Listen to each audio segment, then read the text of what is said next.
and welcome. I'm Leigh Ann Gerrans and you're watching W News, broadcasting live from the Al Arabiya studios in Riyadh. These are our top stories. The US launches a 13th straight night of attacks on Iran as Trump proposes using frozen Iranian assets to pay for shipping damage. The US expands tariffs on dozens of countries as volatile oil prices add fresh pressure to the global economy. And wildfires force mass evacuations in France and Spain as firefighters battle fast-moving flames.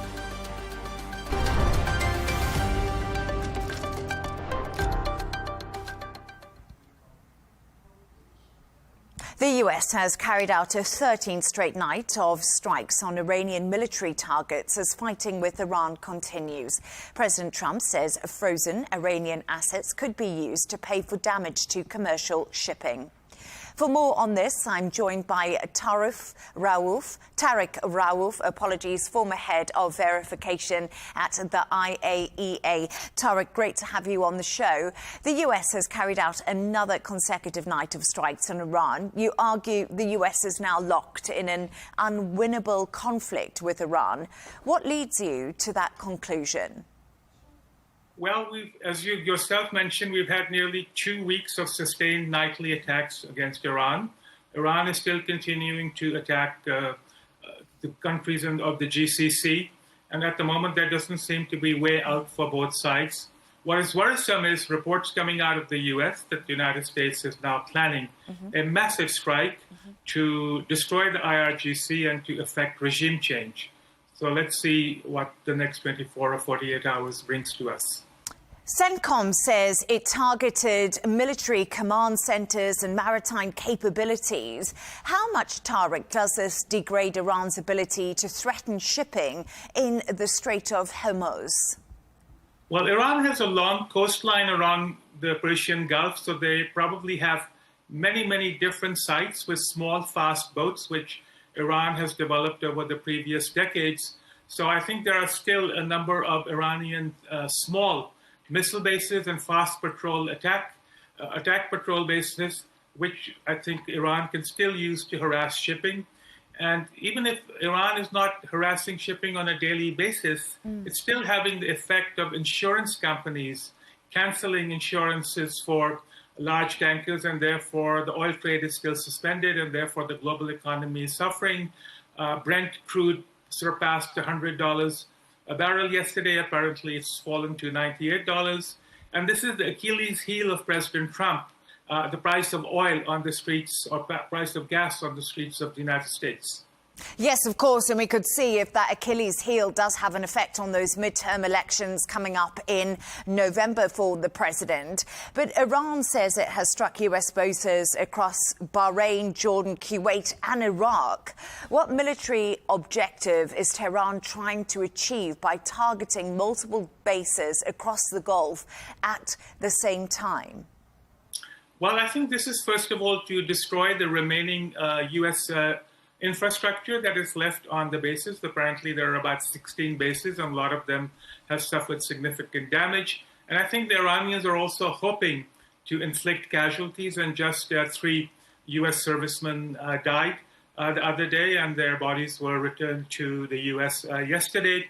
So I think that also, from the Iranian point of view, is a pressure point on the US. That's, I think, one of the reasons for continuing the attacks. And in essence, they really have no other option, because they're unable to attack the US naval fleet, which is far away from its shores, out of its range. And therefore, they're really left with attacking the GCC states and to try to inflict economic damage on them, just as the US is doing the same to Iran itself. Iran appears to be using the Strait of Hormuz and the Bab el-Mandeb Strait as strategic pressure points. Do you think this strategy has been very effective in many respects? Because we do see, despite 13 nights of consecutive bombings, Iran still has the firepower and the capabilities to cause mayhem in those key waterways. Yes, that is correct. But on the other hand, nearly 90% of Iran's economic activity is dependent on trade through the Straits of Hormuz and access to its Arabian seaports, which have now been blockaded by the United States Navy.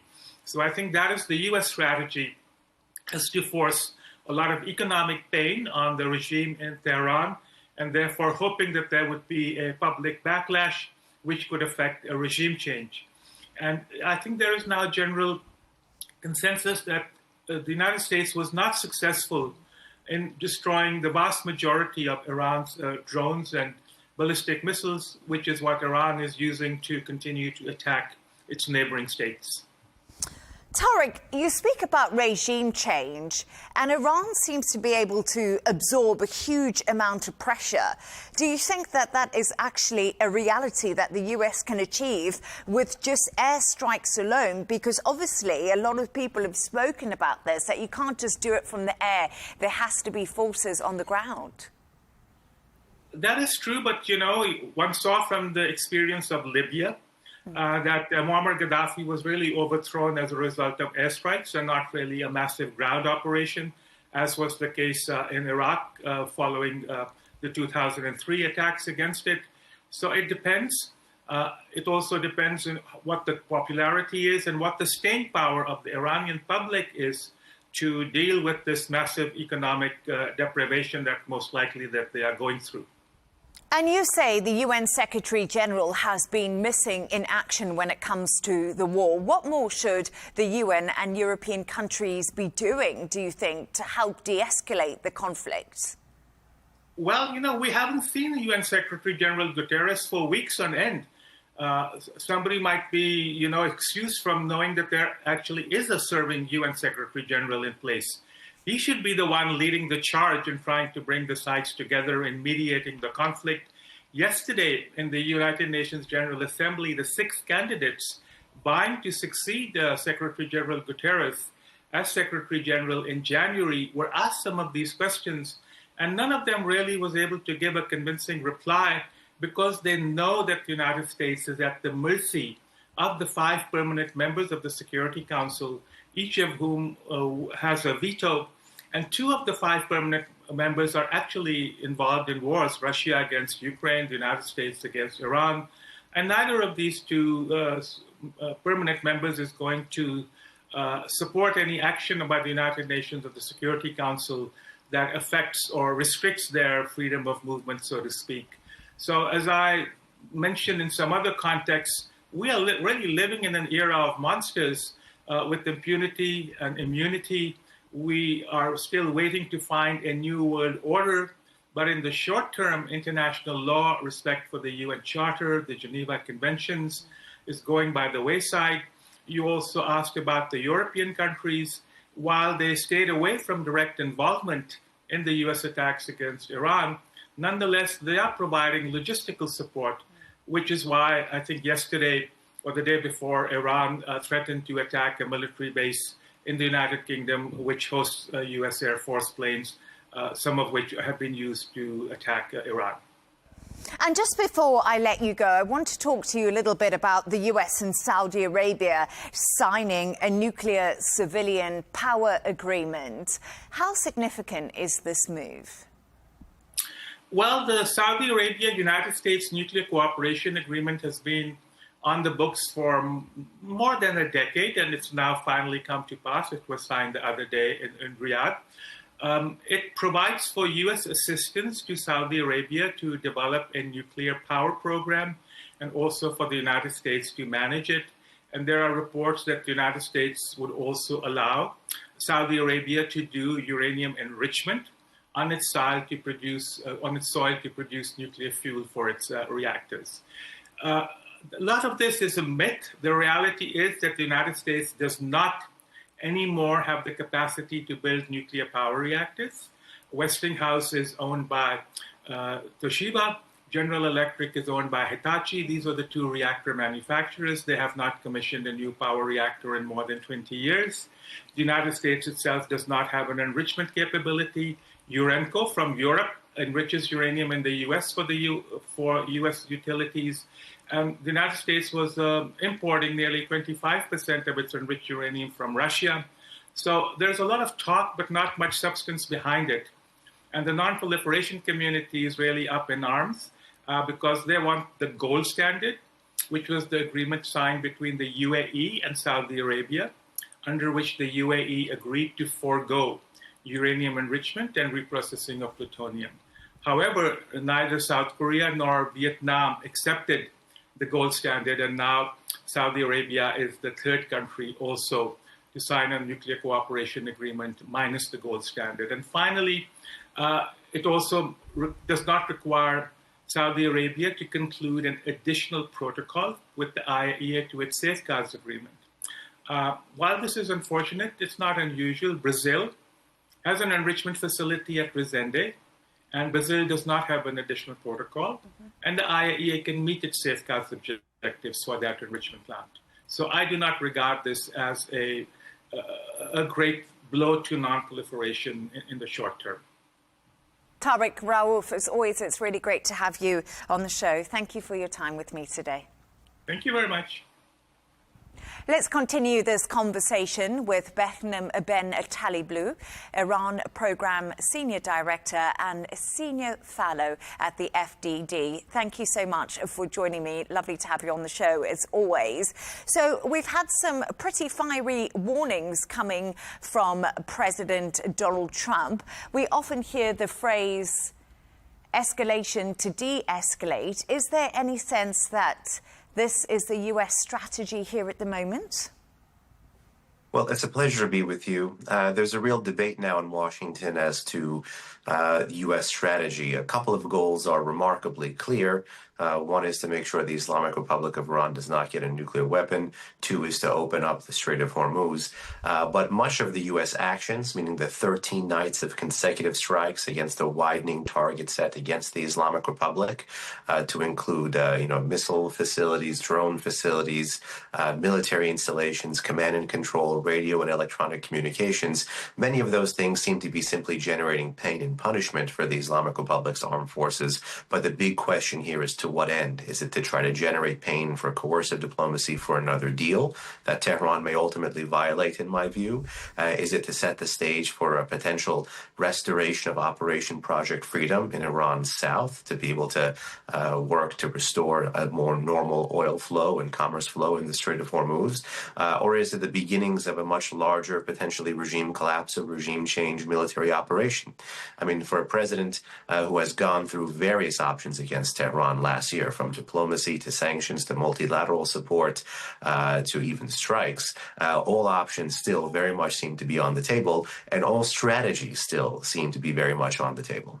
It's really interesting you just mentioned regime change, because a guest I was speaking to before you also suggested that that was now what the US was looking at. And I did ask the question, can regime change actually happen from just airstrikes alone, or do you think Donald Trump will actually plan a limited ground invasion in Iran? Well, unfortunately, both that question and the answer misses the forest for the trees, which is, you don't just do regime change because one feels like it. The Islamic Republic suffers from a massive dichotomy, that being home to the most anti-American government in the heartland of the Muslim Middle East, but being home to the most pro-American society in the heartland of that part of the world. And ultimately, you've seen that street rise up time and time again against that state. So the question is, do you put ground forces in or not? The question is, do you begin to adopt a strategy? Do you begin to adopt an intelligence posture? Do we begin to adopt a military posture that could potentially set the stage to support the Iranian people? And if that is the aim, and again, these are all debatable questions for the Trump administration, if that is the aim, how does the current pathway of just generating pain via airstrikes or even threatening to go against civilian infrastructure help that protesting population? I would say in the short term, it doesn't. I think the administration is best served by pushing away from the table, by developing an actual ground game in the Islamic Republic, by working by, with, and through the Israelis, and then being able to think creatively if it's going to be going after the finger on the trigger rather than the trigger itself, meaning dealing with the people rather than dealing with the weapons problems or the munitions crisis in that country. What would such a strategy look like? Trump says any damage to ships or cargo in the Strait of Hormuz will be paid for with Iranian assets.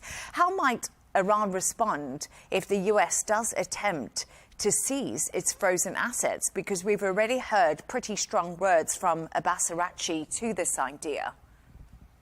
Well, not to get too legal into it, but many of these assets are still the Islamic Republic's. They're held in restricted or frozen funds. There can be claims put against them by victims of terrorism, for example. There's many outstanding judgments here in courts in the United States, but the question is one of jurisdiction. So it's not going to be like the Trump administration is walking into an American bank and taking out dollars. So there is a bit of a legal conundrum there. That being said, for every legal problem, there's a legal solution. But if one is going to be devising a legal solution to be able to get at these funds, something that I would believe is probably low probability, high impact, because there's other ways to go against other Iranian assets, such as using the blockade that currently exists to do tanker confiscation and to be able to take in some of these older vessels into Galveston, Texas, as has been done both during the Trump and the Biden administration, for example, and to do asset forfeiture with the oil, the commodity that is traded on those ships, for example. But the Islamic Republic is likely to see that as an escalation and is likely to respond.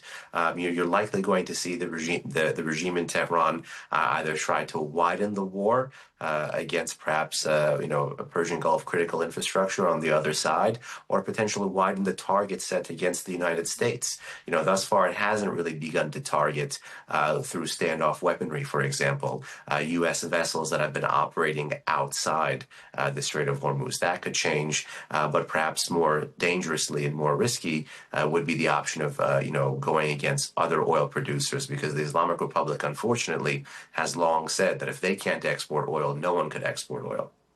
And ship traffic tracking data suggests only one tanker successfully crossed the Strait of Hormuz, and that was on Thursday. Does this indicate to you that the U.S. military operation is actually failing to secure freedom of navigation and make a difference to the standoff in the Strait of Hormuz? Not necessarily, because the blockade, which is now fortunately back in force, which is America's greatest non-kinetic tool against the regime's exports, the regime is denying the Arab states the ability to export their oil. Some of them, fortunately, like the Saudis, like the UAE, have workarounds with pipelines, but that's still not 100% and still not at full capacity. And then we have the Houthi threat on the other side as well, with the Bab el-Mandeb and Red Sea to worry about as well. But ultimately, no, the U.S., at least with the restoration of this blockade, has stopped, I think, about a dozen vessels that were going to or from Iranian ports. So the first priority, especially while there's a shooting conflict still going on in the region, is to be able to deny the regime to be able to generate funds to support its war effort. But ultimately, something like Project Freedom is going to be needed, either to escort or to defend commercial shipping that is either stuck in the northern tier of the Persian Gulf, or vessels that still want to come and go when it comes to the commodities or energy trade, for example. So that is still a lingering problem, and the U.S. is unable to provide that safe passage because, again, the crisis continues to escalate. We had, lest we forget, an MOU. It was the Islamic Republic that chose to fire against these vessels that were being guided and guarded by the U.S. that were taking the southern route via Oman. Yeah, MOU on life support, as many people are describing it. But I just want to bring you some breaking news that we're getting. I wonder if I could get your reaction. So, according to Israel's Prime Minister office, Netanyahu will meet Trump at the White House on Tuesday. And I just want to pick up a little bit on that, because we've seen 13 consecutive nights of U.S. strikes on Iran. However, Israel has been largely quiet. We actually haven't seen anything from Israel. They haven't been involved in this. And I was wondering why you think that is. Well, certainly, the Israelis are not going to preempt unless it's going to be in a much larger confrontation, potentially along the lines of what we saw in the 12-day war in 2025 and the 40-day war in 2026. I think the Israelis will, however, return fire like we saw with the June 7th strikes by the Islamic Republic, where I think in total they fired 30 medium-range ballistic missiles from Iranian territory at Israel, and Israel responded harshly and Israel responded heavily, and that stopped the regime from again firing missiles at Israeli territory. But But the war is widening. The political risks are growing. I think it's a good thing that President Trump and Prime Minister Netanyahu are meeting. I think any daylight between the U.S. and its regional partners, whether it's the Saudis, whether it's the UAE, whether it's the Kuwaitis, whether it's the Israelis, whether it's anybody, the Jordanians in the region, will only redound to the strategic and political benefit of the Islamic Republic. So it's a good thing that they're meeting. The question is, will their meeting beget another wider round, or will their meeting follow a wider round? The president, as you know, has been teasing a much larger escalation. Could that come as early as this weekend, potentially when markets are closed?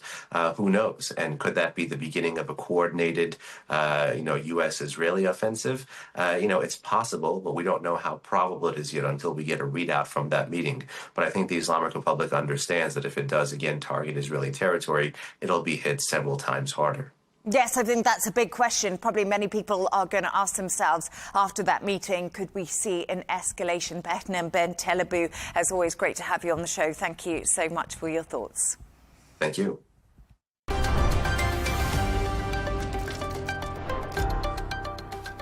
The US-Iran conflict is also shaking the global economy. Oil briefly topped $100 a barrel for the first time since May before falling back.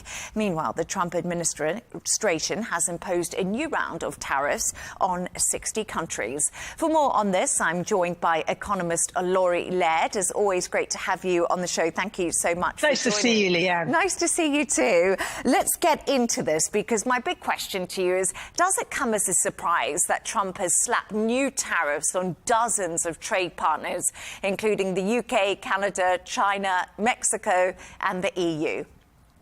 Well, it shouldn't come as a surprise. Donald Trump likes to call himself tariff man. So we really were waiting for something to come. And last week, the administration unveiled a report on the use of forced labor in supply chains around the world.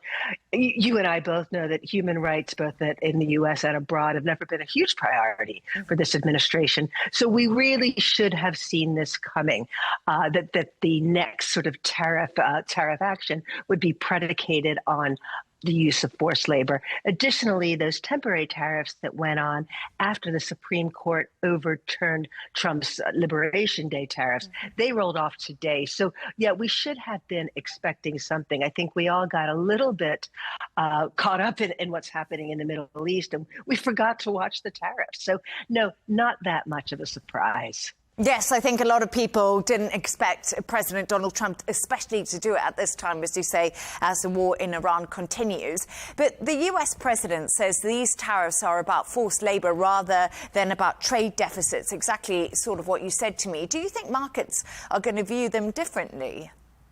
No, not in the least. I don't think markets will see this as anything other than a replacement for the tariffs that the Supreme Court prevented Donald Trump from imposing. And furthermore, I think this action reminds us all that Donald Trump, he likes his tariffs, and we should be vigilant for any other tariffs coming down the road. Last weekend, Donald Trump threatened to put bigger tariffs on Canada because of the wildfires that are happening in Canada, and that's sort of polluting the air that is floating down south to the U.S. Tariffs were threatened for that. So I think this is a handy reminder that when behavior displeases Donald Trump, that an offending country can perhaps expect to be hit with tariffs. Yeah, we must remember Donald Trump did deny it was because of the wildfires, but strange timing, wasn't it, for Canada, indeed. But you think the guy would be busier? Yeah. But, Laurie, do you think this round of tariffs could actually be more inflationary than the previous one? And are markets more actually focused, do you think, on the rising oil prices due to the Iran war? What's the main concern right now? It's a very good question, not least because the initial tariffs that were imposed in April of 2025 were not nearly as inflationary as a lot of people thought. I'll put myself in that category. I expected to see much more of a price effect. A couple of things happened. The big thing was that a lot of importers and a lot of companies in the U.S., and companies are flush with cash at the moment, chose to eat those tariffs and reduce boost their margins rather than pushing on that higher cost to customers. Now, that probably won't go on forever. At some point, I think end users, consumers are going to see the effect of these higher tariffs. On the other hand, a lot of goods are exempt from these new tariffs, things that America doesn't produce, things like coffee and pineapples, some raw materials. These are all exempt. So I think that we will see some degree of an inflationary impact, but it won't be as great, as you mentioned, as the impact of these higher energy prices that we're seeing. You know, as you mentioned in your introductory comments, oil prices are going up in a hurry. I think that will have more of an effect. And regardless of where it comes from, voters are frustrated. Voters do not want to see gasoline at $4 a gallon in the U.S., and this will be the biggest concern. Why that's happening is less of a concern. And that's absolutely fascinating, isn't it? Because we know those midterm elections are fast coming up and the Iran war has just not been popular in the US at all. But let's get some reaction, because China has said it opposed all unilateral tariffs, adding that trade wars did not serve any parties. Can we expect legal challenges against this new round of tariffs? And I also think Australia has hit out too. Absolutely. I would expect some legal challenges. Who will file these, whether they will be countries on the other side of these tariffs or companies within the U.S. who are having to pay more for their imports from companies from countries that have been tariffed. Interesting question. Not sure who is going to file these, but legally, these tariffs, I think, are on much firmer ground than the emergency powers that Donald Trump used that were ultimately overturned by the Supreme Court. For one reason, these new tariffs are each of the 60 countries that now have new tariffs is subject to its own individual agreement. So if one of those deals were to be legally challenged and put on hold or reversed, that doesn't necessarily affect the other 59. So I think these will be more difficult to overturn in a court of law. So yeah, I think these are probably here to stay. And as we said earlier, I think we can expect more of them.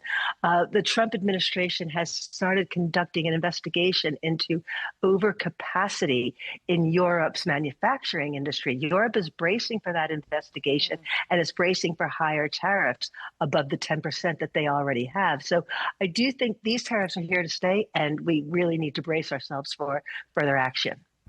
And let's talk a little bit about the UK, because obviously it has a new Prime Minister, Andy Burnham. He's going to be bracing for more tariffs, of course. How exposed is the UK economy to these latest US tariffs? Despite, do you remember, of course, when Keir Starmer came in, he got a reasonably sweet deal with Donald Trump at the very beginning.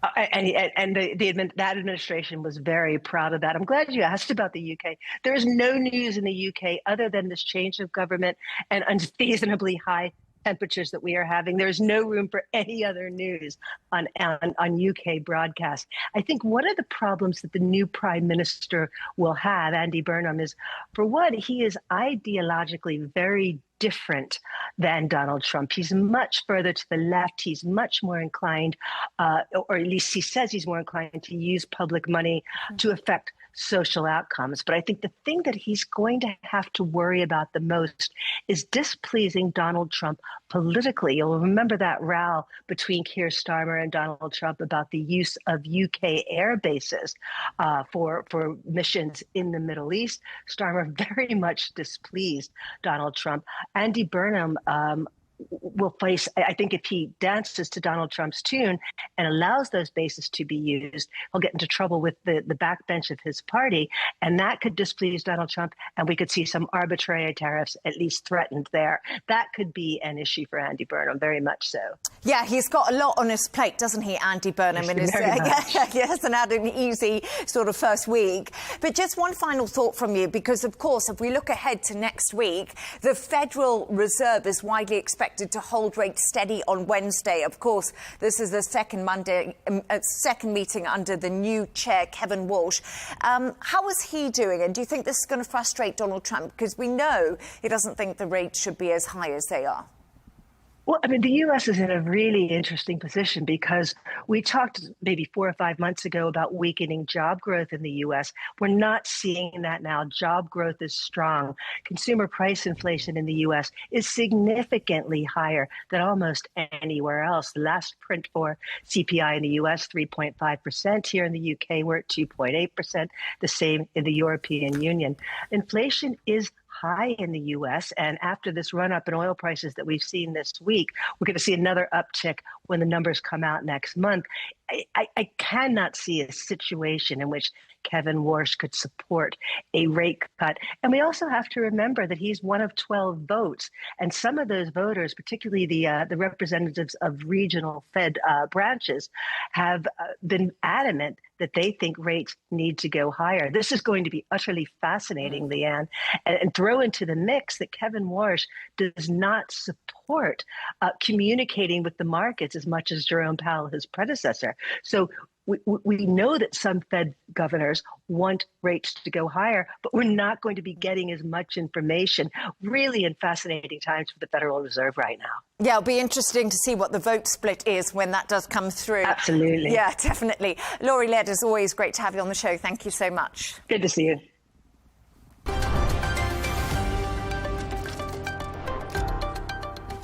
Leaders of India's youth-led cockroach junta party say the government has asked for more time to respond to their demand for the education minister's resignation.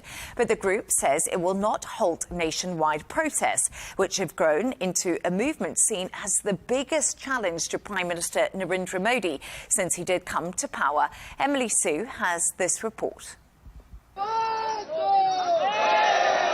Huge crowds gathered on the streets of India today amid calls from the leaders of the youth-led Cockroach Janta Party, or CJP, for nationwide protests against the government. It's worth noting that this is happening despite talks were held between the protest leaders and government representatives earlier on Friday. According to the youth-led CJP, the government has asked for more time until Saturday afternoon to respond to the demand for the education minister, Dharmendra Pradhan, to resign over exam paper leaks. The talks really raised hopes on a breakthrough because it happened after two rather significant developments. The first came from Prime Minister Narendra Modi, who broke his silence on these protests that began on Monday. He issued a rare video message vowing punishment on those involved in these exam paper leaks. Friends, I know that paper leaks is not an ordinary issue. For hundreds of thousands of students and their guardians, this is extremely painful. Also on Thursday, activist Sonam Wangchuk has ended his 26-day hunger strike and said this from the hospital bed. Both the ruling party and MPs from the opposition have assured me that their discussions will happen on the floor of the parliament regarding reforms in the examination system. These developments helped lead to talks between the both sides, but failed to stop the protesters from carrying on. It was about time that he broke his fast, and we are all very happy that he did. However, we will not let his hunger strike go to waste. We will get this to the end. We will finish what we started, and that includes accountability of Dharmendra Pradhan. The protests began on Monday when tens of thousands of young people tried to march on India's parliament, and police responded with tear gas and baton charges. Thousands have returned to the streets in the days that followed, and the protests have quickly become the biggest student mobilization in years and seen as the biggest challenge to Prime Minister Narendra Modi since he took office in 2014. Now, besides the resignation of the education minister, the CJP also has two other demands. One, they want the police cases filed against protesters dropped, and two, compensation paid to families of more than a dozen students who, according to local media reports, took their own lives after the exam paper leak in May. How the Indian government responds to these demands will help determine the future of this youth-led movement, which some say has the potential to change India's political landscape. Emily Sue, Arabiya English.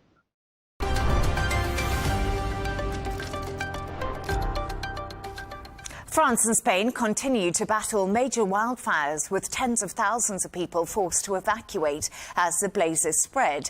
In southwest France, entire communities are being cleared, while firefighters in both countries race to bring the fires under control. For more on this, I'm joined by a journalist, Elena Trabatoni. Elena, great to have you on the show. Thank you so much for joining me today. Let's actually start with France, if we can. That's where the biggest evacuations are happening right now. What's the picture across France tonight?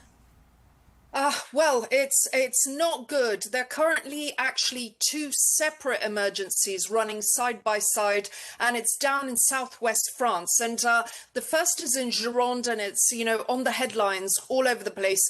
It started near Salmos, and after breaking through a fire break, the entire Cap Ferrat area has been engulfed in flames. And this basically prompted the evacuation of the entire Cap Ferrat Peninsula, and not just by land but also by sea, because there's just one road that brings you into Cap Ferrat.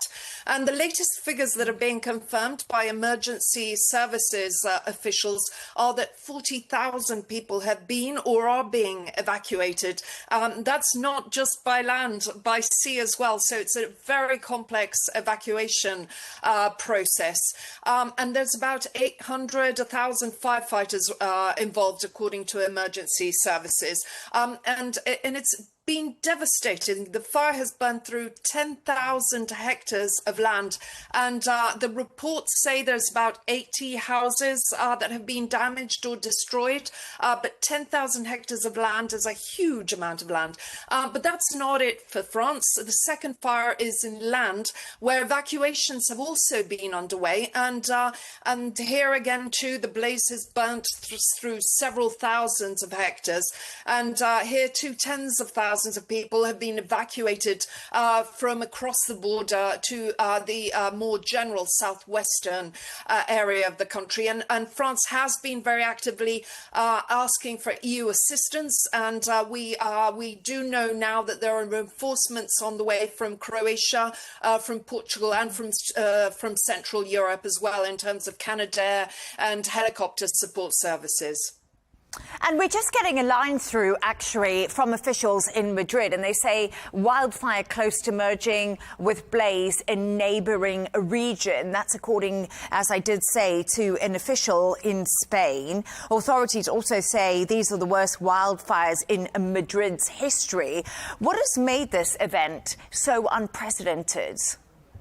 The truth of the matter here is that it's not so much a matter of size, but it's a matter of density. And that's the counterintuitive thing, because, you imagine with wildfires that, it's a matter of size. But here it's about speed, about winds. And as the regional president of the area where Madrid is located, Ayuso said, the fires west of Madrid have burnt, around 6,000 hectares. But they are in different hotspots, and they do seem to be merging together, which adds another level of danger and, emergency support needed to the area, which is a very, very populated region. So even small fires there, are tantamount to catastrophe. But the situation is very, very complex, and it is changing from hour to hour. And what's particular this time with Madrid, because of obviously wildfires are a staple of summers in the southern European countries.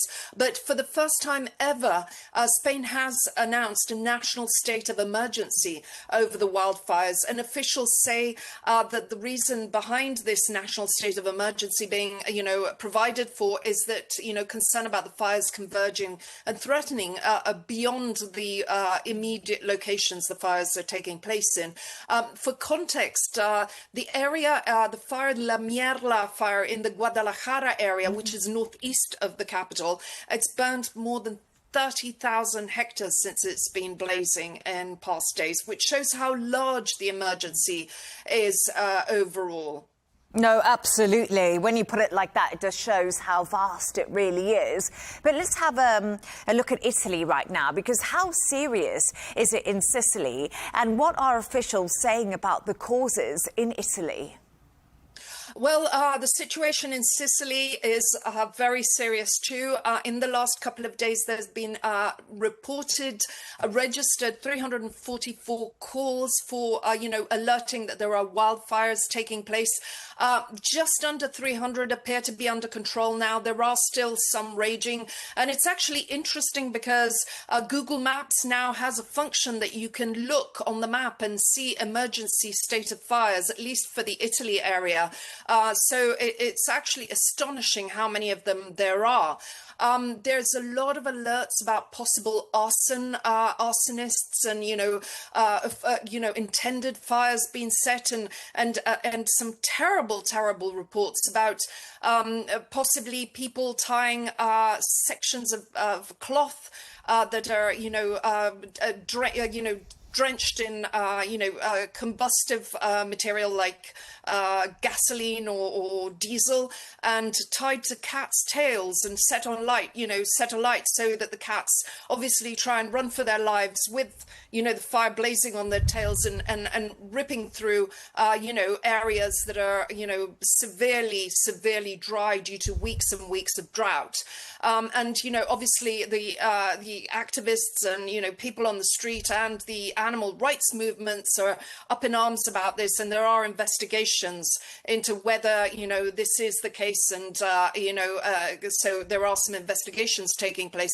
But for sure, a huge amount of attention is being focalized on the wildfires in Sicily. And one thing that is true, though, we have a couple of days of respite in terms of the temperatures. The temperatures had reached 45 degrees in the Syracuse and the Catania areas in past days.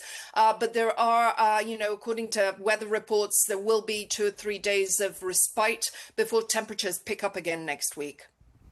And Elena, just briefly, actually, before I let you go, you've described that we're seeing wildfires in Italy, Spain and in France.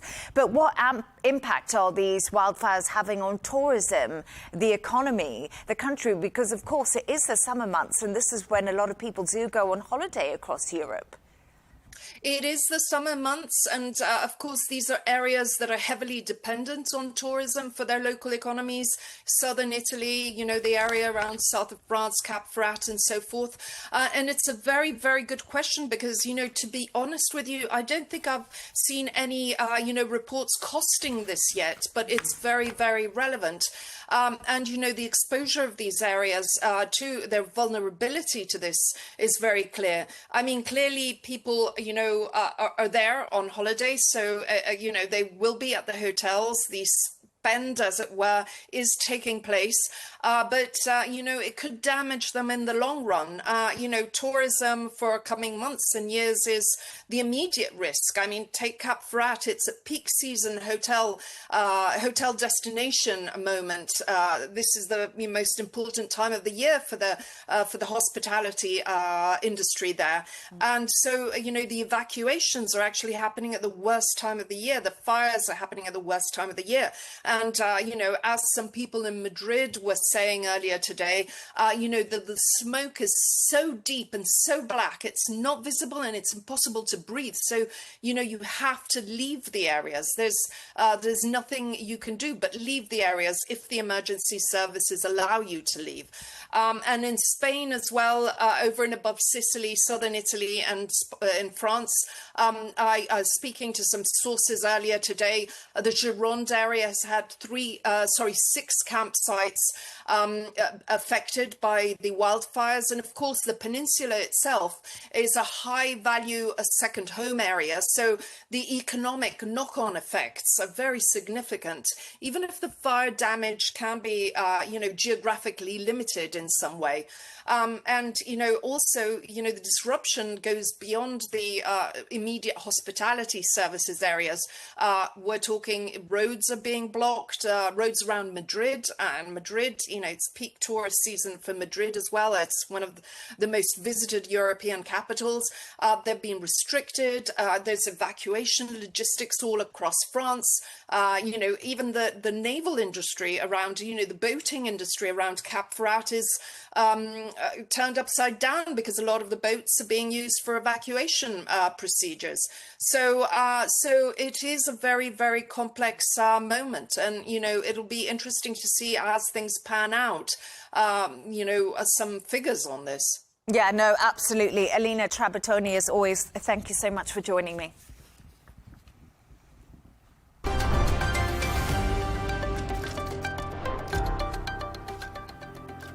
A reminder of our top stories. The US launches a 13th straight night of strikes on Iran as Trump proposes using frozen Iranian assets to pay for shipping damage. The US expands tariffs on dozens of countries as volatile oil prices add fresh pressure to the global economy. And wildfires force mass evacuations in France and Spain as firefighters battle fast-moving flames.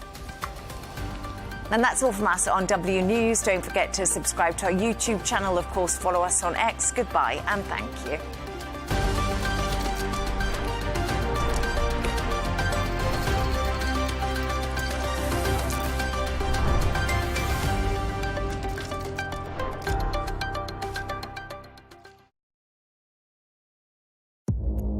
Our allies, in many cases, are worse than our enemies. Stay informed and connected with the latest international headlines. There obviously is a risk. From breaking news to in-depth analysis, it would appear that this war is coming to an end. Who buys this stuff? Investors, pension funds. we deliver the most important developments straight to your screen. Iran always wanted to deal with militia. Join us for compelling, expert-driven conversations. A curfew order has been established. And an insightful look at the issues shaping our world today. There are lots of proposals about European architecture for security. I'm Leigh Ann Gerrans, and this is W News. We dealt with this when I was Chief of Staff in the first term. Where you don't just hear the headlines, you get the full story.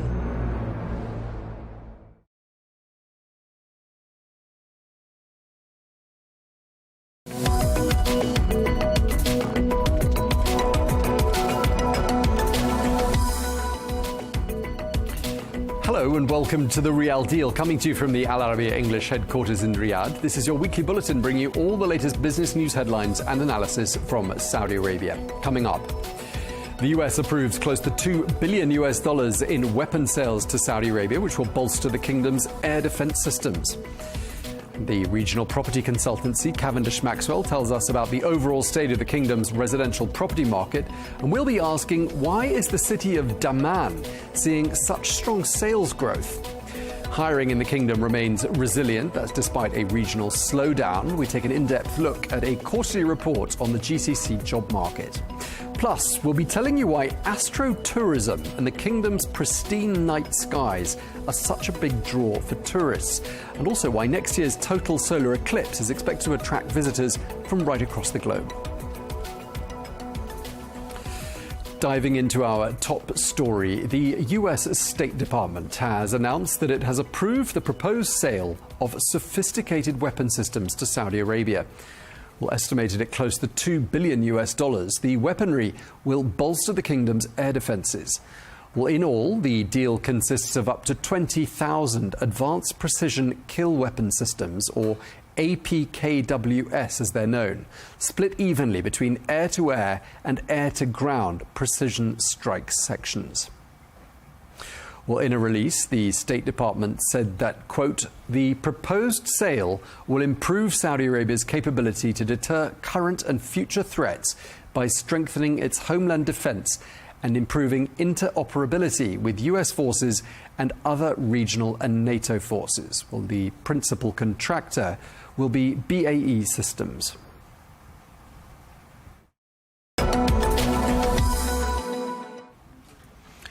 Now, after several years of rapid growth, Saudi Arabia's residential property market is showing signs of entering a more balanced phase. That's one of the key findings of a new report published by the regional property consultancy Cavendish Maxwell.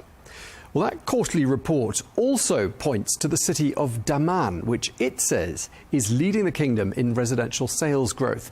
while activity in Riyadh and Jeddah has moderated. Well, let's find out more about these trends and what they mean for buyers, investors and developers. We're joined by Ali Siddiqui, who is the research manager at Cavendish Maxwell. Thank you so much for taking the time to speak to us. Your report covers Q1 of 2026, and I want to start by talking to you about the city of Dammam, which, for the benefit of our viewers, is Saudi Arabia's 5th largest city. It's got a population of about 1.4 million. Why is that city performing so well? First of all, thank you so much for having me. So historically, Dammam has always, when compared to, let's say, Riyadh or Jeddah, has performed quite well only because of the price point that you have over there. So the entry point that we have when compared to, let's say, Dammam, or let's say when compared to Riyadh and Jeddah, the prices in Dammam are fairly affordable. At the same time, we are seeing a lot of economic development happening over there. Recently, PepsiCo have opened up a new factory in Dammam. At the same time, Costco Shipping has also opened up a factory in Dammam. So you're seeing a lot of inflow of talents coming into Dammam. And once, let's say, the population rises, you need housing for those people. Hence, you're seeing a lot of transactions happening within Dammam. Okay, so that explains Dammam. Let's talk about what I'm assuming are more expensive per square meter real estate markets, namely the markets of Riyadh and Jeddah. What can you tell us about them and how they're performing? So Riyadh is one of the most populated cities in the kingdom. It has a population of over 7 million. Now, what we had seen in late 2024 and early 2025 was that the transaction volumes had skyrocketed, partly because there were a lot of programs that were launched by the government. So you had the regional headquarters program that was launched in January 2024. At the same time, in November 2023, we had the announcement that Saudi would be hosting the Expo 2030. So a combination of those factors actually had an impact on Riyadh. Now, in Q1 specifically, what we saw was that Riyadh saw close to around 8,800 transactions. It was up by 11.6% when compared to the previous quarter, but it was still down compared to the previous year by almost 64.4%. Now, like I said, we had seen a record number of transactions in late 2024 and 2025. So the momentum was really high back then. So if you're comparing it to that same period, yeah, the transaction volumes are down. But that doesn't mean that the market has slowed down, because we are seeing prices still continue to rise. Prices have almost grown by 7% for villas and almost 3.7% for apartments in the last 12 months. Okay, so the base is obviously very high, hence, as a point of comparison, it gives us a slightly deceptive picture. But one thing that's been announced since your report was effective, i.e. looking at the Q1 period, we've got these new foreign ownership laws here in Saudi Arabia, and I'm wondering what sort of trends you've noticed emerge as a result of the fact that foreigners are now able to buy here. Now, at the moment, the recent announcement that came in was basically the kingdom designating specific zones where foreign investors can basically purchase. Now, at the moment, we haven't seen any transactions come through the system, but based on our discussion with brokers, we are seeing there's a lot of interest from international investors as well as non-Saudi residents that are living within the country. Okay, so what sort of areas do you think foreign buyers are particularly concentrated on? Where do you think they're going to be most interested? So you have your giga and mega projects, so those are completely separate, but then you have your specific zones within Riyadh, within Jeddah as well.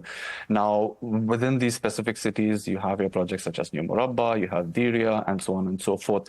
Now, these are newer concepts to Saudi Arabia. So these are gated communities, and the developers that have brought these projects are bringing something new to the market. Now, international investors, what they see first, they would want basically good yields. Now, typically, your yields in Saudi Arabia have ranged from between 7 to 9%, which is good enough. And then these projects, which fall under these specific zones, are expected to perform really well. Okay, but one thing that's going to impact yields is, of course, the rent freeze, which was introduced last September. Has that had an impact on the yields? Interestingly, the way that the rental freeze is actually having a shape on the market is that fine. When compared to when compared to the same period last year, your rental rates have still gone up by almost 6%. But we're already seeing an indication that rents are moderating in Riyadh specifically. So your rents were down almost 3% when compared to the previous quarter. Now, the way that the rental freeze works is basically, let's say you have a specific unit. Now, if that unit has already been rented out, and if you want to rent it out to a new tenant, you would have to do it on the previous rented rate. But if, let's say, you have a new unit that's coming into the market, which would be rented out for the first time, you have the opportunity to rate it at market price. Well, what you could do either is that you could probably rent it above market price as well. So there's no limitation, basically, in terms of what rent you keep on those units. Okay, just before we turn the page and talk about some other things, would you say that residential supply is now meeting demand here in Riyadh?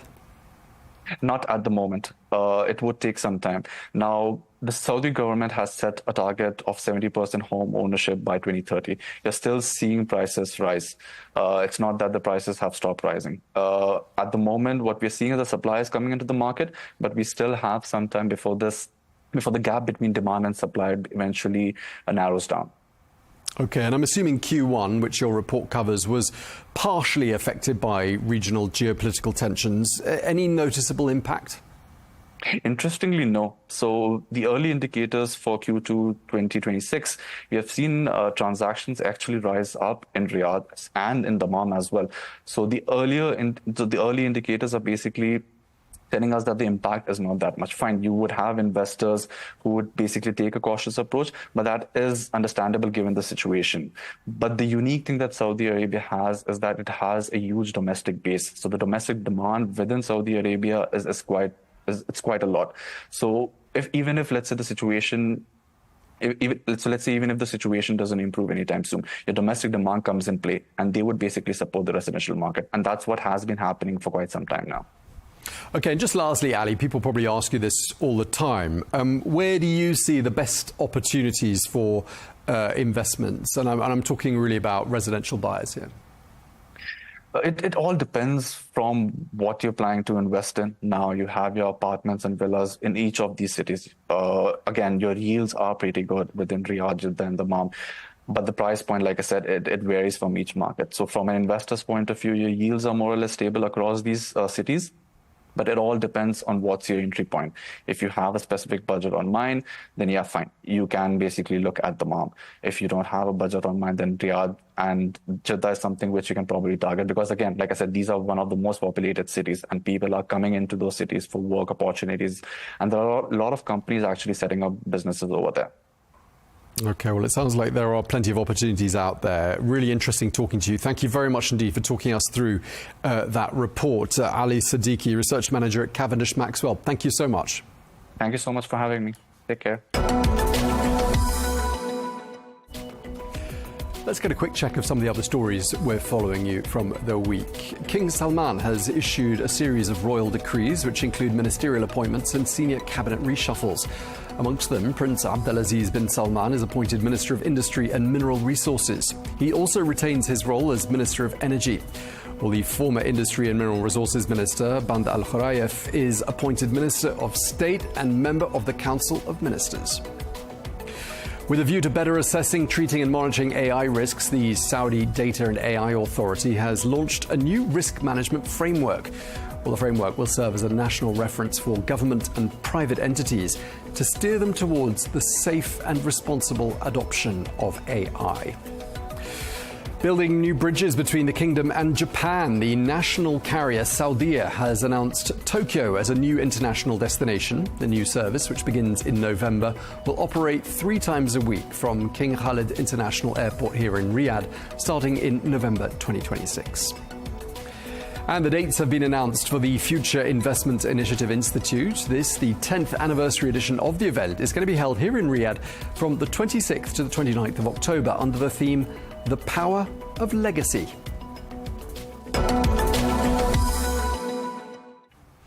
Now, the recruitment, executive search and HR advisory firm Cooper Fitch has just published its Q2 Gulf Employment Index, which reviews new employment activity right across the GCC. So, what does that report tell us about hiring trends in Saudi Arabia? Well, to tell us more, we can speak to Dr. Trevor Murphy, who is the founder and CEO of Cooper Fitch, which authored that report. Trevor, great to have you back with us on The Real Deal. Seems hiring is down right across the Gulf during this quarter compared to Q4 of last year. I wonder how much of that is due to geopolitical tensions and how much of it was an expected correction. So just before the conflict began, we were showing growth of about 5.5%, tracking for the first 2 months of this year. We're now, as we come through the end of Q2, we're seeing a 3% drop in the GCC, across the GCC. Equally, we're seeing up to a 6% contraction in Qatar, a 4% in UAE and Bahrain, and a small growth in Oman, and equally a 1% growth in Saudi Arabia. So we would say that probably quite a bit of this contraction is down specifically to the regional conflict. I think in Saudi particularly, we probably saw that the correction probably happened across Q2, Q3 and Q4 of last year, and we were starting to come out of that, particularly in Saudi. So it's been a challenging quarter, I think, across the job creation market for Q2.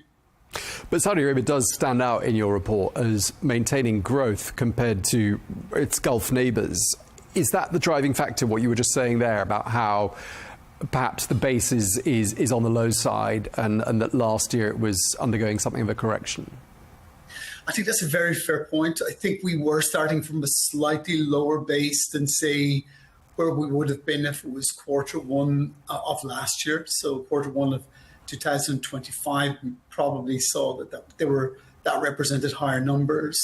But in saying that, we saw a reasonably flat Q1 and a 1% growth in Q2. So yes, for sure, slightly lower baseline numbers. Also, just slightly different dynamics within the Saudi market.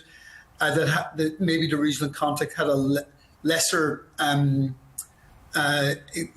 impact, if you like, on the market in Saudi Arabia versus maybe some of the other GCC countries.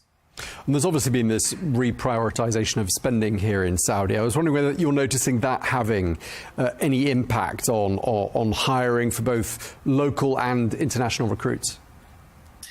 So where we saw the growth in the last two quarters, and specifically in Q2, was in the private sector in Saudi Arabia. So we genuinely saw that there was quite a robust recruitment activity in Q2, particularly within the financial services, even in real estate, and maybe across some of the technologies. We saw some very decent new activities and new batches of specific type roles coming out. So yeah, I think that the private sector did well.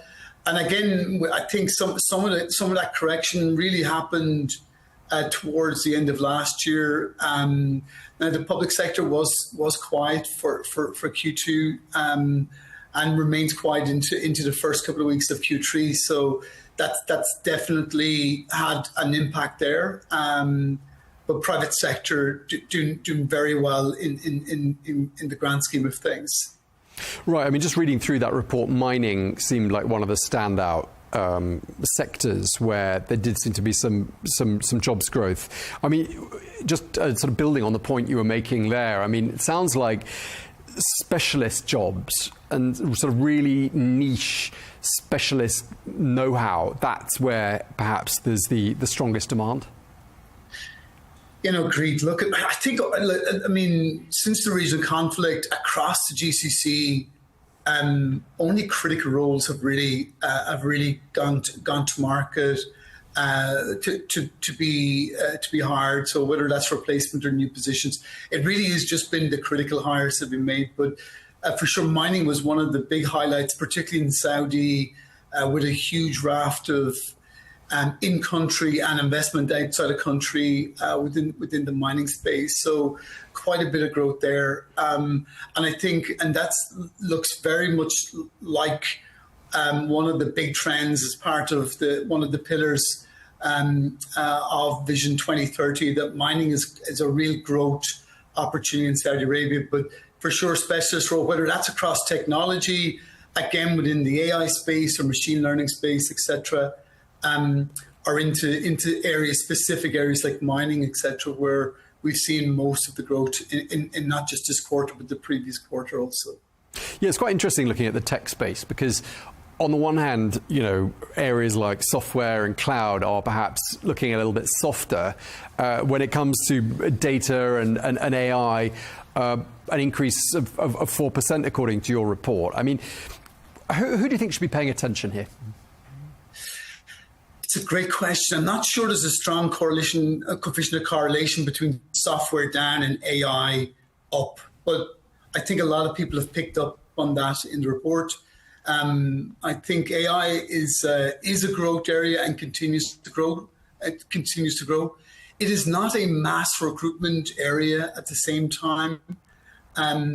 What is very interesting, Tom, we've seen over the last 2 quarters, and really focus on this quarter, is the component of jobs that have an AI element to them, whether that's a CFO that is AI literate or AI forward thinking, is very much a play. And we probably see about 20 to 22% of roles now have an AI element to them.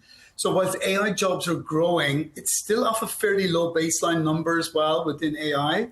But certainly across all the functional roles that we support, there's really is a lot of requests for people that really have that level of expertise that they can bring into the organization through that functional area.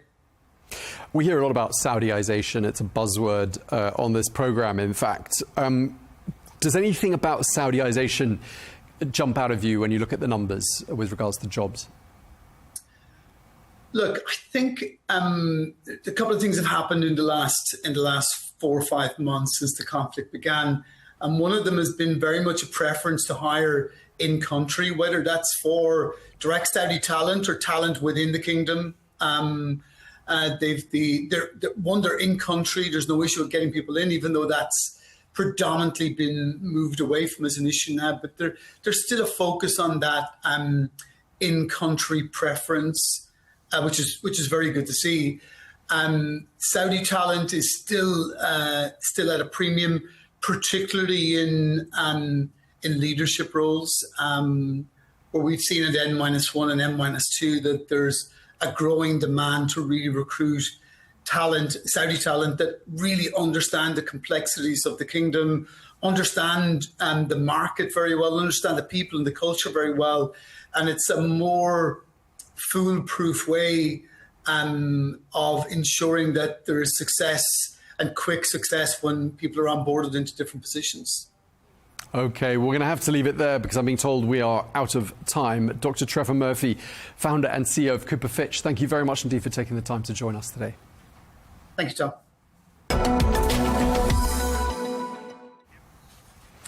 And finally, we've talked before about astrotourism. That is a growing niche in Saudi Arabia's all-important tourism sector. Well, the future of luxury tourism in the kingdom isn't just about what visitors see during the daytime, but also what they see at night. And Red Sea Global is introducing a new dark sky strategy, which is designed to preserve pristine night skies and keep them safe from light pollution. Well, this is also designed to protect the nocturnal environment. Well, while we're talking about astronomy, Saudi Arabia is preparing for a total eclipse in August 2027, which will bring with it several minutes of total darkness to very large parts of the kingdom.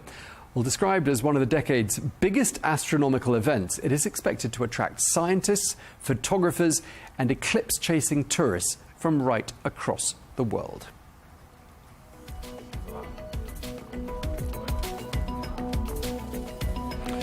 Well, that's all we've got time for on this edition of The Real Deal here on Al Arabiya English. Thank you very much indeed for watching, and do stay tuned if you can.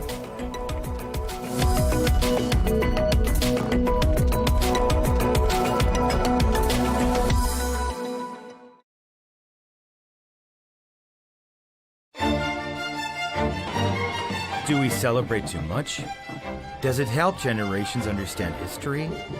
Does it bring society together? And the idea of turning the first day of summer into a music festival was a brilliant idea because it's a day of joy. We must celebrate summer.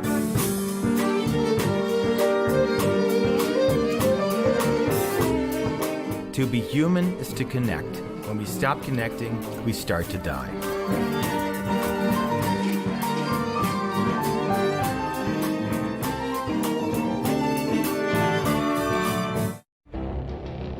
It feels like decades are passing by in a matter of weeks. Seismic shifts in the world order. Never, ever will be part of America. With so much happening and so much noise. Whether it's political upheaval, Canada has been ripping us off for years. Economic shifts or social movements. And no one wins from tariffs. I think America can be more friendly to the rest of the world. For in-depth analysis and all the latest developments across the globe. To have an inclusive policy together. The meetings with Hamas gave me some hope. We're in another nuclear arms race. The most important development straight to your screen. Welcome to the dressing room. I'm on my own. I need backup. And an insightful look at the issues shaping our world today. It was not going to happen, that war, and it happened. Join us on Arabiya News,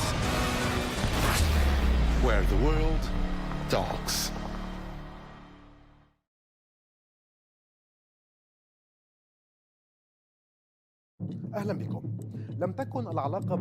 Welcome.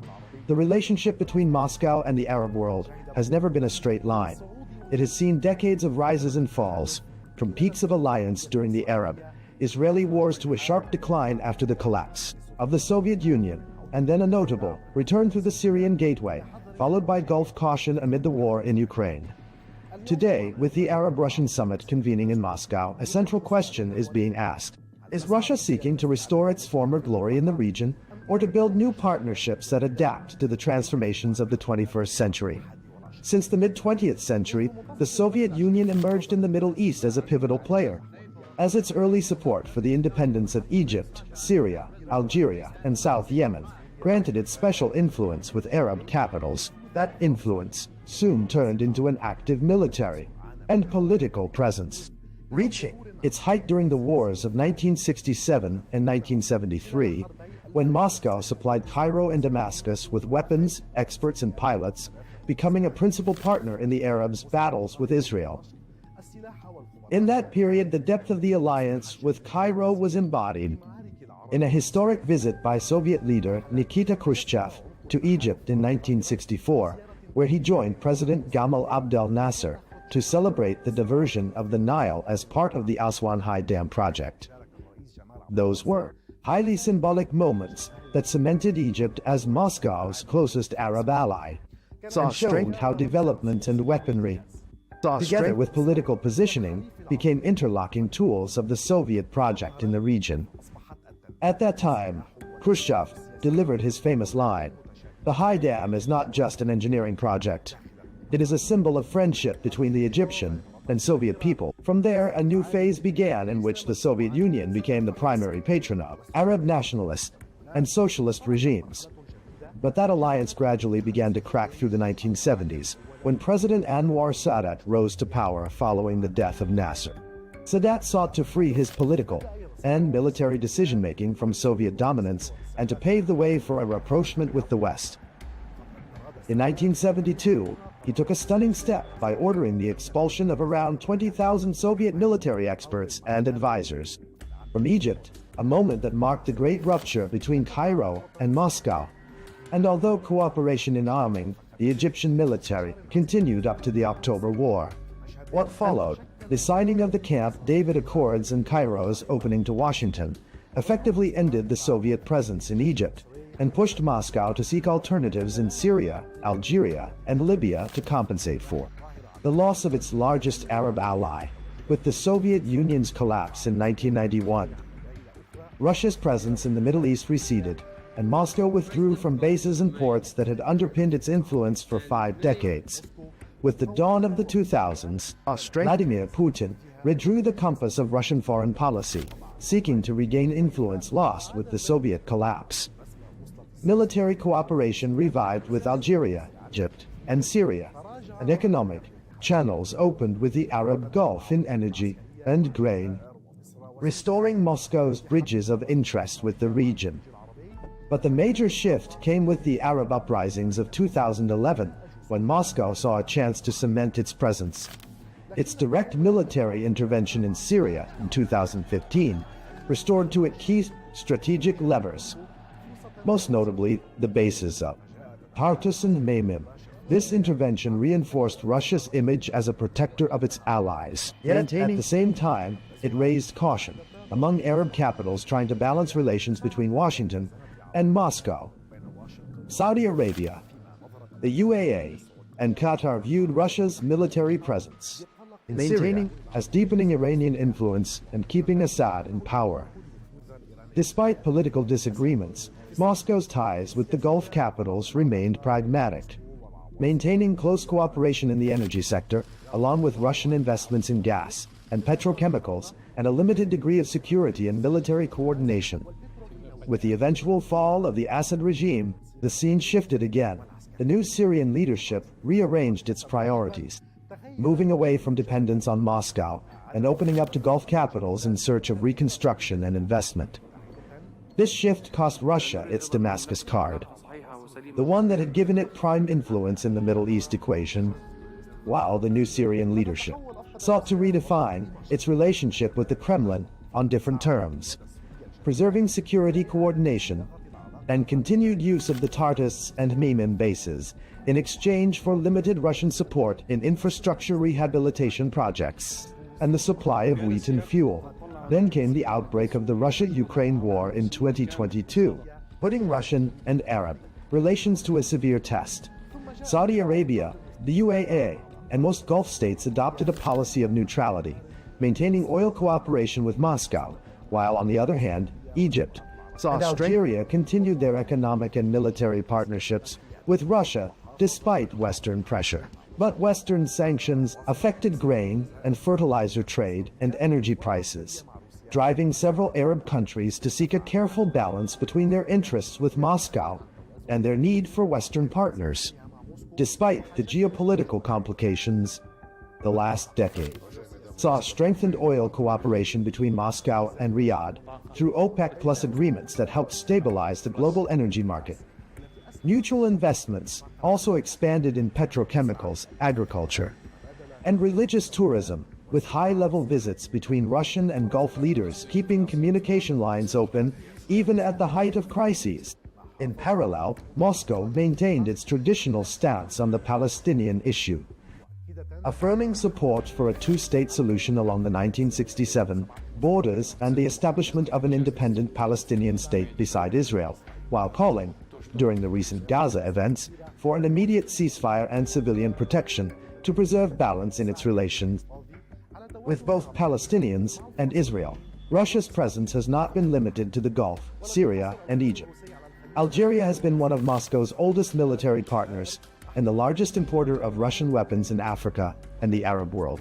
Since 2019, Russia has played a prominent role in Libya through the Wagner Group supporting Haftar's eastern forces, giving it military and economic leverage in key regions.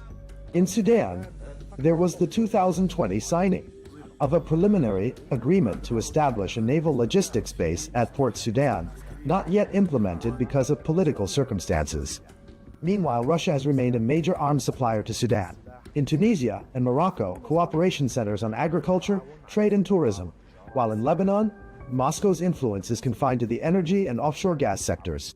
Thus, over 7 decades, Russia has shifted from a strategic ally of Arab nationalist regimes to an oil and investment partner for the Gulf states, and finally to a party in confrontation with the West, one that directly impacts the Middle East stability. Today, with the Ukraine war still raging, Arab capitals face the challenge of mediating between East and West, while Moscow strives to entrench its footing in the region despite global isolation, and to deepen cooperation with Arab countries in economics and energy. In this context, attention turns to the Arab, Russian summit on which Moscow pins hopes to represent itself as a principal actor in the Middle East and to broaden its political and economic partnerships with the Arab world amid a phase of profound regional and global transformation.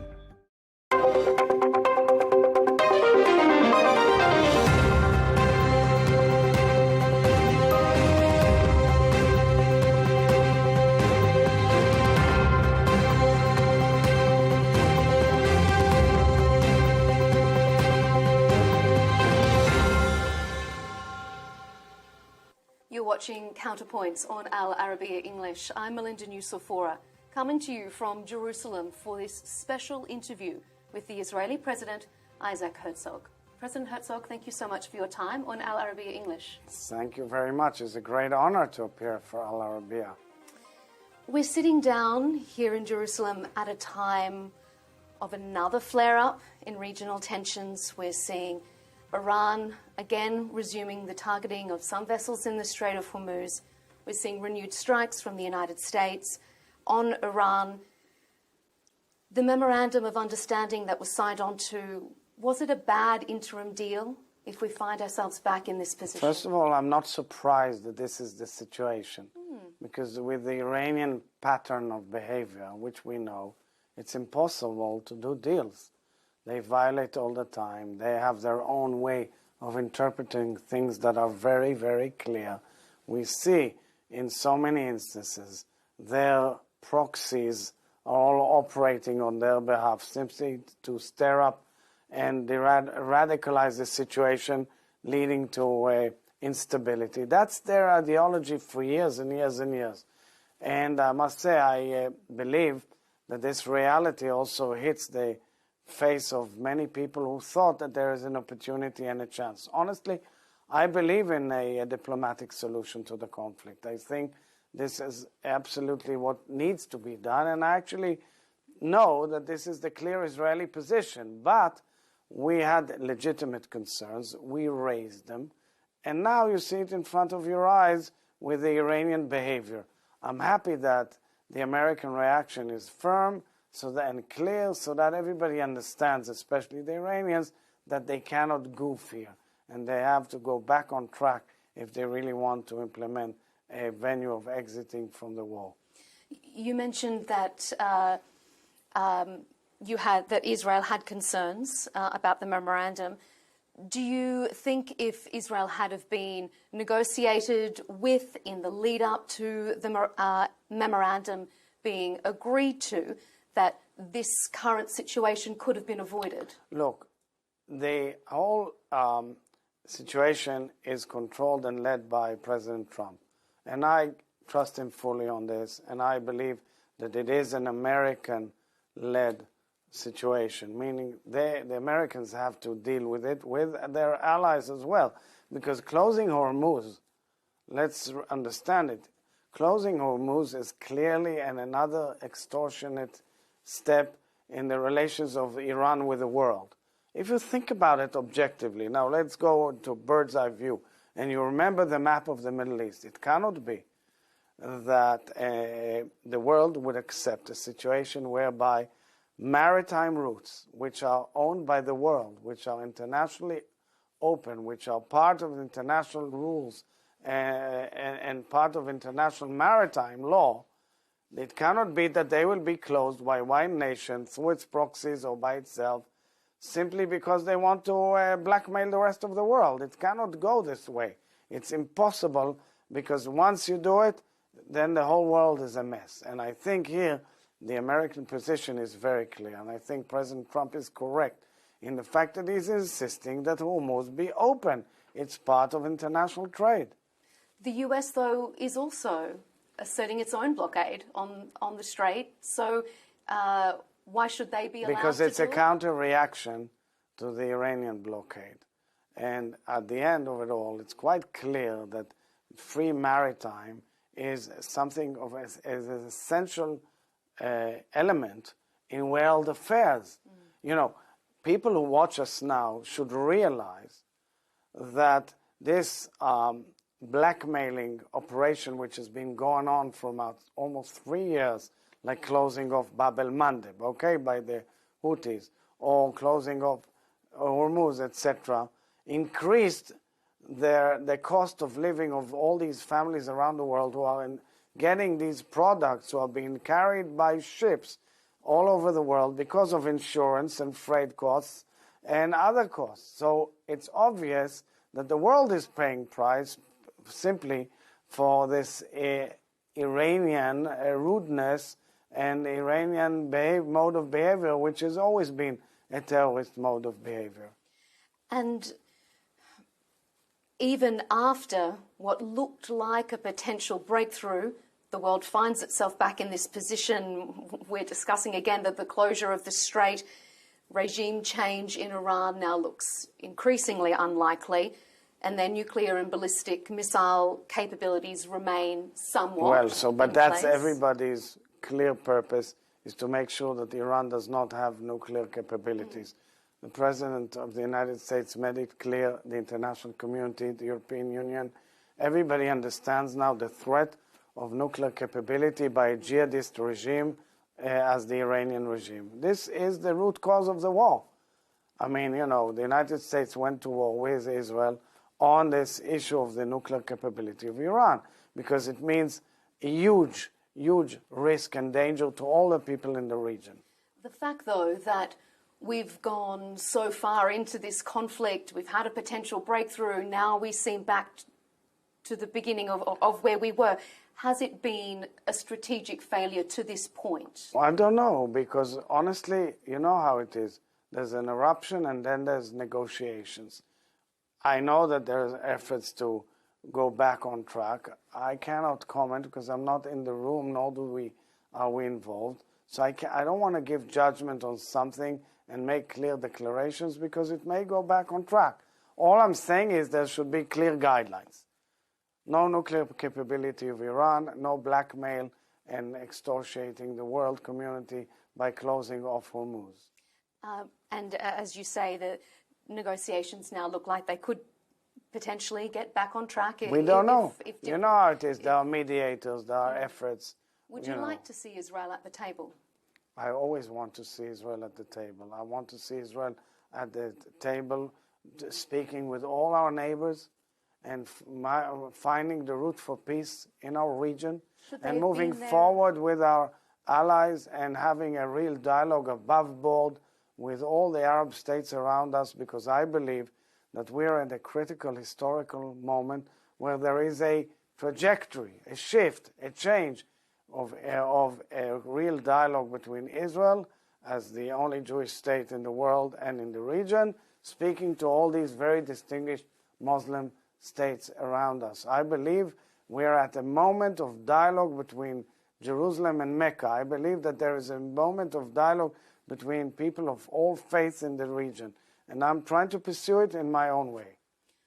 What's the impetus, do you think, for that, this current point of because dialogue? There's an ever evolution of the relations. 50 years ago, 30 years ago, there was not even a chance of a dialogue between Israel and any of the Arab states following the peace agreement with Egypt, then with Jordan and the Abraham Accords. There is a major movement moving forward. There's also reality under, not so above board of dialogue between so many nations and peoples and business and so forth and so on. It is clear. It is my dream, as I say all the time. It is my dream to take a car and drive to Beirut.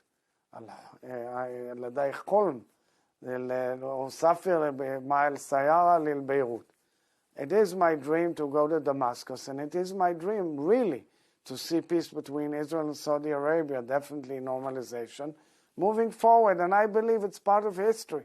And I believe we are all the children of Abraham, are destined to live together and must move forward together, including with our Palestinian neighbors. Okay, well, let's go back to the Kingdom of Saudi Arabia first of all and discuss what that could look like, because some Gulf states have reaffirmed their position that normalization with Israel needs to be reliant on an irreversible, time-bound pathway to Palestinian statehood. So would Israel be open to agreements with Gulf states outside of the scope of the Abraham Accords? Well, Israel, I'll say the following. Right now, it is a clear Israeli desire to have agreements with further and important Arab states, and clearly the dialogue between Israel and Saudi Arabia, or the normalization, is clearly something that should be dealt with directly between the nations with the support of the United States. I don't say it has to be under any formula or under special cover or definition. You're dealing with very serious leaders, and I have great respect to Crown Prince Mohammed bin Salman. I've heard and read and known so much about him from friends who I know, and he's a very admirable leader. And the things that we want most in Israel is to see rapprochement between the nations. As for the way we move forward, of course there are many issues, but right now it's important for me to tell you viewers that as of today, Israel is on the path for elections. And the elections will take place on October 27th. I, as the head of state, non-executive, I have also the constitutional power to delegate to a member of Knesset to form a government, and that's out of the results of the elections. So clearly I would not say things now that are part of the agenda of any of the political sides, because there's a big debate on how we move forward with the Palestinians, for example. But I'm leaving it for the Israeli people to decide. All I can say clearly that I believe that the Israeli nation is eager to move to further peace agreements and eager definitely to have a real dialogue and normalization with our Saudi neighbors.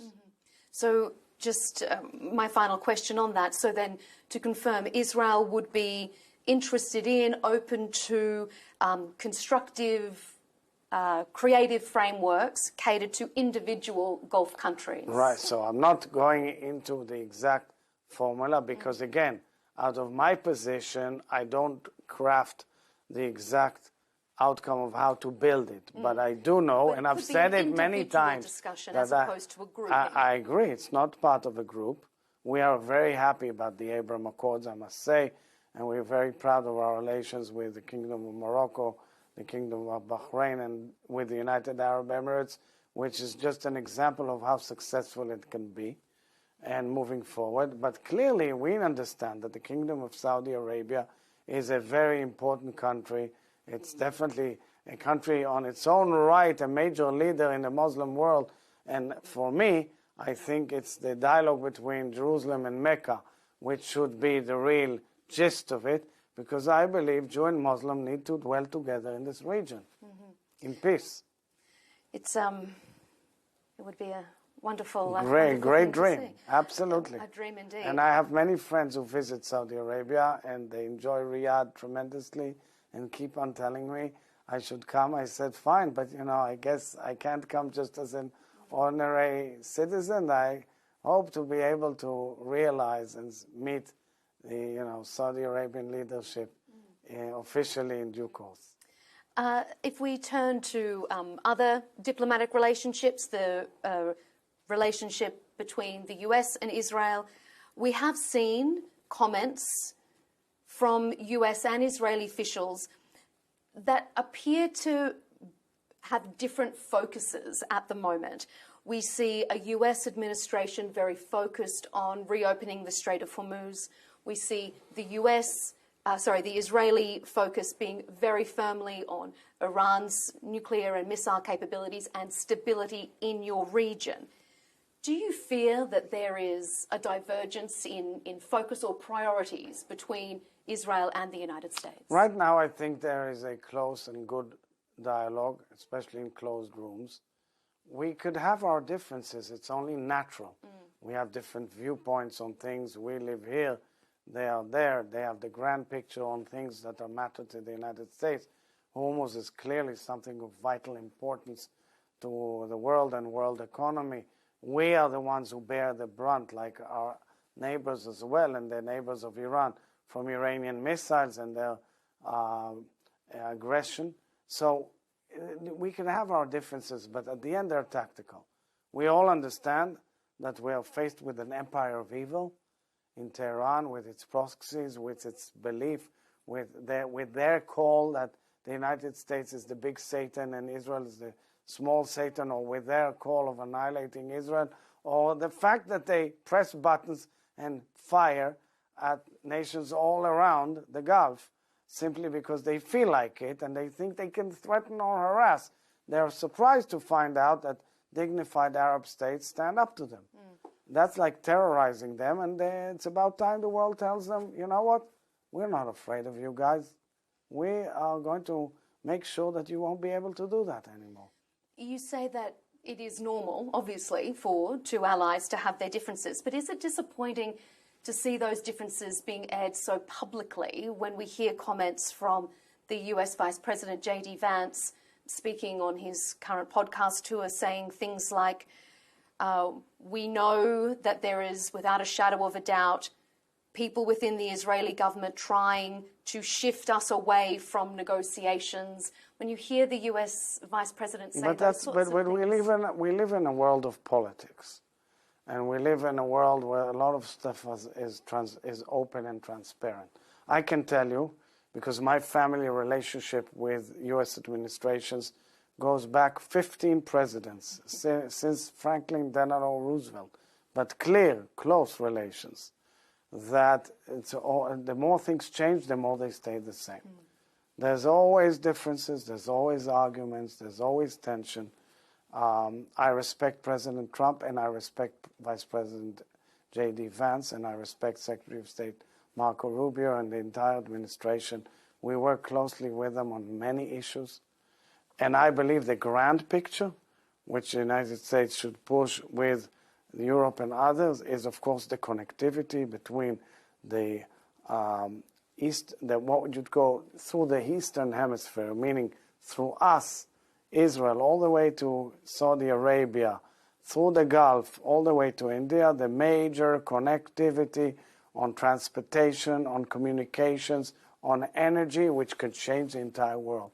And I believe that with the incredible Israeli advantages in so many spheres, together with the incredible advantages and qualities of the Arab nations, and definitely Saudi Arabia, we can get very far.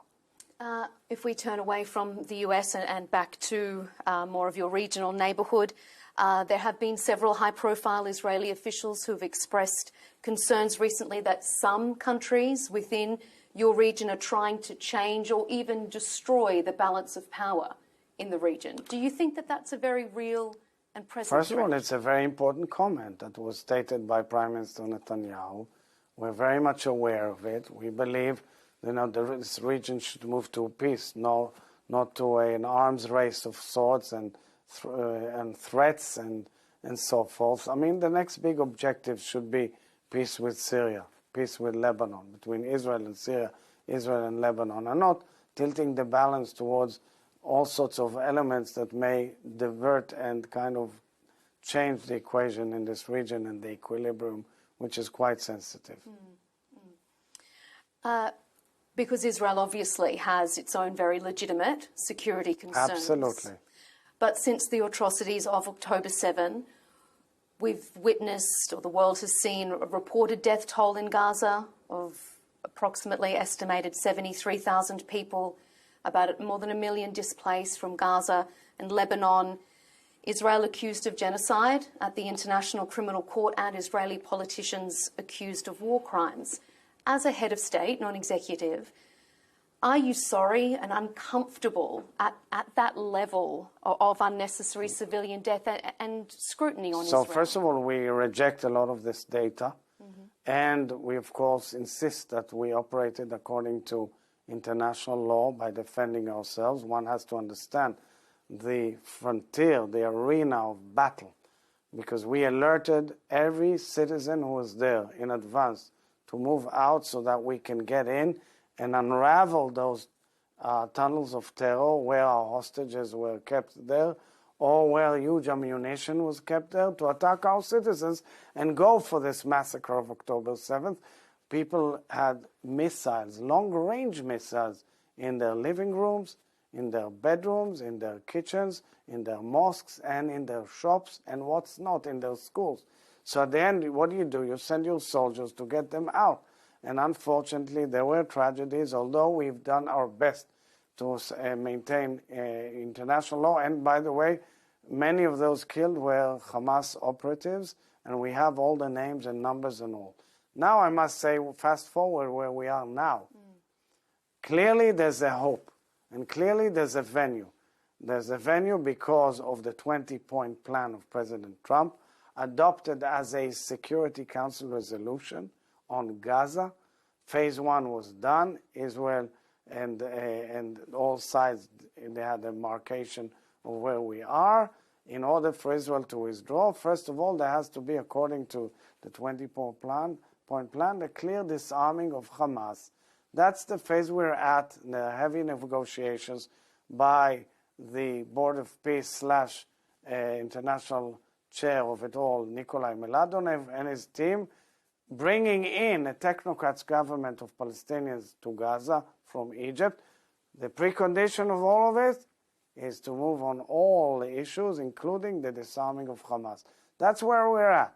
So I'm saying to the world, guys, you can keep on going on the blame game. We defended ourselves and actually protected the free world by the way we fought this empire of evil. Same in Lebanon, same in here. If you get the terrorists out, you will have real hope for peace and real hope for the people living in Gaza. These people in Gaza, they deserve good life. We want good life for them. They were there when Hamas took them over. Even now, Hamas is money laundering some of the incoming food supplies in order to maintain their regime. But if they'll go out and a technocrats government takes over, there's huge hope. Same goes for Lebanon. We can have peace with Lebanon. The ones who are stopping it is Hezbollah. And they're a proxy of Iran, just like Hamas a proxy of Iran. So that's the strategic situation we're looking at. And believe me, my heart aches for every innocent civilian in the Palestinian side, because this is not our aim or desire in any way. And just finally, the tide of public opinion after a lot of these situations in Gaza, in Lebanon, has in some quarters globally turned against Israel as the Israeli government, I should say, and perhaps their actions. As the head of state, how do you grapple with the public opinion problem that First of all, suffers? we have to differentiate. I'm answering and replying to all these allegations all the time. There's an international campaign, an onslaught against Israel as part of trying to weaken Israel in its battle against the Iranian empire of evil. That is a clear equation, and therefore a huge part of this campaign is aimed to affect public opinion by viral movies, by messaging, by demonstrations and so forth. Having said all that, not organically it's not organically. A lot of it is fake too. I don't shy away from the fact that there are people who believe that, but we know that it's instigated and organized and paid for and financed, and a lot of that was exposed in recent months all over the place. But organic grassroots because some of the people have no clue. They don't know anything about the region. They don't know anything about my country. They don't know that 20% of Israel is Muslim. They have no clue. You know, recently I posted a beautiful picture of the way I swore 5 new judges, Qadis, for the Sharia court in Israel, including one woman, which is a great story. The amount of response I got from the Arab world and the international community was great. What, you have Muslims in Israel? What, you mean they're equal citizens? People don't know that they have parties and they are very important in our politics, and they are now in the political picture in Israel counts them as very interesting in the political game, and they have no clue about their TV, radio, and the fact that they're part and parcel of all our lives. But that's the greatness of this nation. We're a very moderate nation. We want peace. We were attacked, butchered, slaughtered, raped. Our sisters and daughters and and husbands and brothers. That's what happened to us. And we went to fight simply to defend ourselves. But now, after showing resilience and leading to a major change which occurred in Syria and Lebanon and in Gaza, now is the opportunity for the international community to stop this blame game and move to peace. And we can move to peace if we really want to. But for this, Iran has to pull out its proxies, its war machine, and enable people to live. There's no difference between us. I mean, there's no real arguments between us and Lebanon on the solution for peace. The border is clear. We don't have disputes. We simply want to live in peace in our northern border without being attacked by Hezbollah. And I'm telling you, I spoke in Arabic to the people of Lebanon saying we just want to be there as real good neighbors to you guys. Because I guess the counter-argument to that is those who would say that the Israeli government doesn't show that they want to live in peace. So the issue is that I'm not dealing with what people say here on expressing our democracy. The variety of views is unimaginable. So people can say whatever they want. At the end, Israel made clear, we just signed an MOU with Lebanon with clear guidelines for peace. It's a major, major step. And we heard what President Aoun said and Prime Minister Salam. We know it's not easy for any one of them. We are clear. And also for Israelis. Our people in the north want to make sure that they can live in peace, not go to school being bombarded by Hezbollah attacks all day long. So that's why we took over this strip of 10 kilometers or so until the Litani River, simply as a buffer to protect our citizens. But it's not that we can't have an arrangement. The previous UN security resolutions and ceasefire agreements were violated by Hezbollah. So that's why, and I know it's also a very big interest of the region to have peace on that side of the Middle East. And we are eager to it. But guys, the world has to understand, we are not willing to be attacked again. And Israelis have lost their trust in their ability of trusting their neighbors. That's the result of October 7th. But that doesn't mean it's over. It means that the Israeli public, at least as I speak for the Israeli nation, wants to see peace and wants to make sure that it will be safe under that agreement. Mm-hmm. President Isaac Herzog, I appreciate your comments in this wide-ranging interview. Thank you for your time. Thank you very much. On Al Arabiya English. Thank you.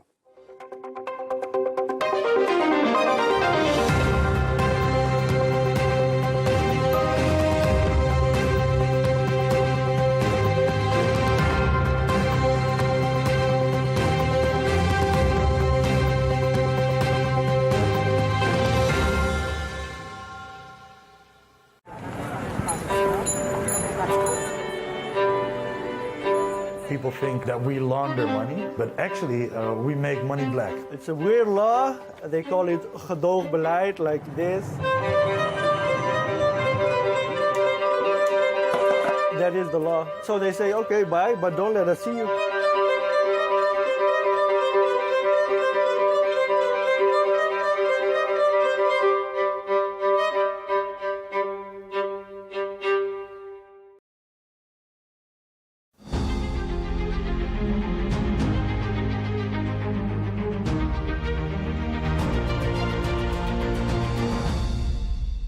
Sir Tim, thank you so much for being with us. It's great to have you at the Farnborough International Air Show. Have you had to make any changes in your decision making? Has there been any tangible impact on your bottom line or profitability, or have you been able to mitigate it in other ways? Well, we in the first quarter, we had planned that this was probably going to go on a bit longer than we thought.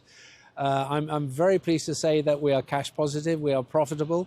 Perhaps not to levels that we would have had in the previous year, but hey-ho, if we get through even and a break-even plus, I'd be quite happy. I'm sure the shareholder would be quite happy, but we're going beyond that already. So at the moment, the company is in good shape. It's doing really well, surprisingly, given that this is going on longer than the first 3 months of the first quarter of our financial year. And if we can get through that, I should think that we'll be in a good place. We're not changing any of our plans, don't get me wrong. The government is continuing to build the airport in Dubai South. We are continuing with our orders. We have over 350 aircraft on order. It's about $150 billion worth of kit coming in. We're going through the major retrofit program, which is, we've done our 100th aircraft now. We've got about another 120 to do. So all this is going on, and we have no intention of slowing up or stopping. Yeah, I actually wanted to ask you about a couple of those issues, but firstly with the deliveries, can you just tell us a little bit about any of the supply chain constraints that you experience, be it with Boeing or Airbus? Where are we at right now, and what are you expecting in the near to medium term? In terms of the major OEMs and the aircraft coming in, we have 24 350s, one of which is here in Farnborough today. The one's just come out. We have another 49 of those on order. They're streaming into us during the course of this year and next year. The 777 hopefully will come in the second quarter of next year, calendar. The aircraft will be ready for us to view with everything in, all our seats and galleys and all the other bits and pieces that we're putting out. We're not telling you what they are at the moment, in November. So I'm hoping that we will pick this all up and carry on. As far as the supply chain is concerned, they continue to be a problem child. They're getting better. But as you know, we've decided to take control of a lot of that stuff, not all of it, and start building factories in Dubai to take the capability away from some of those people who are giving us a problem, and doing it ourselves. So there's more of that coming down the line. But in the end, we're airline managers. We're not here to build aeroplanes or build the parts for them. If they don't do it properly, we'll have to do it for them. And do you anticipate this kind of initiative perhaps also growing the local aviation industry in terms of manufacturing aircraft in the Emirates? To the last point, manufacturing aircraft is a bit of a stretch. But in terms of improving and enhancing and growing the aerospace industry for not just the local carriers such as ourselves, Fly Dubai or whatever, but for the industry, there is a golden opportunity here. All the factors of production, land, labour, capital are there.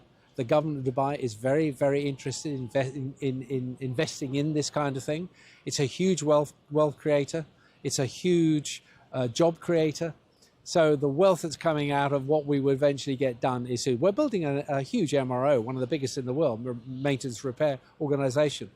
This is not because we want to do it for nothing else to do. It's because we need it, and we need to take control of one of the things that are giving us a problem at the moment. The supplier community outside Dubai, all the people are very, very interested in what we're doing, and many of them are stepping up now and getting involved, building factories, wanting to see how they can expand their incumbent operation at the moment. So it's a golden opportunity, and because aerospace is such a sort of mega-trillion operation, if you get a piece of that, and I see no reason why Dubai couldn't do that. When I look around all the other countries that have got involved, and they're not doing a very good job, I'm afraid to say, hence where Dubai has it on a plate, if we're smart about how we do it. You've recently announced new routes to some African countries like Accra and Ghana, also Cape Town. You've added larger aircraft for a number of destinations like Sri Lanka, Thailand, New Delhi, adding new routes, etc. Is that where you see growth coming from, Africa and Asia? Where is growth coming from where you're sitting? Well, obviously, as far as we're concerned, the African part of things is pretty underserved. And obviously Asia. But listen, in our plans going forward, which I'm not going to disclose what we're doing, the whole planet is under the sort of eye of our planners. So many more in America, lots more in South America, North America, South America, Europe, Asia, of course. Africa is sitting there ready to go for us at the moment. We're just a bit short of aeroplanes. That's the problem. Once we get those in, and Fly Dubai is also very interested in moving, I think it's got its 787s coming. There'll be a lot more capacity coming out of Dubai into these markets. I wanted to ask a final question about the cargo industry as well. You've recently launched or begun using the Boeing 777-300 special freighter. I wondered, given all the conversations we're having about the difficulty of moving goods from one place to the other with the closure of the Strait of Hormuz and the unreliability of other routes, do you see cargo as a growth area for you? Is it something that we might see more of in the future? Well, it's already excelling. It's well beyond the targets we placed on it. It's no coincidence that with the ERF that you've just made mention of, we have a plan to take up to 20 of those, plus the existing freighters that we have on order, and a few more to come from Boeing, to grow the cargo business. Now, along comes the difficulties that we're facing at the moment. But prior to that, the growth in e-commerce was so large and moving at such a pace that a lot of these, this new freighter we've just converted has a 100-ton capability, but a lot of that will be e-commerce, smaller packages and all the other bits and pieces. It's a growing market, and everybody's getting involved in it. So, and then we get the situation where there are some issues with regard to shipping maritime. Obviously, that's causing a spike in what we can do for them. So that helps. But in the end, you've got to assume that these kind of choke points will go, that maritime will restore to its normal situation, and that the air cargo business will grow because it was growing anyway and leaps and bounds. So I don't bank this spike as something that's going on forever. I look at it as short term, but in the end, we'll get back to equilibrium. Maritime will sort itself out. The airline community will grow its cargo business simply because just in time will come back into the mix in terms of production plants, whether it be in the Ruhr, whether it be in South Africa or even Dubai. Thank you for being with us.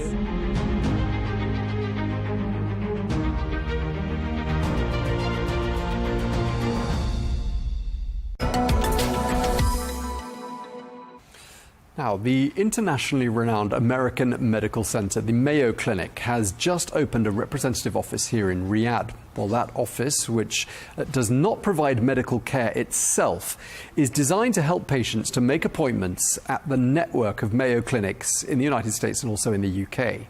Well, Mayo Clinic is known for providing specialized care for serious and complex medical conditions. Well, we're joined now by the Mayo Clinic's Medical Director for the Middle East, Dr. Omar Ghanem. Thank you very much indeed for joining us, sir. I wondered if you could just start by telling us about the rationale for this brand new Mayo Clinic presence here in Riyadh. Absolutely. Thank you, Mr. Watson, for having me, and thank you for Al Arabiya TV. So while prioritizing the needs of the patient, Mayo Clinic is committed to caring for patients with the most complex medical pathology. Every year we have more than 1.4 million patients who visit Mayo Clinic facilities in Rochester, Minnesota, in Arizona, in Jacksonville, in Florida, as well as in the UK, as you just mentioned. And these patients come from more than 140 different countries. This is not news to us. We've cared for Saudi patients for decades now, and there is a portion of the Saudi patients who seek highly specialized centers like Mayo Clinic for advanced and complex medical care. Our office in Riyadh does not provide medical care, but makes that journey to finding the right care smoother and easier. Our representatives in the Riyadh office are able to help patients and their families focus more on their health and their recovery and their treatment, while we deal with the logistics and help them with the logistics of accommodation, travel, medical records, scheduling the appointments, and all these other details. Again, this opening in Riyadh is part of the commitment of Mayo Clinic of providing access to care for, or category 1 care for the complex medical conditions and for the patients with complex pathologies. And again, this is the part of the rationale that we are addressing.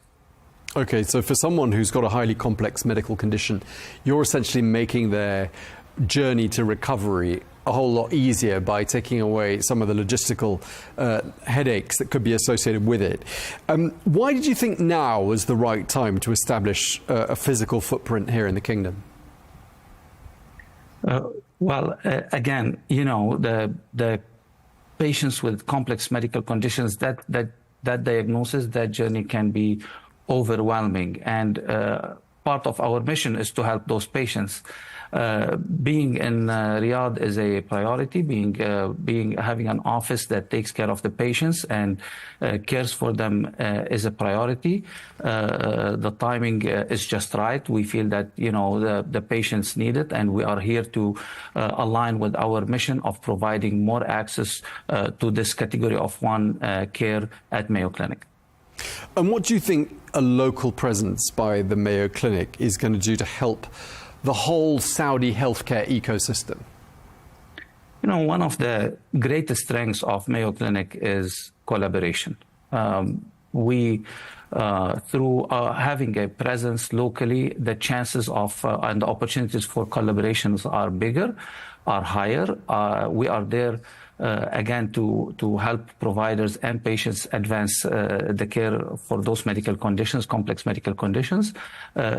While being there, there is more opportunities definitely for collaboration and helping. We're not there to replace. That's what I always repeat. We are there to complement the care. Many of and most of the Saudi patients have access to excellent care in Saudi Arabia. We are there for the patients who feel or believe, as well as the physicians who feel or believe that these patients need highly specialized centers like Mayo Clinic. Right, and you're going to be working with some local Saudi healthcare providers as well, aren't you? This is definitely the goal, is to get the referrals, and either patients can themselves refer themselves to the office, and then our representatives would meet them, get them information from them, help them navigate how they can schedule appointments. Also, physicians, if they are seeking that higher kind of care that we provide, would be able to reach to our office, and our representatives would be able to help them. I mean, the healthcare space here in Saudi Arabia is undergoing a massive transformation. I don't know if you've observed that yourself, but yes. Where do you see the Mayo Clinic sort of aligning and fitting into that transformation? Again, our goal, I heard the term medical tourism before. This is not, part of the medical tourism or part of the, this is not the goal. The goal is to help patients, the patients that need that care. And we are part of that bigger ecosystem now. We have a local presence. We are there to help those patients and to help the providers that need to transfer those patients to a higher level specialized center. Moving forward, what opportunities are you spotting in the healthcare space here in Saudi Arabia? There is, again, great opportunities based on the fact that we are on the ground. We have great collaborations now and a presence on the ground next to those providers, next to those patients. There's always opportunities, and us being there will definitely help explore those opportunities further. Any particular challenges operating in this market? Thankfully, our relationship with the Saudi physicians has always been great. I wouldn't say that we've had any challenges, always positive experience with the Saudi physicians and the Saudi hospital systems. And Dr. Ghanem, when I was reading about your new representative office here in Riyadh, I noticed that you make a big point out of it being a bilingual service, presumably English and Arabic, to help people navigate their journey to recovery. And we talk a lot about Saudization on this program, and I wondered whether you had made a conscious decision in your recruitment to tap into the local Saudi talent pool. Absolutely. Our representative in the Riyadh office is bilingual. Our representative number is very limited. So I would say the Saudization guidance and the workforce planning might not apply to this situation as it would apply for larger operational systems. That said, our representatives are Saudi and speak, again, both languages. This will allow us to understand the needs of the patients and their families better. This will allow us to provide them with that multidisciplinary care that Mayo Clinic provides and offers through their offices better and through their facilities better. And just lastly, Dr. Ghanem, I know you're also a surgeon, an experienced surgeon, and I wondered how that shapes how you approach the healthcare needs of patients. Yeah. So this is a bit personal to me, and that's why it's very meaningful. I am Lebanese, and I came to the United States for advanced surgical training, and with the goal at some point to be able to give the patients and the providers and the physicians in the Middle East back. I just never imagined that I will be able to do it at the #1 institution in the world, and at an institution that kind of sets the gold standard for patient-centered, team-based care. As a surgeon, this. As a bariatric surgeon here located in Rochester, Minnesota, we get a lot of complex patients. I very rarely do kind of straightforward surgery. We do the rare cases, we do the complex cases. This is our day-to-day. We get referrals from all around the world and the Middle East, and we are able to approach this in a multidisciplinary way. Different physicians sit together and come up with a treatment plan. Too many different angles that we see the problem, and so that we can offer a solution. How does this help? This helps shorten the time to diagnosis. This helps us being more efficient and helps us answer a lot of the questions that were unable to be answered, unanswered or answered somewhere else. This is, again, a big deal to me, being able to be available through my role to help patients from the Middle East region and to be able to help those patients in need. And again, align with Mayo Clinic's mission, which is helping patients and prioritizing their care. Yeah, and by the sounds of things, you bridge many worlds in your capacity as the Mayo Clinic's Medical Director for the Middle East. Thank you so much. We really appreciate you taking the time to speak to us. Dr. Omar Ghanem, thank you so much. Thank you.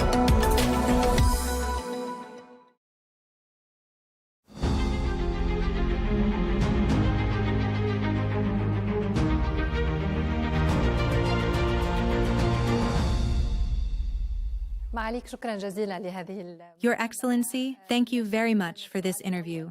Undoubtedly, the first question in light of the current security situation is your assessment of the implications of this war on the Saudi economy, as well as on the fund's strategy. Naturally, the impact of the war is not limited to the Saudi economy or the fund's strategy alone, but extends to the global economy as a whole.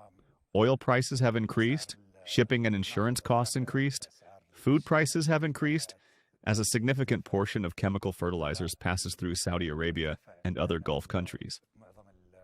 In addition, helium gas is facing difficulties reaching Taiwan, leading to delays in semiconductor chip manufacturing or increased costs. As for the fund, our strategy is long-term rather than short-term. It spans the next 5 years and represents a continuation and evolution of previous strategies since the fund's establishment in 1971, through the transformation phases in 2015 and 2017, followed by the 2021 to 2025 strategy, and now the current strategy for the period from 2026 to 2030. We will return to the fund's new strategy or its next phase shortly. But specifically regarding the war, Your Excellency, were there any initial commitments to external deals that are now being reconsidered due to the impact of the war? Some deals and investments are being reviewed, whether due to the war or for reasons related to economic feasibility. We continuously reassess our priorities and existing investments. I cannot say that we cancel a specific investment in favor of another, as this process is inherently dynamic, both in times of war and under normal circumstances. However, it is certain that the presence of war places greater pressure on the need to reposition certain priorities. And where do the priorities lie? Priorities are naturally defined based on national needs and aligned with the requirements of the national economy, which constitutes a key priority for us. We do not operate solely as financial investors. Rather, our role extends beyond that. Since the fund's establishment, the objective has not been limited to generating financial returns. While returns are an important part of the fund's goals, they are not the only objective. Financial returns and developmental objectives for the fund. Based on that, how do you measure performance? And what KPIs do you rely on to assess what has been achieved for the Saudi economy? KPIs are significant in light of what has been achieved. To answer this question, it is important to review the fund's stages of development since its establishment in 1971. In its early years, the fund focused on developing the local economy, particularly in the financial sector, the petrochemical sector, and infrastructure projects such as railways, playing a clear role in driving development. In 2015, a major transformation took place. Developmental goals were no longer the sole objective, but became part of a broader framework that also includes economic feasibility. Limiting objectives to development alone would mean overlooking the economic viability of projects. In 2015, following the transfer of the fund from the Ministry of Finance to the oversight of the Council of Economic and Development Affairs, work began on redefining its strategy for the 2018 to 2020 period as part of this transformation phase. During this transformation period, we established several companies and major projects. Among the largest globally were launched, including NEOM, the Red Sea Project, and Qiddiya. The fund also strengthened its partnerships locally and internationally, contributed to the creation of significant job opportunities, and enhanced collaboration with the private sector. At the start of 2021, the fund entered the third phase of its strategic development for the 2021 to 2025 period, marking a stage of expansion and growth while building on the achievements of previous phases. Several national companies were launched, including Roshen, Humine, and Savvy, while existing companies such as ACWA Power, Bari, and Ma'aden were further enabled and developed, with the fund playing a key role in expanding their operations and strengthening their impact. The current strategy, covering the period from 2026 to 2030, builds on this trajectory and focuses on transforming 13 strategic sectors into 6 integrated economic ecosystems. On what basis were these ecosystems selected? To answer this question logically, it is important to explain how the fund's investment structure has evolved. In the early phase of its strategy, the approach was based on a geographic allocation of investment objectives. The fund had 6 investment portfolios, 2 dedicated to international investments, 2 to domestic investments, and 2 to local real estate investments, including a dedicated portfolio for mega projects. We have now moved to implementing 3 main portfolios: the Vision Portfolio, the Strategic Investment Portfolio, and the Financial Investment Portfolio. Each of these portfolios has distinct investment objectives, although all are ultimately aimed at delivering strong financial returns. The Vision Portfolio focuses on enhancing integration across priority strategic sectors for the Saudi economy and the Public Investment Fund. It also aims to maximize value for the fund's companies and support local economic growth through the development of integrated economic ecosystems, numbering around 6. The second portfolio, which is the Strategic Investment Portfolio, focuses on managing and maximizing returns from strategic assets, while also increasing the economic impact of the fund's companies. The third portfolio, the Financial Investment Portfolio, is primarily focused on generating financial returns, both domestically and internationally. Since the transformation, the fund has achieved average returns of around 7%. Are you now targeting higher returns than that? Overall, yes. Let me provide a historical overview of the fund's achievements. The fund's AUM, or Assets Under Management, has grown from approximately 500 billion Saudi Riyal in 2015 to more than 3 trillion Riyal. Total shareholder returns have averaged around 7% annually. Approximately 750 billion Saudi Riyals have been invested domestically, contributing an estimated 910 billion Riyal to the GDP. Most importantly, local content has reached around 590 billion Saudi Riyal. These indicators contribute to enhancing what is known as economic complexity, as the focus is not solely on GDP growth, but also on the diversification and sophistication of the economy, with local content being a key pillar of this concept. In addition, a number of global asset managers and investment funds have established regional headquarters within the kingdom. Also, from 2021 to 2025, foreign investments exceeding 75 billion Riyals were brought into the Saudi market, with support from the fund. Is foreign investor appetite today affected by the war? Certainly, investor appetite is affected across the board, not just among foreign investors. Even European investors within Europe see shifts in sentiment, as do investors in Asia, whether in China, South Korea, Japan, or Indonesia. Everyone is impacted. That is because the war is not taking place in a remote region, but in one of the world's most critical areas for supplying essential commodities, including oil, gas, and their derivatives, as well as industrial fertilizers.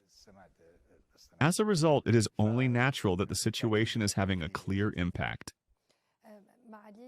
Your Excellency, does the new strategy include any changes in the scale of investments to be deployed domestically compared to other investments?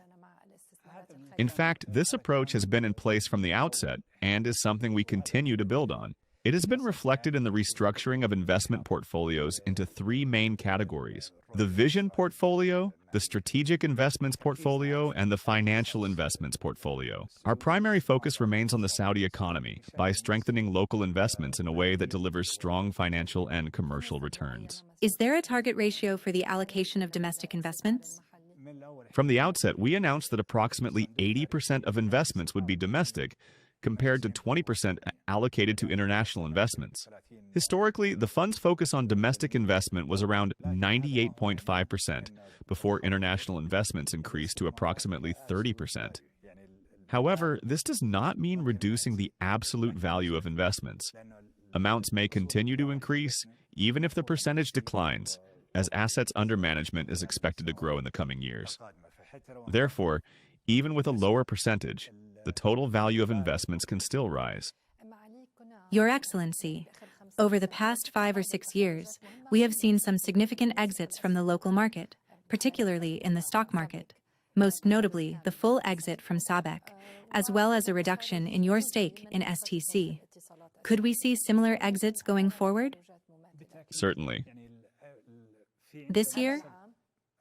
I can't say whether it's this or the next, but in general, our investments go through around 7 stages, starting with the initial investment concept, followed by preliminary and detailed feasibility studies, then execution of the deal or project, company establishment, performance monitoring, and finally the 7th and most important stage, the sale. These stages are structured this way because exit or sale is a fundamental part of the investment cycle. No investor holds a single investment indefinitely.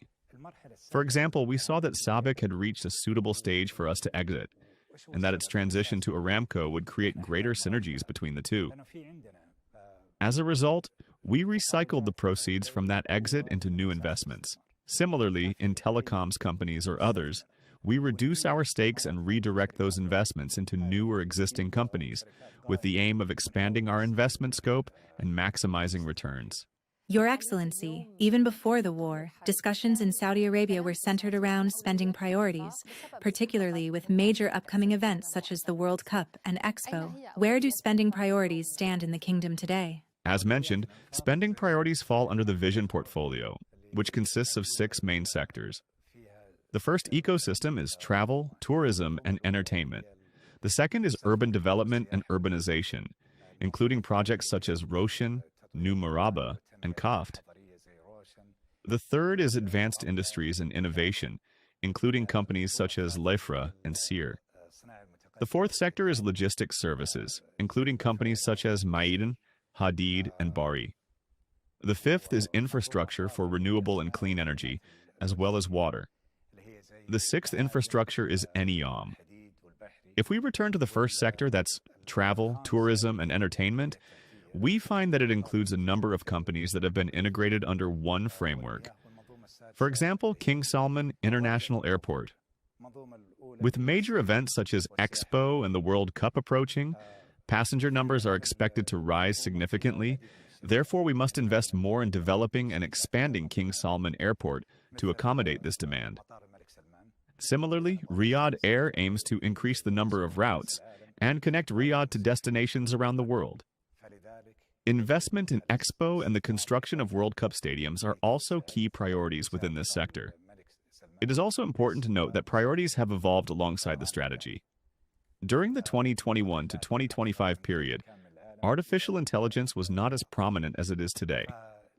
As a result, some priorities have been reshuffled and investment objectives repositioned, with greater focus on AI infrastructure and investments in AI companies, both domestically, such as Humane, and internationally across regions including the United States, Europe, and Asia.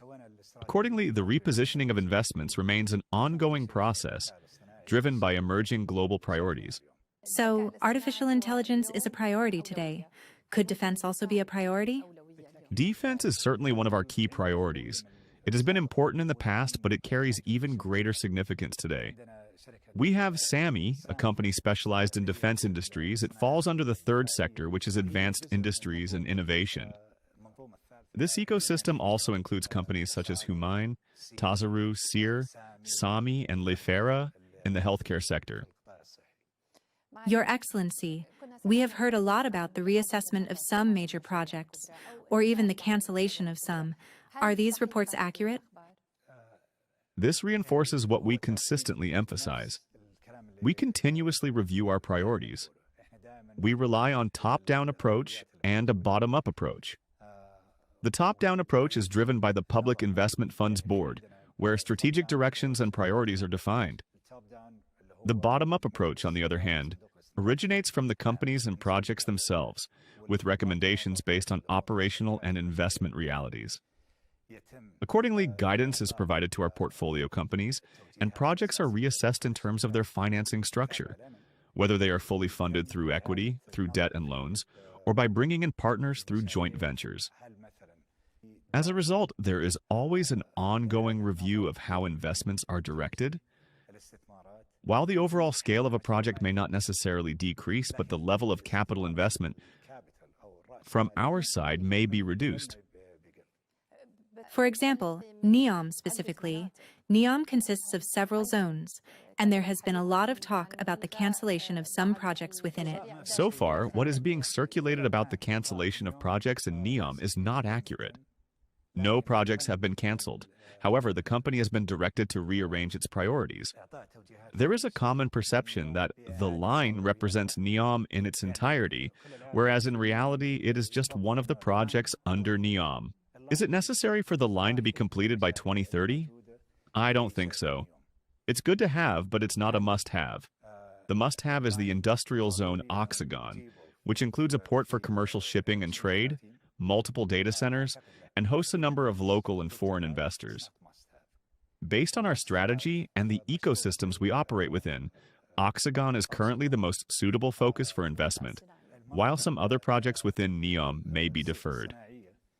As for deferrals, these are managed through directives given to our companies, including NEOM, within the framework of an integrated ecosystem under the Vision portfolio. The company itself evaluates these directives after receiving guidance from its board and the funds board, and we then await the company's plan on how to achieve all or part of the objectives in the most financially efficient way possible. Historically, most of the fund's projects, especially in mega projects, infrastructure, and real estate, were fully funded through equity from the fund. But is this the optimal approach? Certainly not. This aligns with our current strategy, which aims to achieve the same objectives or a significant portion of them with less capital. As an economic catalyst, we initially assumed the early-stage risks by developing the infrastructure. Once that phase is completed, it becomes much easier for the private sector, both locally and internationally, to step in and invest.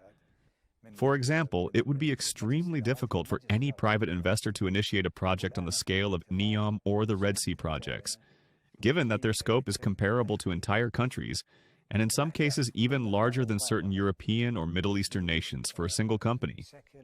Therefore, it is impossible for any private sector investor, whether local or international, to initiate.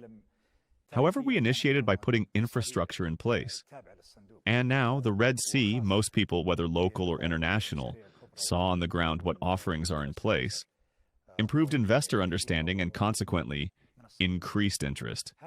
Today, we are seeing growing demand from both local and international investors to participate in these projects. I recently met with one of the largest American investment management firms, and they said, "We understand infrastructure, and we like it and want to invest in it." We have also observed that investors tend to invest in sectors they understand. As a concept, the Red Sea, or Roshan, are unprecedented in the entire world. As these projects evolve and become more concrete, investment decisions become much easier for them to make.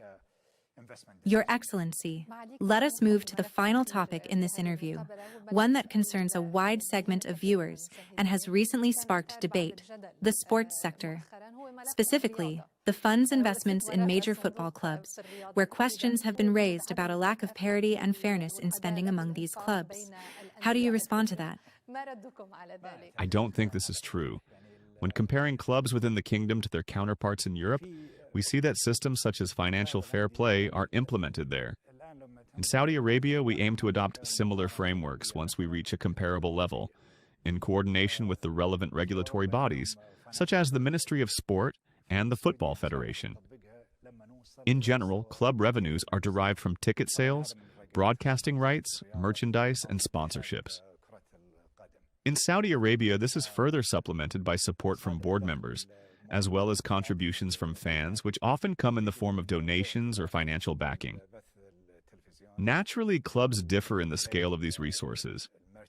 Some receive greater support from their fan base or board members than others, which directly impacts their spending capacity. As for the fund, it invests in club companies at relatively similar levels. However, we cannot control donations or external contributions that fall outside its investment framework, whether from honorary members or fans. However, the primary objective for these clubs remains their privatization and eventual sale. Are there serious negotiations underway in this regard? Yes, there are ongoing negotiations, and we expect, God willing, to announce within the next 2 days the sale of our stake in one of the clubs. Can we know the name of the club? You will find out within the next 2 days, God willing. And are there other deals that could be completed this year? As mentioned earlier, our investments go through several stages, with the 7th being exit or divestment. We entered the club sector with the objective of improving governance, which was previously quite weak but has now significantly improved.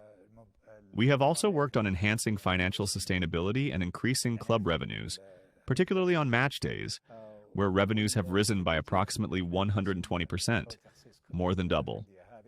We are gradually moving toward the privatization of these clubs.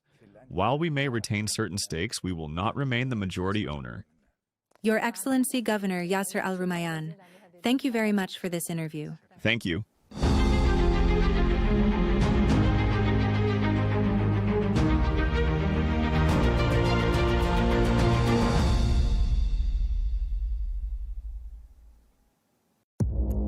Our allies, in many cases, are worse than our enemies. Stay informed and connected with the latest international headlines. There obviously is a risk. From breaking news to in-depth analysis, it would appear that this war is coming to an end. who buys this stuff? Investors, pension funds.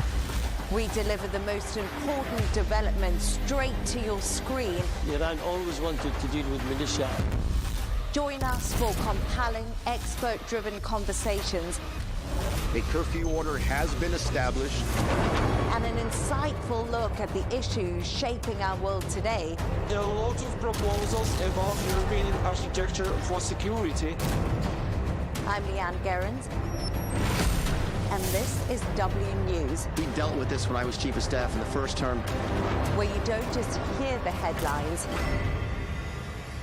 you get the full story.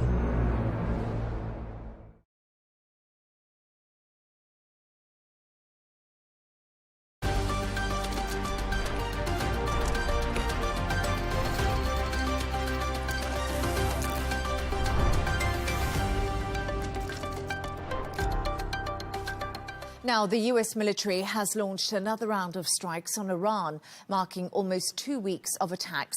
Meanwhile, a Saudi-owned vessel was targeted in the Red Sea, and countries across the region say they intercepted Iranian missiles and drones.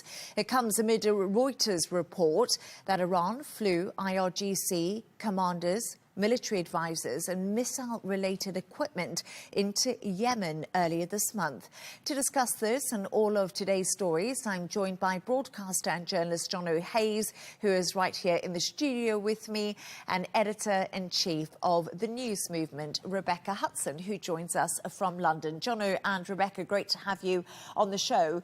Jono, let's start off by focusing on this Reuters report that I just literally mentioned, reporting reporting that Iran flew IRGC members and weapons into Yemen. What more do we know about the details? So, if it's true, this is very significant because this is a concern. It's a worry for the region as well, because up until now, of course, Iran have always said that they don't back Houthi rebels when it comes to any military capability. But yeah, like you said, there's 4 sources who've cited this now, and if it turns out to be true, we've got another situation in our hands. We're talking about commanders, advisors, but this is what's more important. Missiles and drone capabilities and equipment, and we don't know entirely if they're ready-made and they're good to go, or if it's the equipment in order to be able to manufacture, and therefore giving the Houthi rebels within Yemen the ability to produce these weapons, which is a huge concern. Now, the Red Sea threat is something we've heard more about in the last couple of days. The Bab el-Mandeb Strait, of course, becoming a choke point as well, and that is a potential risk that we're running right now as well, which would effectively close off between the Strait of Hormuz and the Bab el-Mandeb Strait, would somewhat segregate the GCC in itself and close down pretty much the whole way through from the Nile all the way down until you get to the important ports. So why this matters is because they're not known for the Houthis to have firepower up until now. And as I said, Tehran have denied that they have ever armed the Houthis. So this will be a deeper level of direct Iranian involvement on that front, and that's where you come into an issue. If it gets verified, this report that we're hearing just about today, this means Houthis have Iran's backing politically, but also from a military point of view. And that, again, reinforces the accusations that Iran are, in fact, supporting the Houthis. Now, they have denied this, of course, vehemently denied this many, many times. So that brings another question back to the front of the table again, and that is trust. How are the US, or in fact any of the Western allies of the US supporters, supposed to trust what Iran say? If this, again, turns out to be something that is true, it means that they've lied once again about who they're supporting and where they're sending back in as well. And as I said, the Houthi rebels were not necessarily a concern until we find out that Tehran might have been supplying them with something. I should point out that Yemen's sovereignty and international law would be violated, and that's what we hear in the message from the president there, Al-Ami, who said that if this turns out to be true, and Tehran has dragged Yemen into a regional war that serves Iran's interests, not Yemen's interests, that in itself would be a violation of the sovereignty and international law from a Yemen point of view as well. So the government there said the Houthis were acting outside of the legal institutions set down by Yemen government and allowing Iranian aircraft to land inside. That's despite the fact that that is Houthi-controlled territories. That is a government objection that they've faced from that as well. So that will be against Yemen's established and recognised government. And once again, it raises that mistrust between the US and Iran if they do try to look for a diplomatic off-ramp. But Becca, let's talk a little bit more about the situation, because right now, as Jono said, the Strait of Hormuz, the Bab el-Mandeb Strait, both of them are under threat. And what this is doing is it's pushing up oil prices. We have, of course, seen oil go above $100 a barrel after the Houthis have now come into the fray when it comes to the war. How dangerous is this for global inflation and economies around the world? I mean, I think, we're talking about, a really escalating conflict, aren't we? And the impact that this has on the global markets, on supply chains, really cannot be underplayed. We've got Goldman Sachs projecting that barrels could hit 160 USD a barrel if this continues. So we are not looking at a global situation that's calming down. We're looking at one that escalates. The IEA here in the UK has called what's happening in the Strait of Hormuz the biggest disruption in the oil markets in history. And when we think about the world wars, the various conflicts in the Middle East that we've had previously, that really states the significance of what's been happening over the last, 10 or 11 or so nights. We're obviously not quite at that recession, I think we call it the tripwire yet, but we're nearing it. And the impact isn't just on oil prices, but it will also start hitting things like fertilizer, which has that knock-on effect for food prices and food shortages. And then you start getting disruption to all kinds of supply chains and supply lines. So the consequences being felt globally and really teetering on the edge of something incredibly serious. And yet, and adding yet more imperative and urgency to this situation in the Strait of Hormuz being resolved. And I guess the main thing right now is markets are pricing in risk, because we saw before that the oil prices were staying stable, and now all of a sudden we see this 8% rise in the oil prices. But Becca, I just want to stay with you at the moment, because the UK government has now said it's ready to defend itself after Iran threatened it allowing the US to use its bases. Is there a concern where you are at the moment? So, I mean, first, that's a continuation of the Starmer position that we would allow UK bases to be used for defensive actions from the US, and that's now obviously resulted in this pretty serious threat coming out of Tehran. And, you know, as you well know, we've spoken about on this show before, you know, the UK has been wrestling with its defence spending for a really long time. Our new Chancellor, John Healey, resigned from the role of Defence Secretary over what he considered inadequate defence spending. And so I think the concern is as much around national security as it is our readiness to be able to respond to a threat like the one made by Tehran, made by Iran. You know, we are very aware that our military, our army, our armed forces are depleted. We have not been spending that ring-fenced percentage of our GDP. We haven't been keeping up with our NATO payments, as Donald Trump has been very keen to remind us, and lots of our European neighbours. So I think this is really bringing to a head here in the UK for our new Prime Minister and our new government that national security and defence is a real world and very real issue. And the agenda this week under Burnham's sort of new premiership has been dominated by kind of domestic policy. But it is impossible to ignore the wars that are raging and the consequences it has not only on our economy, but also on our safety. Yeah, and it's really interesting because people still don't know what Andy Burnham's foreign policy is. Of course, he's only just been in the job a few days and now he's coming up against this. But, Jono, the US Senate blocks resolution curbing Donald Trump's Iran war powers. We've seen that today. The US State Department is telling citizens in the Middle East to prepare for potential flight cancellations due to the Iran war. And we've seen the British embassies in Iran, they're now saying that their diplomats should leave the country. A few other European countries are saying this. Do you think the signals that an escalation is due to come, or is it just precautionary? I think we're seeing something similar to what we saw towards March of last year, of this year, when we saw the first escalation. The war very much right now, from an Iranian point of view, is asymmetrical more than anything else, and it's that type of warfare which involves the shipping lanes, the drones, missiles, proxy groups. That is more than what we're seeing than anything else. Are we at risk of... Are we teetering on the edge of a wider regional escalation? That is the million-dollar question here. And I think both sides are trying to increase that pressure, diplomatically, militarily speaking. They don't want to trigger a full-scale invasion. Neither side needs that. But what you see is when there's a melting pot, and there's several different factions that are at play here now, and there's many, many things that are coming into the fore, you have to then wonder if this is just a precautionary measure, and this is simply the reasonable and responsible thing to do if you look at certain areas across the GCC that have been targeted. And although there's been limited civilian targets within those, and it's mainly US targets that they have hit, you would be foolish to think that you may not potentially be at risk. So I think what we're seeing is just precautionary more than anything else. At least that's what I certainly hope. Although there has been some strikes in certain areas of the last couple of days which would indicate that perhaps we could be on the brink of some level of an escalation here.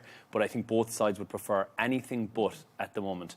And again, we always say this every single week. I feel like we say the next 48 hours will be pivotal. Yes. But it just requires one statement from the White House, one way or another. And you and I were back and forth about something yesterday, and even you saying something to me, an agreement has been signed. I initially thought you meant with regards to the war, because at any moment we could see this completely de-escalate, and likewise at any minute it could completely 180 and go through the roof as well. Yeah, because there were talks earlier this week, weren't there, that there could possibly be a 10-day ceasefire within the MOU framework. We haven't seen that come to light.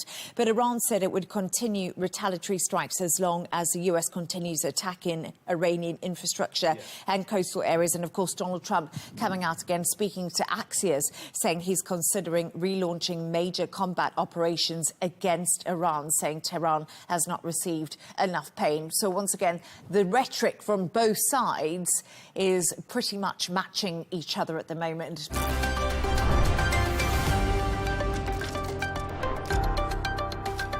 President Trump has formally approved an agreement with Saudi Arabia that will provide it with a civilian nuclear program and potentially open the door to uranium enrichment in the kingdom. That's according to a report in the Wall Street Journal. The new deal would last 30 years and is designed to give US companies a central role in developing Saudi Arabia's nuclear infrastructure. Dr. Ellie, let's begin with you, because how significant is this deal for Saudi Arabia at this time? It is significant on two levels. I would say one much more. On the practical economic level, it is part of, Saudi Arabia's attempt to diversify sources of energy, diversify economy, and it will definitely help boost the economy and the plans of 2030 and beyond that, with an increased need for energy and so on. This is excellent and this is very useful. However, the more significant significance of this statement is actually the political meaning of it, and is the messaging of it, where the US is saying Saudi Arabia is a trusted partner. Saudi Arabia is a kind of government that respects the international law, respects the international community, and behaves as a positive player and contributor to the world.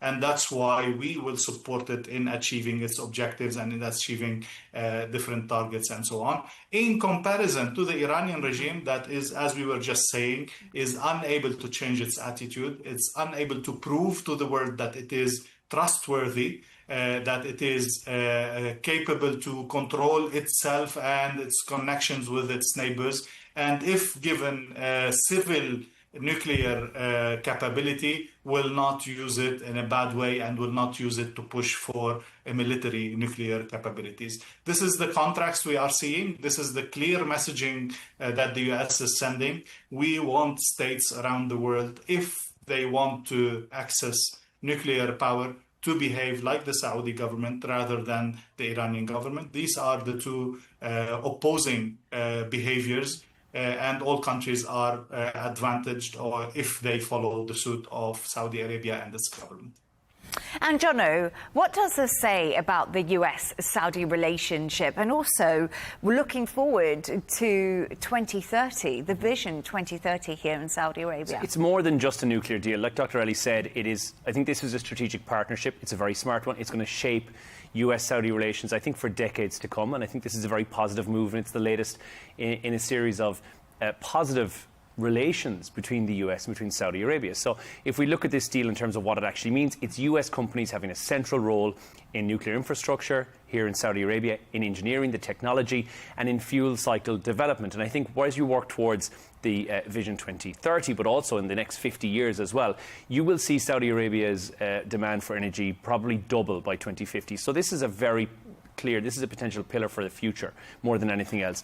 Energy generation is obviously a huge pivotal issue for many, many countries around the globe, and Saudi taking this step to have a civilian built nuclear energy infrastructure is incredibly important. It also diversifies energy within the country as well, and takes it beyond oil, beyond that gas reliance that we've seen previously as well. And as part of that 2030 vision, that reliance will become less and less. And as I said, in the next 50 years, with the double requirement on energy requirements here in the kingdom, that obviously is very, very important. So we're going to see that move away from fossil fuels and petrochemicals towards sources such as this. And again, because water is not a natural resource that we have here, hydro is not necessarily an option. Nuclear is the obvious way to go.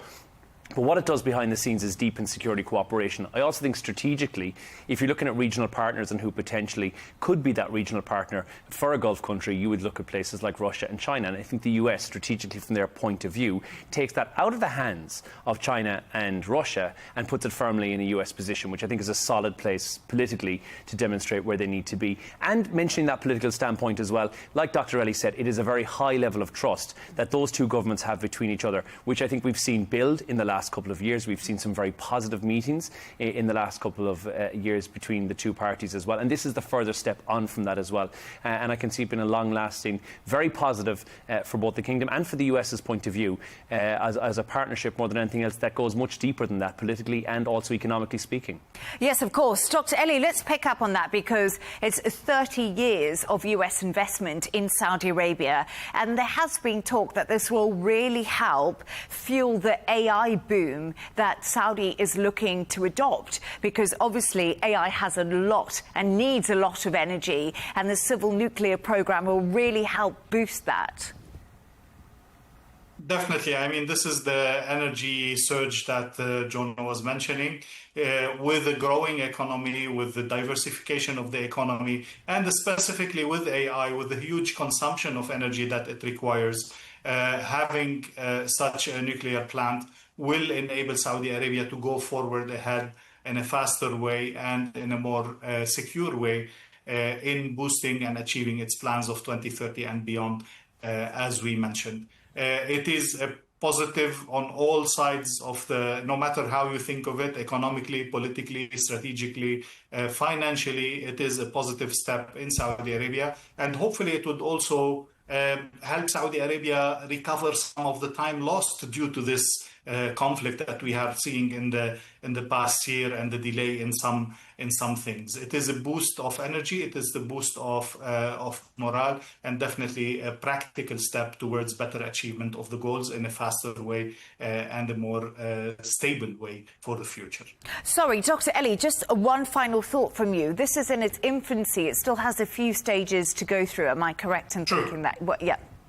Definitely. I mean, it's the framework, it's the approval, and then we need to go to two things. First, the legal process through Congress, through all the details, but also we need to go through the technical process.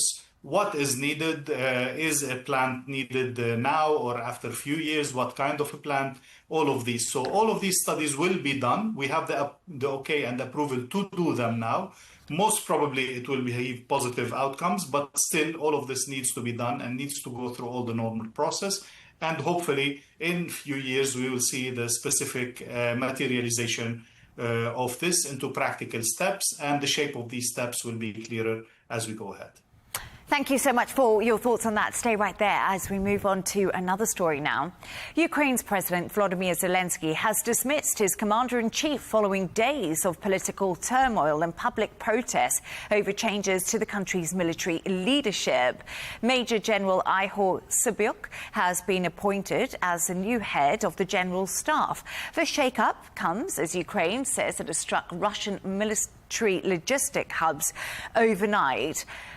Jono, let's have a little bit of a chat, because there's been a cabinet reshuffle happening, of course, in Ukraine. And a lot of people are saying, why did Zelensky basically sack the people that were doing the job and doing it well? And what about this new commander-in-chief? It's not just that, it's also doing that during wartime, which is always this is a massive military leadership change as well, and the first they've seen since the full-scale invasion, so you have to now question what was the thought process behind it. But like you said, there was the commander-in-chief, Alexander Syrsky, who was previously there.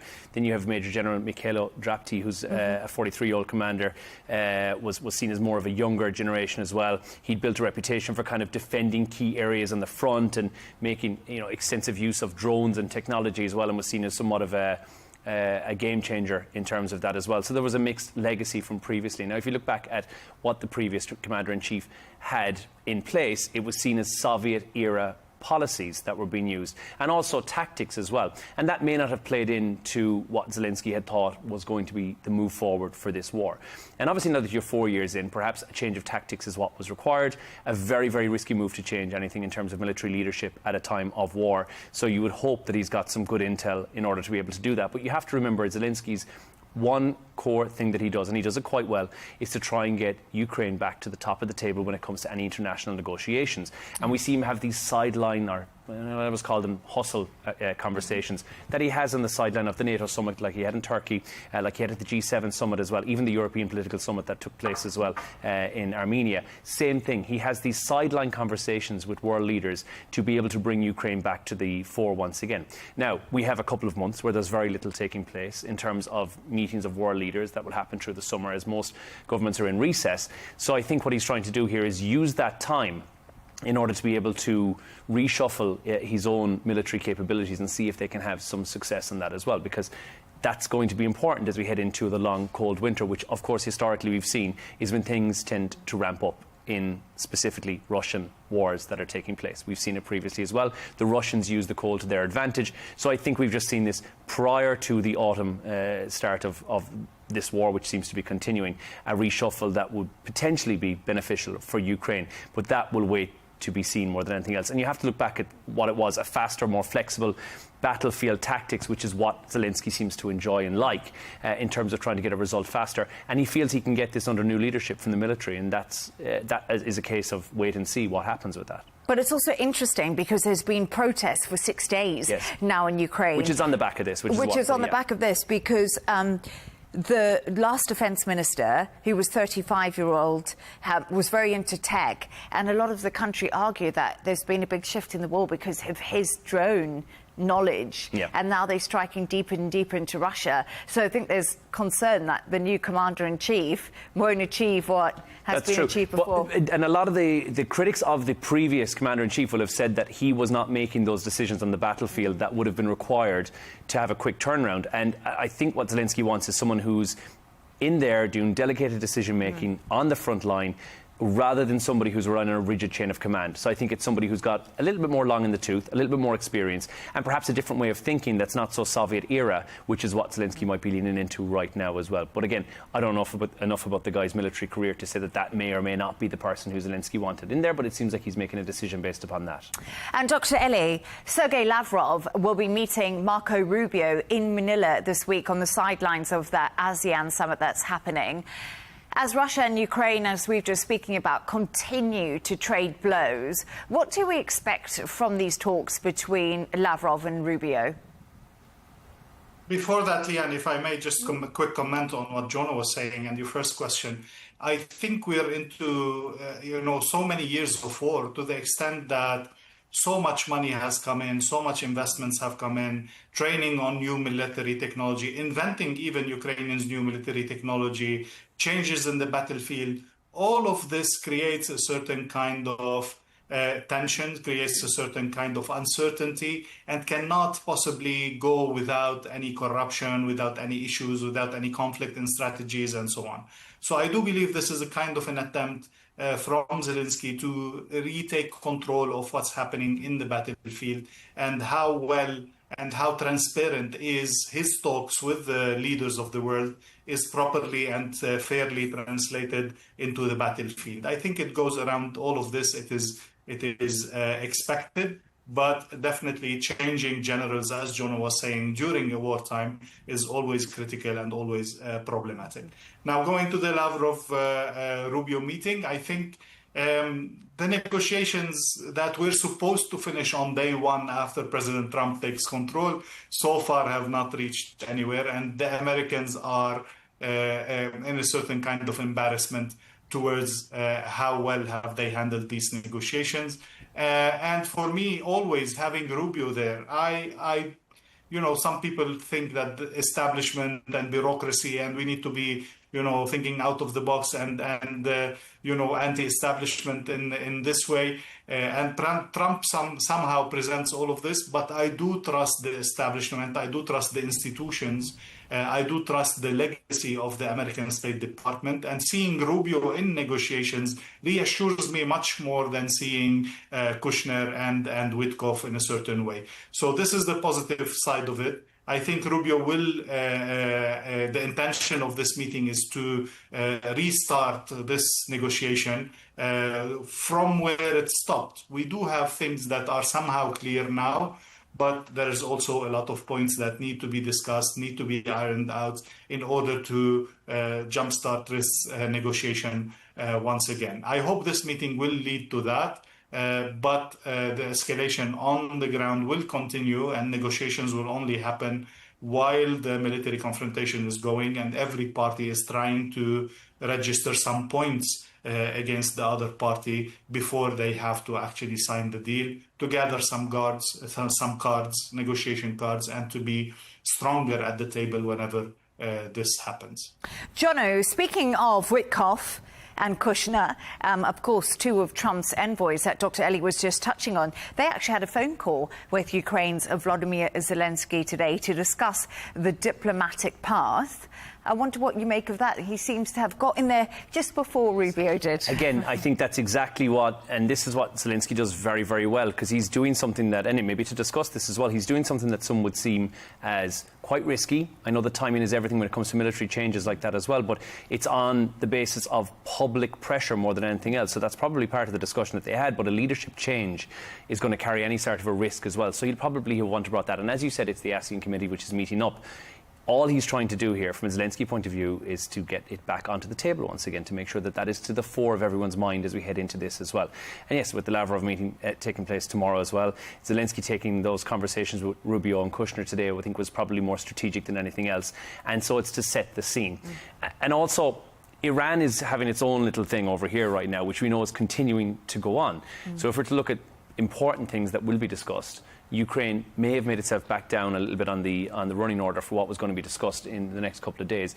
And I think it was strategic more than anything else, and I think it was a smart move. And again, I think he does this very, very well, where the Ukrainian cause, which is the most important thing to him and has been for the last 4 years, makes it back to the top of the table once again before we get into something, and it hasn't been overshadowed.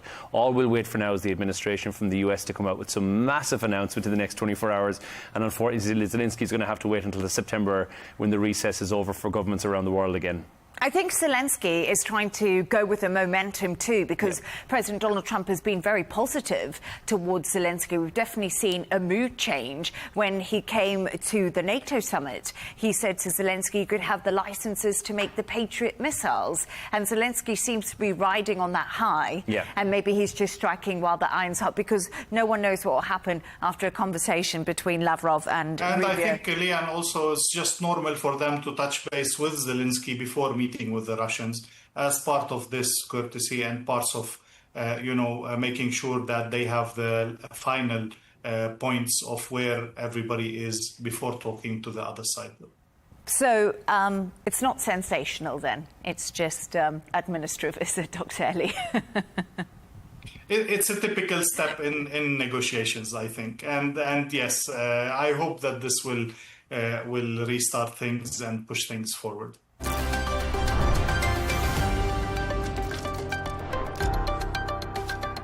And the Lebanese army has started deploying troops in southern Lebanon after Israeli forces withdrew under the first phase of a US-backed security plan.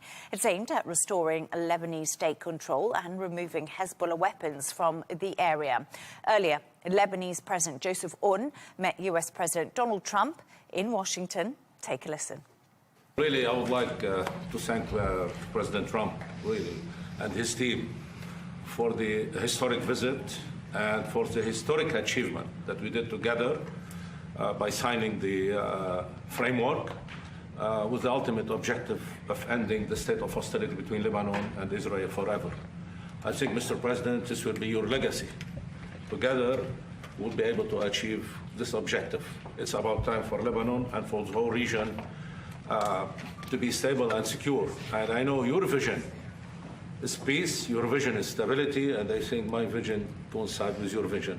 And together, I think we will be able to achieve and to score success in that regard. I agree with that. I do agree with that. You have tremendous spirit on your side. You have people that love that country, and they're going to make it work. We're going to make it work. Right. Thank you very much. Alina, I just want to bring a line from the Lebanese President Joseph Aoun. He has said after that meeting with Donald Trump, expresses deep appreciation for US support after Trump talks. But let's just talk a little bit about how historic this meeting is, because it's the first known contact between President Donald Trump and the Lebanese Prime Minister Joseph Aoun since he took office. Just really, what a historical moment was today, and how significant is it?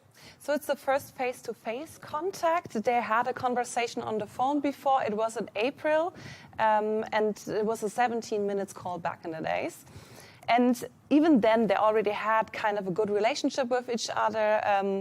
Joseph Aoun, after that telephone call, he said Donald Trump was very positive, and he said it was a very good conversation, and they built on that conversation in the videos we've seen now. And it is also the first Lebanese president since 1929 who is even in Washington for a conversation. So even that shows how far those two countries are actually apart from each other.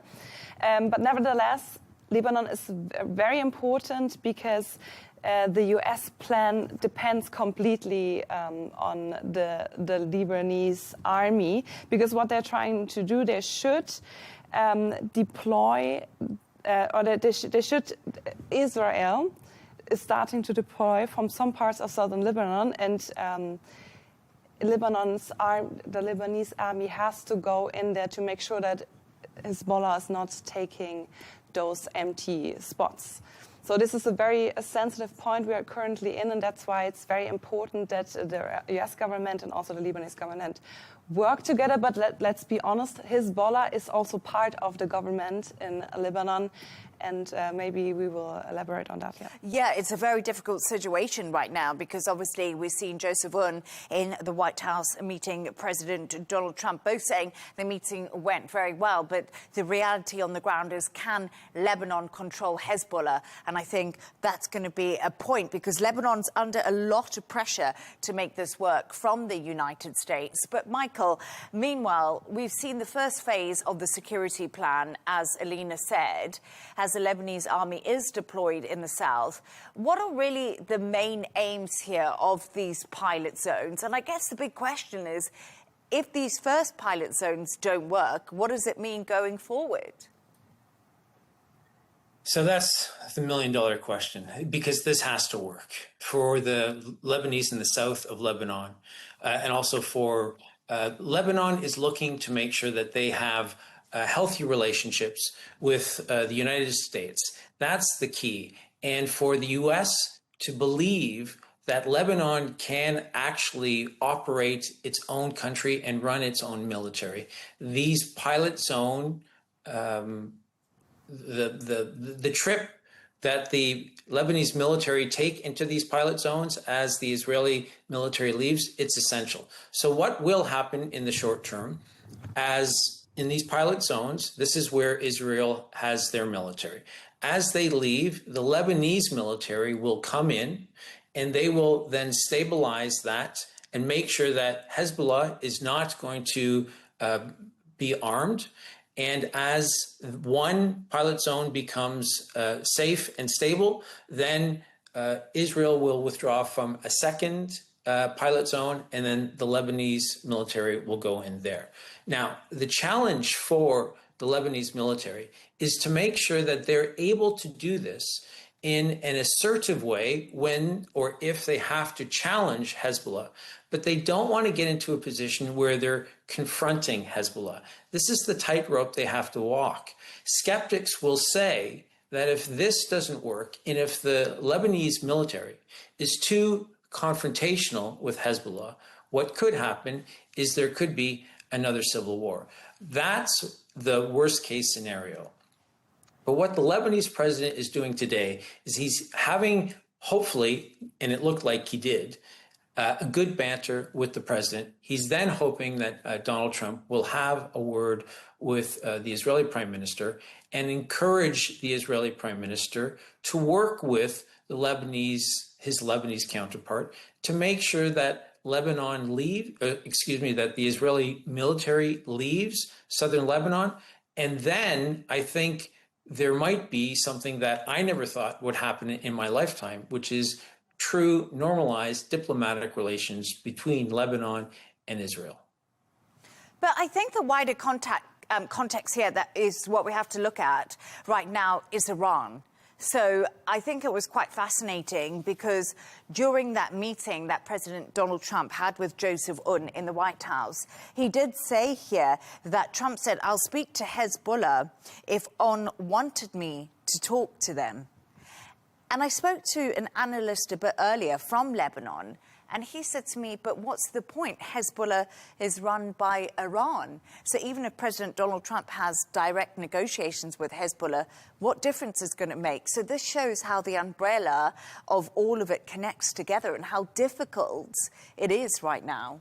I totally agree with what your previous analyst said. What I also would like to add that we don't know what Netanyahu is doing. We know that he's very cautious about the current ceasefire, and we also know that it's very convenient for him that he has this, how Netanyahu calls it, buffer zones or pilot zones, because it makes Netanyahu or Israel feel more safe from any attacks of Hezbollah. So we should also wait what happens there. We know that there have been some attacks from Israel to those parts in Lebanon where the pilot zones are. Just even today, some Lebanese soldiers mentioned that to the press, that apparently there have been new attacks coming up. So let's wait and see. We also know that Joseph Aoun said he will not talk to Netanyahu at that stage yet because he doesn't want to provide Israel with the symbolism of normalization. He said it exactly like this, before they completely withdraw from southern Lebanon. And there's been a lot of criticism inside of Lebanon for holding talks with Israel directly. But Michael, just to pick up on a final point here, just picking up on what Alina said. So the Lebanese army said Israeli troops fired near its forces, while Israel said it only fired warning shots. And this was this agreed pilot zone a little bit earlier today. And they asked the US president about Israel's actions and would the US press Israel to withdraw. Trump said we'll be looking at that. Do you think that Donald Trump has enough pressure to actually stop Israel inside of Lebanon? Do you think he's exerting that pressure behind the scenes? I think Donald Trump would say publicly that he does have enough pressure. He has spoken about how Benjamin Netanyahu knows that Donald Trump holds the cards in the relationship. I don't know if Benjamin Netanyahu would say to his fellow Israelis that that is the case. It certainly is the narrative that Donald Trump wants to project. I do think that they have a healthy enough relationship. And analysts have talked that it's almost like a brotherly relationship, older brother being Donald Trump, younger brother being the Israeli prime minister. I do think that they can have honest, frank conversations. As we know from stories, they certainly swear an awful lot at each other. So they do have a frank exchange of ideas and opinions. But what has to happen, if this is going to work, is that Donald Trump is going to have to somehow entice, convince the Israeli prime minister that this is in the best interests of his country. And more importantly, if Donald Trump can make Benjamin Netanyahu understand that the U.S. wants an incredibly strong Lebanon and they want a healthy relationship with Lebanon, then that's where I think Donald Trump would be more assertive with the Israeli prime minister, and Netanyahu would have to play along because it is what the U.S. wants.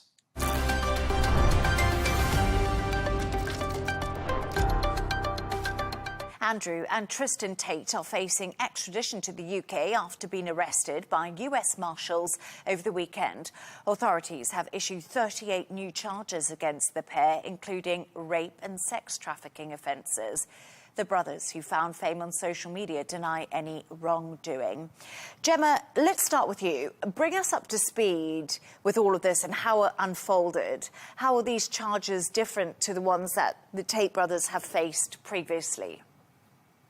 Yes, so these UK charges were announced by the Crown Prosecution Service, and it expands the number of allegations and also the types of offences that are alleged here. So last year there were 25 charges, and these were allegations mainly related to offences between the years 2012 and 2016. And this year we've seen an additional 38 charges spanning a wider period, this time from July 2010 to August 2017. So the previous charges included rape, human trafficking and actual bodily harm, and the additional charges add further rape, trafficking and assault allegations, as well as offences pertaining to indecent images of a child, and that relates to Andrew Tate only. So the main difference here as well is that the number of alleged victims, which was previously 3, has been increased to 7, and the categories of alleged offences has been expanded. So now, according to the CPS, Andrew Tate faces 32 new charges and Tristan Tate faces 6 new charges. Now, these are, of course, separate to the Romanian proceedings, which are still, they have stalled, but they are still ongoing. And that focuses on human trafficking, rape, forming of an organised criminal group, and arrested in Miami. And the next step in the process, as the UK seeks an extradition order, is, the extradition hearings and whether the US will send the brothers back to the UK. And I think it's just important to highlight that Andrew and Tristan Tate made their first public appearance before a federal magistrate in Miami. That was today, after being arrested to face extradition to the UK. Also, Andrew and Tristan do deny all wrongdoing against them. Freddie, you've actually interviewed Andrew and Tristan Tate. What do you make of the brothers? I think they're a very strange pair. I wrote this piece that got me in a lot of trouble because I didn't say that they are, the worst people ever. I pointed out that they have not been found guilty of anything, which they haven't. And I kind of, as a journalist, I don't feel it's my duty to kind of morally condemn people, even though I disagree with a lot of what they say online. But I do think their case is extremely interesting. I mean, there have been so many media reports about what they do, and a lot of it has been untrue. As far as the legal side, on the new charges, I haven't looked into them. I don't think anybody who's reported them really has. The old charges, there was a Romanian case that stalled, and there were quite good reasons for it stalling. A lot of the evidence didn't really add up to much. And there were quite a lot of problems with the case, which is why the judge stalled it. And then the CPS, the Crown Prosecution Service in Britain, briefly dropped some charges against them, and now it's come back with even more. There are a lot of allegations. They are very shocking. There are a lot of charges now, which is more serious. But I do think we have to keep in mind that they have not been found guilty of anything. And I think because they exist in this manosphere that is so reviled, across the world, particularly by, sort of more mainstream media, really doesn't like the manosphere, finds it disgusting, immoral, misogynistic, and so on. And yes, there certainly is a lot of misogyny in it. But I think because of that, there is the way they are treated in the media is very, very skewed. And we talk about them as though they are these international gangsters. And although they've been charged and accused of a lot, they have not been found guilty of anything. And I do think it's important to keep pointing that out. Innocent until proven guilty in many respects is what you're saying, Freddie, but they are highly controversial public figures. Of course, you talk about the manosphere, the misogyny. Gemma, they are dual nationals, so they have UK and British citizenship. Freddie was right, they went and lived in Romania for a time. They also said to have close links with President Donald Trump. Do you think that there could be a link there and Trump could, in some respect, try to help them? I think nowadays it's become almost part of your playbook when you get into difficulty to phone Donald Trump. I think we saw today there was a US golfer who got into trouble on the golf course and told officials he was going to phone his friend Donald Trump, ever since this phone call to FIFA to, sort of get rid of that red card. So we have actually seen other celebrities, playing that card as well, that they are close friends with him and that they are going to, put in a phone call to see if he can get any allegations lifted. It's actually one of the rumors behind why the rapper, whose name escapes me momentarily, she's recently been cozying up to Donald Trump, and the rumor is that she's hoping that he will get her husband, allegations against her husband thrown out. So it is part of the playbook now, and we were actually discussing before the show, weren't we, that perhaps Donald Trump might not know who the Tate brothers are, but that perhaps maybe his son Barron does, because Barron is in the age wheelhouse that that the Tates try and target. They look to speak to young men who are, sort of growing and still maturing. So, yeah, whether or not Trump knows who they are, one would certainly assume that people in Trump's circle know who they are. And perhaps, that call is imminent. What do you think, Freddie? Has the relationship with the Tates and Trump just been overblown, overhyped? I think so. Certainly, Andrew Tate has insinuated that he is close to the Trump family. And there's absolutely no doubt Barron Trump is aware of them. Any young man under the age of 30 who spent any time on the internet is aware of who the Tate brothers are.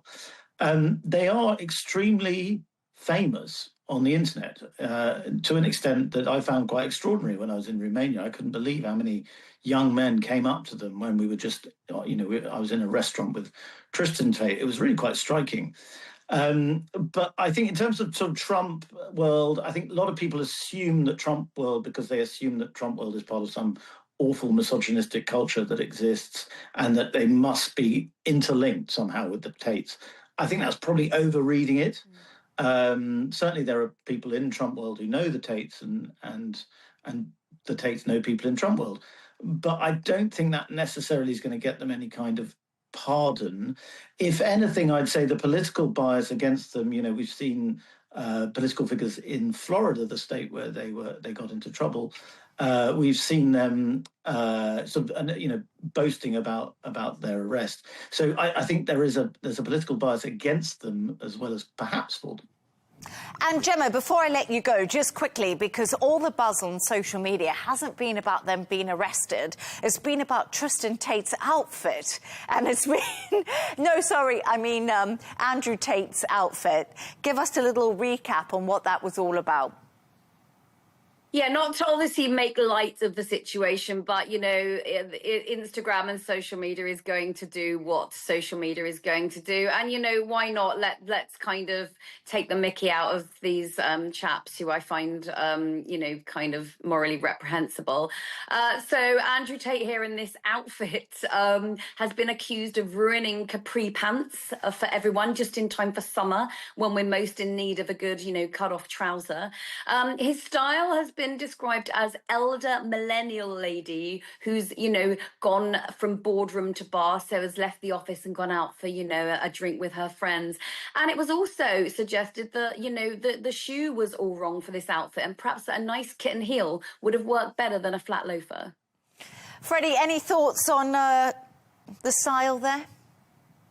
I should never criticise anyone's dress sense because mine's very, very bad. So I of all the things to criticise people about, I don't think dress sense is one of them.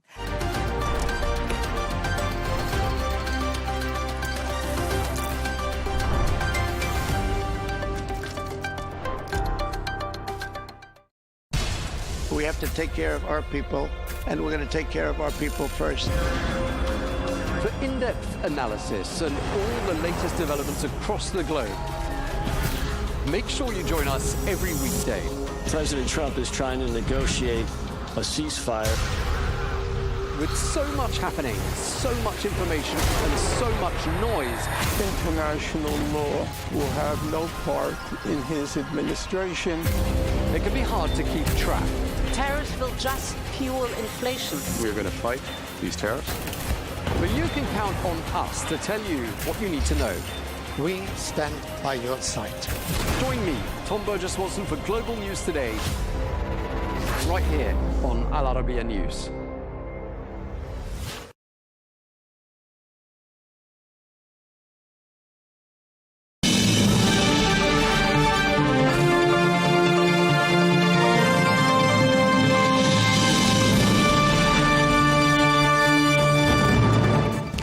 Hello and welcome to Global News Today, bringing you exclusive interviews with leading experts every weekday here on Arabiya English. From our headquarters in Riyadh, I'm Tom Burges Watson. Coming up today, President Trump issues Iran with a stern warning. Every time Tehran fires at ships in the Strait of Hormuz, the US will bomb one bridge or one power plant.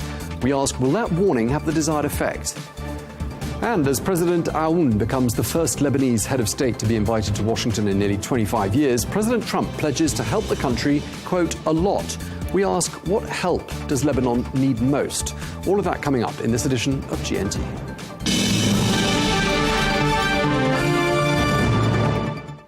Hello and welcome to the programme. The cost of the US-Iran war has been significant, not only in terms of lives lost, but also in financial terms. The US Defense Secretary Pete Hegseth says the war with Iran has cost the United States $37.5 billion so far. Analysts say the true cost could be much higher. Well, despite a ceasefire announced by President Donald Trump on the 10th of July, large-scale US strikes resumed the following day, prompting Iran to retaliate against US bases across the region. Well, Jordan said today it had intercepted 6 Iranian missiles, highlighting the fact that this conflict is still far from over. Well, let's bring into the conversation Joey Hood, who is the former US ambassador to Tunisia. He was also the chargé d'affaires and deputy chief of mission at the US embassy in Baghdad and has served in several posts, including Kuwait and Saudi Arabia. He joins us from DC. Ambassador Hood, thank you very much indeed for taking the time to speak to us. We've heard in the last few hours, really, from the US Secretary of State Marco Rubio. He says, we're still willing to negotiate, and we've seen Iran talking again to mediators in Islamabad, but not showing any signs of backing down. Who's on the back foot at this stage? Well, I think both countries are on the back foot. I think that it was a strategic mistake to launch the war in the first place, especially without consulting the Gulf Arab governments. But then the Iranians decided to reply with their own strategic mistake by attacking the Gulf countries with such force, particularly. They haven't kept their targets just constrained to U.S. military assets, but they've now expanded to include U.S. interests, according to their spokespeople. So desalination plants and electricity plants, gas-producing facilities. They say that these have ties to American companies and therefore are legitimate targets. I don't think that that's exactly why they're targeting these things. I think what they're doing is they're now trying to replace their former forward defense policy, where they supported militias in places like Lebanon and Yemen and Iraq to keep the war far from their borders, to now trying to take actual control over the economies of the Gulf countries via their control of the Strait, and therefore deciding what the foreign policy and the security cooperation arrangements that these countries will have. Okay, I mean, on the one hand, as I said at the beginning, Marco Rubio saying we're willing to negotiate. I mean, President Trump gave a totally different message yesterday. He said he had, quote, no interest in meeting. I mean, mixed messages. Which is it, do you think? No, I think the United States knows, even Donald Trump knows, that a negotiated solution is the only way out of this current conflict. If it could have been won militarily, he would be seeing signs of that already, especially after having done such major damage to the defense industrial base and the leadership in Iran. So I think that we have to listen to what Secretary Rubio says. Is he's a lot more consistent than President Trump is in his rhetoric. And when he says that that the United States is open to continued negotiations, I think that's true. Now, are the Iranians open to negotiation? That's not clear, either from their actions or from their words. Like I said before, they clearly seem to want to maintain control of the Strait of Hormuz in order to exercise suzerainty over the Gulf states, meaning that the Gulf states can continue to decide their domestic policies, but when it comes to foreign policy and defense policy, that'll run through Tehran. I mean, President Trump presumably has different voices, different people telling him different things, and he has to then weigh up those opinions. The Hawks will be telling him, finish the job, and we've spoken to people who've, maintained that line of argument in the last 24 hours or so on this channel. Then there'll be the Doves who are telling him that, call it quits before this really spirals out of control. Which of those voices do you think is most present, and which is most audible, do you think, in the president's universe? Well, I think he has shown himself capable of listening to both at the same time. Unlike previous presidents, he's shown an unprecedented willingness to negotiate and talk to actors that other presidents wanted to keep at arm's length. I'm thinking of North Korea here, for instance. Even Iran, he's been willing to contemplate greater concessions to Tehran than many of the most recent previous presidents have been willing to do. He's set out a vision of Iran rejoining the region and the world financially, economically, and there being some sort of a security arrangement that would keep Iran stable and safe as long as it operates like a normal government. So far, Tehran has not been interested in that deal. They also don't believe Donald Trump when he says that that's what his vision is, because he's attacked them twice in the middle of negotiations. So that's understandable. But again, I don't think that we find our way out of this conflict. Even the doves would not want to find their way out of this conflict in a way that leaves Iran in control of the Strait of Hormuz, all the shipping that goes through it, and therefore the economies of most, if not all of the Gulf countries, plus Iraq. I mean, what's clear is that the longer this conflict goes on, the more it broadens and the more Iran wants to drag in as many actors as possible. And we've seen plenty of examples of that. Is this a risk the US is willing to accept, do you think? And by the US, I mean the Trump administration. Well, it's actually not a risk to the United States. It's a benefit, unfortunately, because the Iranians, by attacking everyone else, is just gaining enmity from them. You know this because you don't see any governments around the world issuing statements in support of Iran, its positions, its attacks, its control of the Strait. And in fact, what you hear is quite the opposite. So I think that the more Iran does this, the more that a global coalition will form, not led by the United States, but led regionally, that will seek to put more pressure on Tehran economically, especially, and diplomatically, in order to break this grip that they have been exerting over the Strait. Now, I don't think that's necessarily going to happen in 2 weeks or 2 months. It could even be 2 years. These governments are not pleased with Donald Trump and his decisions and his lack of coordination, so they may very well wait until he is out of the White House. There are governments in the Gulf region, particularly, that don't want to be seen as doing Israel's bidding. So they may wait until Prime Minister Netanyahu is out of office and there's a new Israeli government to deal with. And there's been more time between the initial U.S. and Israeli attack and the attacks squarely on the Gulf countries. Do you think there's a risk that later on down the line, and when the dust has settled from this conflict, there'll be a review by countries in the region that I'm speaking to you from, and a review in the sense that US bases on their territory might start to look more like liabilities than assets? Well, I think that review is long overdue, actually. Much of what we have had in the Gulf countries was a result of the liberation of Kuwait in 1991. And obviously, the threat has very much changed. When I was still in government, sometimes I would ask in an exasperated way, are we really expecting zombie Saddam to resurrect and, invade these countries? Why are we still set up as if we were fighting Saddam Hussein? We need to adapt and evolve. And now this crisis absolutely pushes all of these countries and the United States to have to do some of that rethinking. Now, that doesn't mean that these countries are going to say, out with the United States. The partnership with America, especially over the past 35 years or so, has brought great benefits to the Gulf countries. The GDPs of Saudi Arabia and UAE alone grew by a factor of 10. Qatar grew by a factor of more than 30 times. And that's separate from the cultural exchanges, all of the schools, the universities, the students.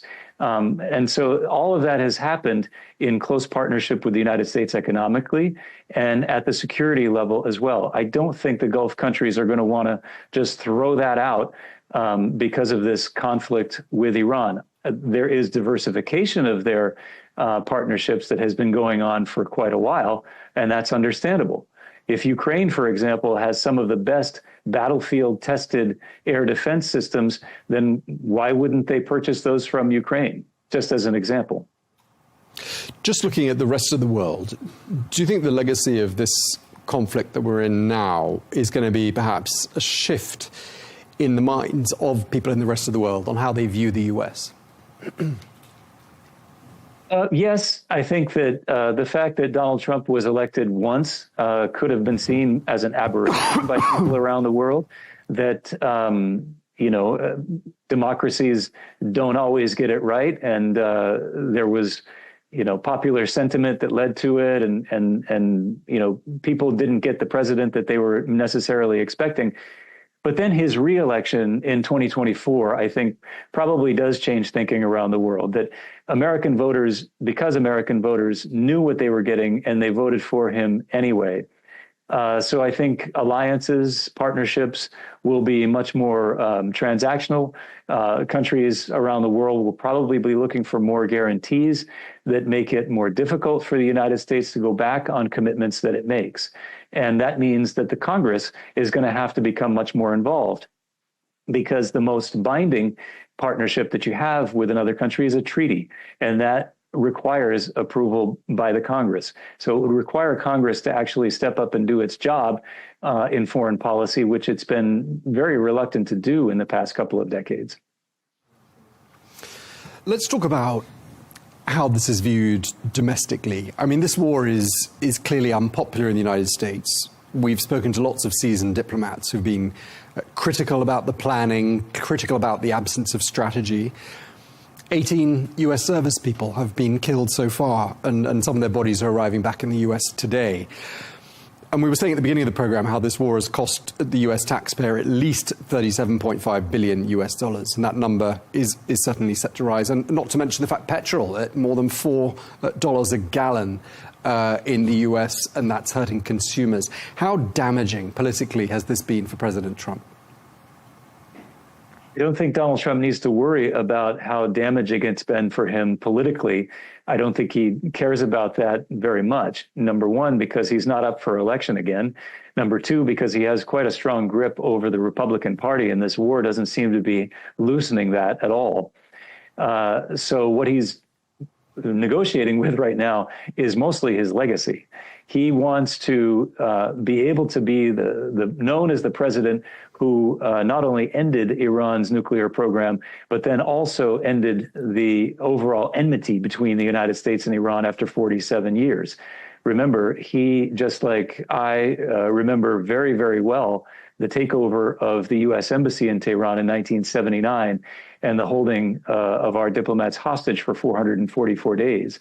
That fundamentally changed the strategy of the United States military.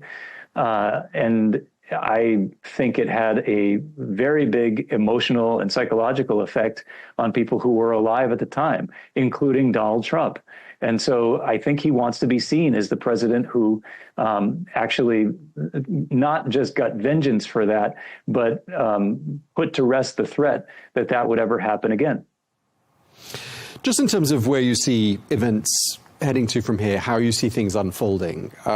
President Trump says that Iran's nuclear facilities at Natanz could be targeted pretty soon. He's also said that for every ship that doesn't get through the Strait of Hormuz, the US will target either a power station or a bridge, or words to that effect. How do you see the next chapter of this conflict unfolding? Donald Trump speaks very hyperbolically, and so you can't necessarily take him at his word, other than to understand that he intends on continuing the military campaign. And there are still targets, there are dual-use targets that the military can hit that still would not be considered a war crime by most lawyers if the infrastructure is actually used in a proportional way for military purposes. So there are still plenty of military targets he could go after, but what would be the effect? Certainly it would make it more difficult for Iran to continue its aggression against the Gulf countries and against shipping, but it wouldn't end its ability. So again, he must be counting on this to put enough pressure economically and militarily on the regime to do what Khomeini did in 1988 and capitulate and agree to a ceasefire and some sort of an accommodation that everyone can live with. That's the only thing I can see coming out of this current strategy. But I think if we're going to find a negotiated solution, it's going to have to be led by countries of the region, even while they're under fire. Let me remind viewers that it's almost impossible to find in diplomatic history other examples in which one party to a negotiation consistently bombs the mediators, which it's been doing with Qatar and with Oman. You note that it doesn't do so with Pakistan. And so it may be that Pakistan needs to provide a little bit more muscle to the mediation so that Qatar and its diplomats can have more space to actually get more progress, especially with Tehran. Yeah, that's a really interesting point. And in fact, while you've been talking, Iran's military is saying that they will retaliate against regional infrastructure if indeed their own infrastructure is targeted by the Trump administration. Just to wrap up this conversation, we've talked about how things might unfold, on the battlefield, but in terms of the timing of all of this, what sort of a time frame we're looking at? One poll I saw before crossing to you, a Reuters Ipsos poll, says that 4 out of 5 Americans expect this war to drag on for an extended period. I don't know how long an extended period is. Do you expect it to drag on? I do. This conflict has been going on since 1979, for 47 years. And I don't see any indication that the new leaders in Tehran are interested in Iran becoming more of a normal government and a normal presence in the region. So that means they'll continue attacking the mediators. They'll continue attacking diplomacy, all while saying that they're open to negotiated settlements. They also are already hitting infrastructure in the Gulf countries, desalination plants, energy stations, and so forth. And they're saying, but these are U.S. interests because they are linked to American companies.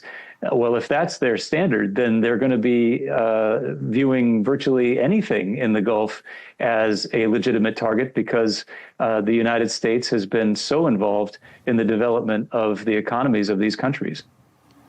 Okay, we're going to have to leave it there. Really appreciate you taking the time to speak to us. Always a pleasure having you on the programme. Ambassador Joey Hood, thank you very much indeed, sir. Thank you, Tom.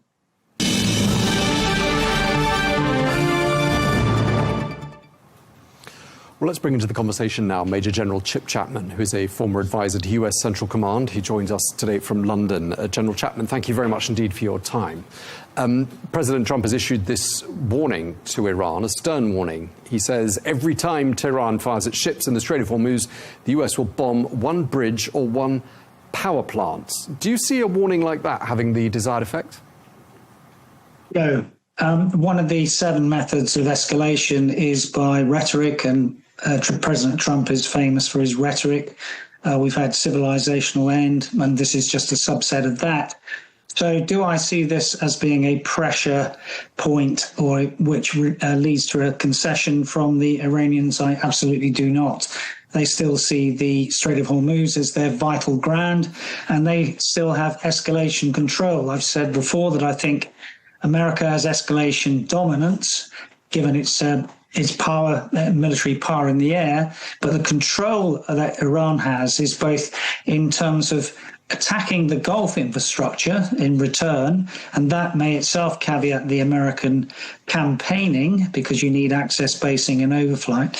And secondly, the Houthis in the Strait of the Bab el-Mandeb. So I don't think this will have any impact whatsoever. Okay, I mean, does the US have enough material in position in this region to escalate in a meaningful way and for a long, drawn-out period of escalation? Well, that's a different question to do with outcomes. America has the combat power with its aerial air force and drones and ballistic missiles to continue to escalate for a very long time. And if you look at the flow of tankers, they're re-escalating in that sort of sense. But there is still no word of a particular sort of ground presence, and there is still no campaign in history where you've had a successful strategic outcome just by using air power alone. Now, what you can see at the operational level at the moment is that they are trying to isolate the area around Bandar Abbas, and that really is the economic jugular of Iran's economy.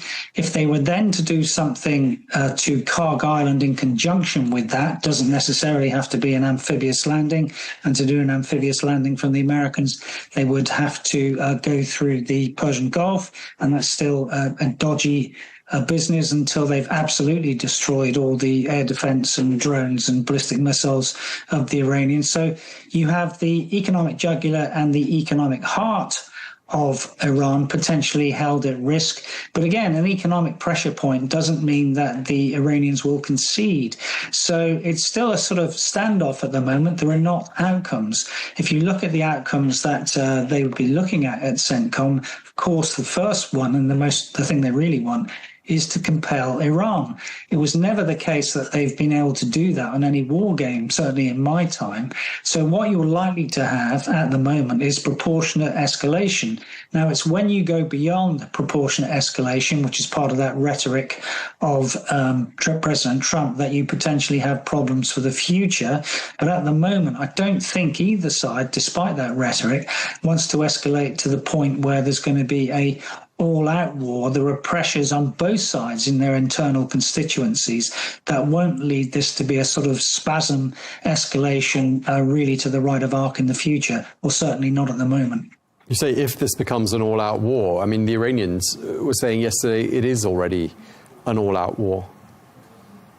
Well, it's not. This has always been really a war of missiles and nothing more. Now, again, you also have rhetoric from the Iranian side. For example, in the last couple of days, we've had this notion that they would have a land or ground incursion into Kuwait to take out some of the American facilities there, including capturing American personnel. Of course, that's sort of nonsense, given the fact that there's no land border between Kuwait and Iran, and they'd have to have an incursion through Iraq, which would be strategic folly. Doesn't mean they haven't got options like a sort of amphibious raid to try and capture someone. But that's a sort of nonsense rhetoric to try and alter the calculus from the American public perception, because, of course, this is not still a popular war in America, and the clock is still ticking towards the midterm elections. So both have a limited amount of time, really. The Americans, because of that factor of the elections and the oil price, if it were to go up significantly, because now internally, of course, it's over $4 a barrel.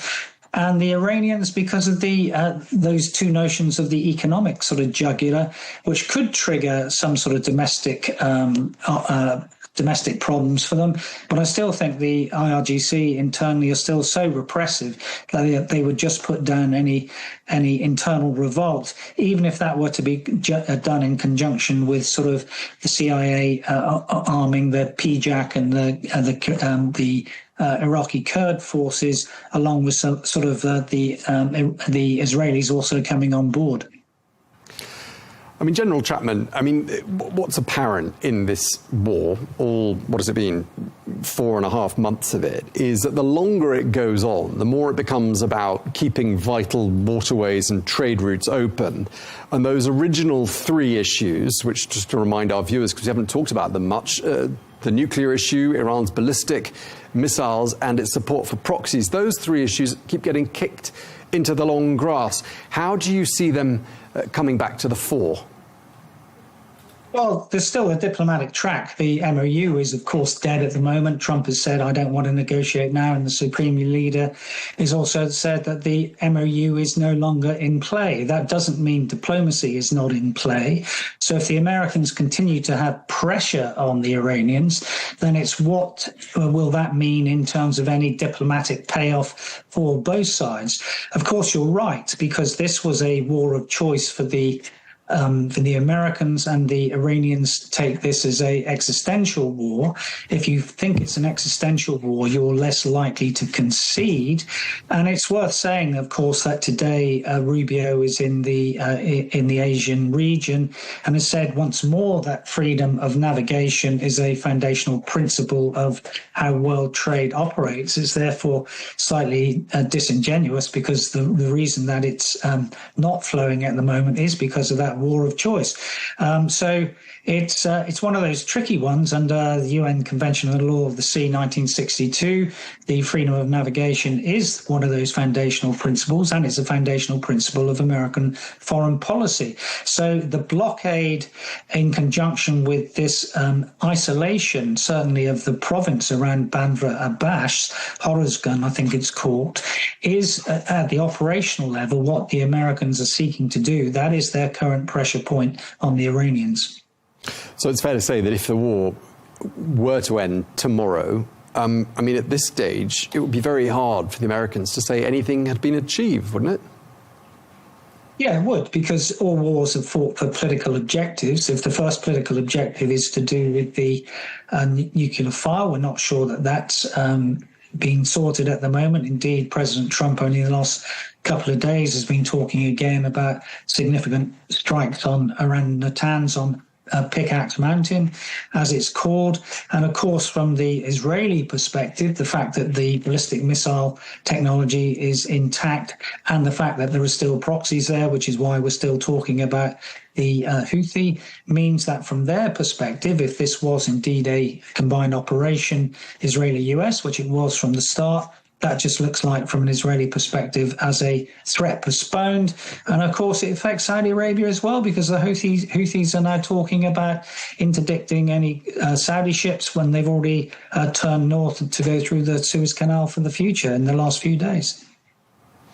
Do you think one of the legacies of this conflict is going to be that countries in this region start thinking about their US presence, the bases that are here, in a rather different way? Do you think things will ever be the same again?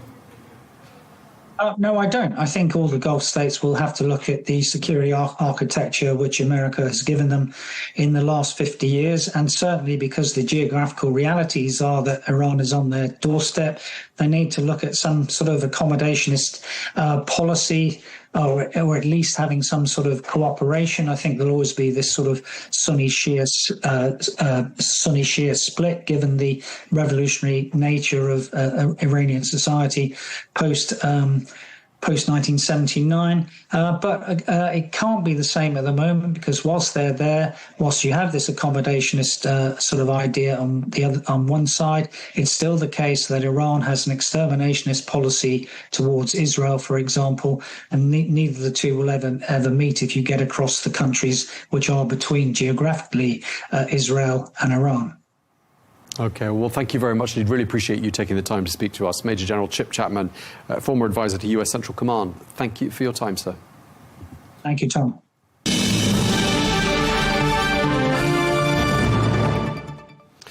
Well, let's bring into the conversation now Bob McEwen, who's a former Republican congressman. He joins us from Washington. Congressman McEwen, it's great to have you with us on the programme once again. Slightly mixed messages coming out of Washington. On the one hand, Secretary of State Marco Rubio says we're willing to negotiate. On the other hand, President Trump says he's got no interest in meeting with the Iranians. Which one do you think it is? Well, it's a little bit of both. It's the way that you handle negotiations. You say, look, I'm willing to walk away if you're not willing to negotiate responsibly. And so it's they're on the same page. And the chief diplomat, the Secretary of State, is saying, we're willing to talk if you want to. But then Donald Trump understands that we signed an agreement just a month ago and you didn't keep it for 24 hours. So I'm not sure I need to do this again. So it's that's the approach. And we'll see if it works. I mean, clearly in Washington, there isn't one school of thought on this. There's at least two. There are hawks and doves. You have them in most countries, don't you? The hawks will be telling Trump, finish the job. The doves will be saying, call it quits before this spirals out of control. Do you think it's fair for me to assume you're a hawk on this one? Well, the difficulty is that the people, and this needs to be understood historically. The reason that this problem exists in Iran is because the people have no guns.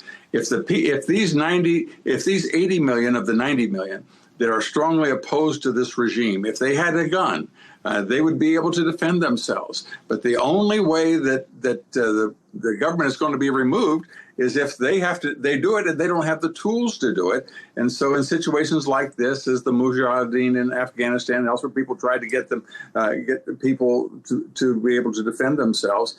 But the people of Iran do not have the capacity to remove the government because they are disarmed. And unless the IRGC, the radical core that's dedicated to creating chaos under their religion, that if they create enough chaos, then the 12th Imam will appear and bring Islam or surrender to the world. And so that is their goal. And as long as they are in power, it's going to be complicated. And for those of us that want to see it end, we America cannot do it alone. I'll just say that. I mean, President Trump at the beginning of this conflict seemed to be suggesting that regime change would happen really quickly, and it obviously hasn't done. Quite the opposite. Yeah. We've seen the Iranians really hunker down and dig their heels in. I mean, was that wishful thinking, do you think, at the outset? Yes, I think that's fair to say that in any normal country, with people that oppose, well, let's just take Syria. My goodness, Assad hopped in his plane and went to Russia. I mean, when people are strongly opposed to a regime, virtually every place they can replace that regime. And so that when they have difficulties, electricity or power or finances, financial collapse, then the people rise up. But this group that's in power, these radical Islamists, they care not about the condition that the people are living in, or even their very survival. And if they don't have the tools to defend themselves, and I think there might have been those early on that thought that, and when you saw the hundreds of thousands immediately take to the street with the hope that they were going to be freed from this tyranny, but when I repeat, is when you saw them just blown away, and then Donald Trump said, "Don't demonstrate anymore. They'll kill you." So that's where the world is at this moment. This is an unpopular war in America. It's also a very expensive war, and we got a taster of that from Pete Hegseth yesterday as he explained the cost was already around the $37.5 billion mark, and he wants more money for it. Do you advocate sending more material, more resources to the region for the next chapter of this war? Well, I don't think finances are the key ingredient here. We saw the governor in Minnesota stole $9 billion, so that's a fourth just right there with one government program. So the finances are not the issue. The issue is right and wrong, and whether or not it can be done. And that's the dilemma. Do you think it can be done? I pray that it can. These people will not give up, and every effort to accommodate them. As you remember, Barack Obama gave them pallets of cash. Now, why would you do such a thing? Why do you need cash? You only need cash because they used it to finance the Houthis and the Hamas and Hezbollah. They have to pay those people in cash because you can't go to the Royal Bank of Scotland and cash a check when you're financing terror. And so there are folks that have tried to deal with them to be accommodating, to do everything, and they are committed to two things: the death to Israel and death to the United States. And once they've accomplished those two goals, rest assured, Europe is and that's the whole thing. That's why they wanted this ballistic missiles. They're developing ballistic missiles so that they can threaten Paris, they can threaten Rome, they can threaten London. And then when they come out with their nuclear weapon, they can say, look, if you come at us, United States, then we're going to wipe out London. And that's why it was a two-step process in which they were rounding third, heading for home with their conventional ballistic missile program. The president and the United States of America has often, this burden fell to Britain for 250 years. It's now fallen to the United States since 1947. That there has to be someone to make a decision of what is in best for peace in the world. And when the United States made a decision that it's going to take out the conventional protection for the nuclear bomb, and then now when they met at the first meeting, they laughed. They said, we already have 9 nuclear capacity for 9 nuclear weapons, and they just laughed in the face of the American negotiators. So the decision had to be made to protect Europe by taking out the conventional weapons and then dismantling the nuclear arsenal. And now the question is, are we just sit back and we go through this drain again in 3, 5, 8, 10 years, or do we restore freedom? And interestingly enough, all of these nations in the neighborhood that didn't deal with Israel before, they now have IDF, Israeli Defense Forces, in their countries, protecting with the Patriot missiles to protect them. And I'm talking about Bahrain, UAE, Saudi Arabia, Kuwait, those nations that are united in the effort to make sure that this threat and terror that comes from Iran ends. And we're at a very critical place to make sure that it happens. Okay, we're going to have to leave it there. We're out of time, but really appreciate you taking the time to speak to us. Thank you, Tom. Congressman Bob McEwen, thank you very much indeed, sir.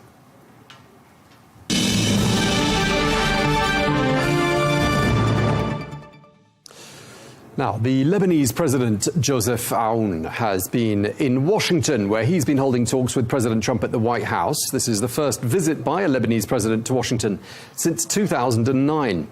Well, during their meeting, President Trump said that he expects Israeli forces to withdraw from Lebanon, but he's stopped short of giving a firm commitment on when that would happen. Instead, he stressed the need for Hezbollah's disarmament and Lebanon extending state control. Well, President Trump also stated his openness to meet with Hezbollah, that is, if President Aoun wants him to. Well, in a lighter moment, President Trump had warm words for Lebanon, telling reporters he has many Lebanese friends. I speak to everybody. I'll speak to people that a lot of people think I shouldn't be speaking to, and things work out. I would say this: if the president wanted me to speak to Hezbollah, you know, he's lived with Hezbollah for a long time. And if the president wanted me to speak to Hezbollah, I would. You know, I would. Lebanon's been treated very incredibly badly, and maybe I'm a little prejudiced in favor of Lebanon because I have so many Lebanese friends. President Trump speaking there alongside President Aoun, who expressed his gratitude to his hosts, saying that he is optimistic that the framework agreement with Israel could bring an end to the war once and for all. He also said that the Lebanese parliamentary speaker, Nabih Berri, who is from southern Lebanon, is, quote, very supportive of the efforts he and President Trump are making. Well, let's bring into the conversation Ronnie Shatter, who is a political analyst and host of the Beirut Banyan. Ronnie, great to have you back with us on the program. I always enjoy our conversations. And this is an important one because President Aoun's White House meeting with President Trump on Tuesday seemed to go well. And it shows, doesn't it, that your country is very close to the top of his administration's agenda. As well as the clip we just played there, we heard President Trump vowing to help Lebanon a lot. He called Lebanon a beautiful land. Are you encouraged? Symbolically, yes. In other words, it's a good day for Lebanon when an American president is this concerned about a country that's not usually this high level of priority for any American administration. And it's actually a relief, more than just what Trump is saying, and forget his bluster for a moment, whether it's good or bad. It's a relief to see Lebanon's president speaking about Lebanese national interest in the White House with Donald Trump directly, and not the Iranian regime or what's left of it speaking on behalf of Lebanon, which could have happened. There are two tracks: the Memorandum of Understanding with Iran that seems to be fading, if not dead, and the trilateral agreement that was produced in Washington with Marco Rubio, Secretary of State, and Lebanon's ambassador to the U.S., who was in the room, and of course, Lebanon's president, now in the White House, speaking about national sovereignty and stability that's good for Lebanon. If I can just add one more thing here, the last time, or the last several times, Lebanese high-level officials showed up in the White House, prime ministers or presidents, it was to actually re-establish a status quo that's bad for Lebanon. Stability is not always good for this country. Stability could also preserve sub-state weapons. Lebanon's president today is speaking about a stability that's actually good at ending conflict, not just with Israel, but ending the potential for a return to conflict, which means disarming all sub-state groups. He highlighted one thing which impressed me. He referred to 1975. When the Lebanese army broke down and collapsed, when Palestinian armed factions were able to bring war to Lebanon with Fatah land in the south. This is 50 years ago, but it's important. A Lebanese president is speaking about ending that type of arrangement, not preserving it. This, for me, is much more positive and much more important than what Trump likes to impress and Trump likes to flatter. I'm not so convinced about his flattery or his language. I'd rather see good policy, and I'm impressed for the moment that we have high-level officials speaking that language directly to the U.S. president. Okay, Ronnie, I mean, I appreciate that there was plenty of symbolism there, but there is as well concrete action, and there is action and results on the ground unfolding before our eyes. You've got the first 3 of these so-called pilot zones in southern Lebanon, control of them being handed over to the Lebanese armed forces, a big test for the LAF. There are, of course, about 147 other zones that could be handed over at a later stage. Do you see the Lebanese armed forces passing this test? It is too premature to suggest that this is a success story from the start. And I don't want to pour cold water on what are positive signs. It is good to see the pilot zone project taking shape. This is the security annex for the trilateral agreement. And this is meant to bolster Lebanese armed forces in the south and do 2 things at once, which is very difficult. Convince the Israelis to not just redeploy, but to quit Lebanon altogether, and make sure Hezbollah does not re-inherit anything the Lebanese state is responsible for. We have not passed that test yet. It's too early. But that said, the emphasis is there. And that's good, because the emphasis has to be there. For this to never happen again, you have to ensure that not just the Israelis quit, but that there's no Iranian capability for using Lebanon ever again. And I'll add something here. There are other positive gestures. This includes a resumption of direct flights between the US and Lebanon, between New York and Beirut. The last time there was this type of arrangement was in 1985. And it's actually not that long ago in Lebanese history, and in American history too, that Beirut was associated with hijackings. And a TWA flight that was hijacked and brought to Beirut, that type of scenario can always happen when you have a sub-state group that's left armed. We have not solved the issue that prevents hijackings from returning. You have to prevent all types of hijackings. Sorry to use the metaphor here, not just airlines, but state policy, foreign policy, all types of security. Lebanon is not free yet from the bad arrangement that it found itself in the 1980s, and we're not there. I want to see concrete steps moving fast, not short, because if it's too short and it doesn't work, attention span falls flat. And I don't think Trump is any different than any other American administration or president could abandon Lebanon if it becomes too big of a headache. His focus, I think, remains on Iran. Lebanon comes and goes.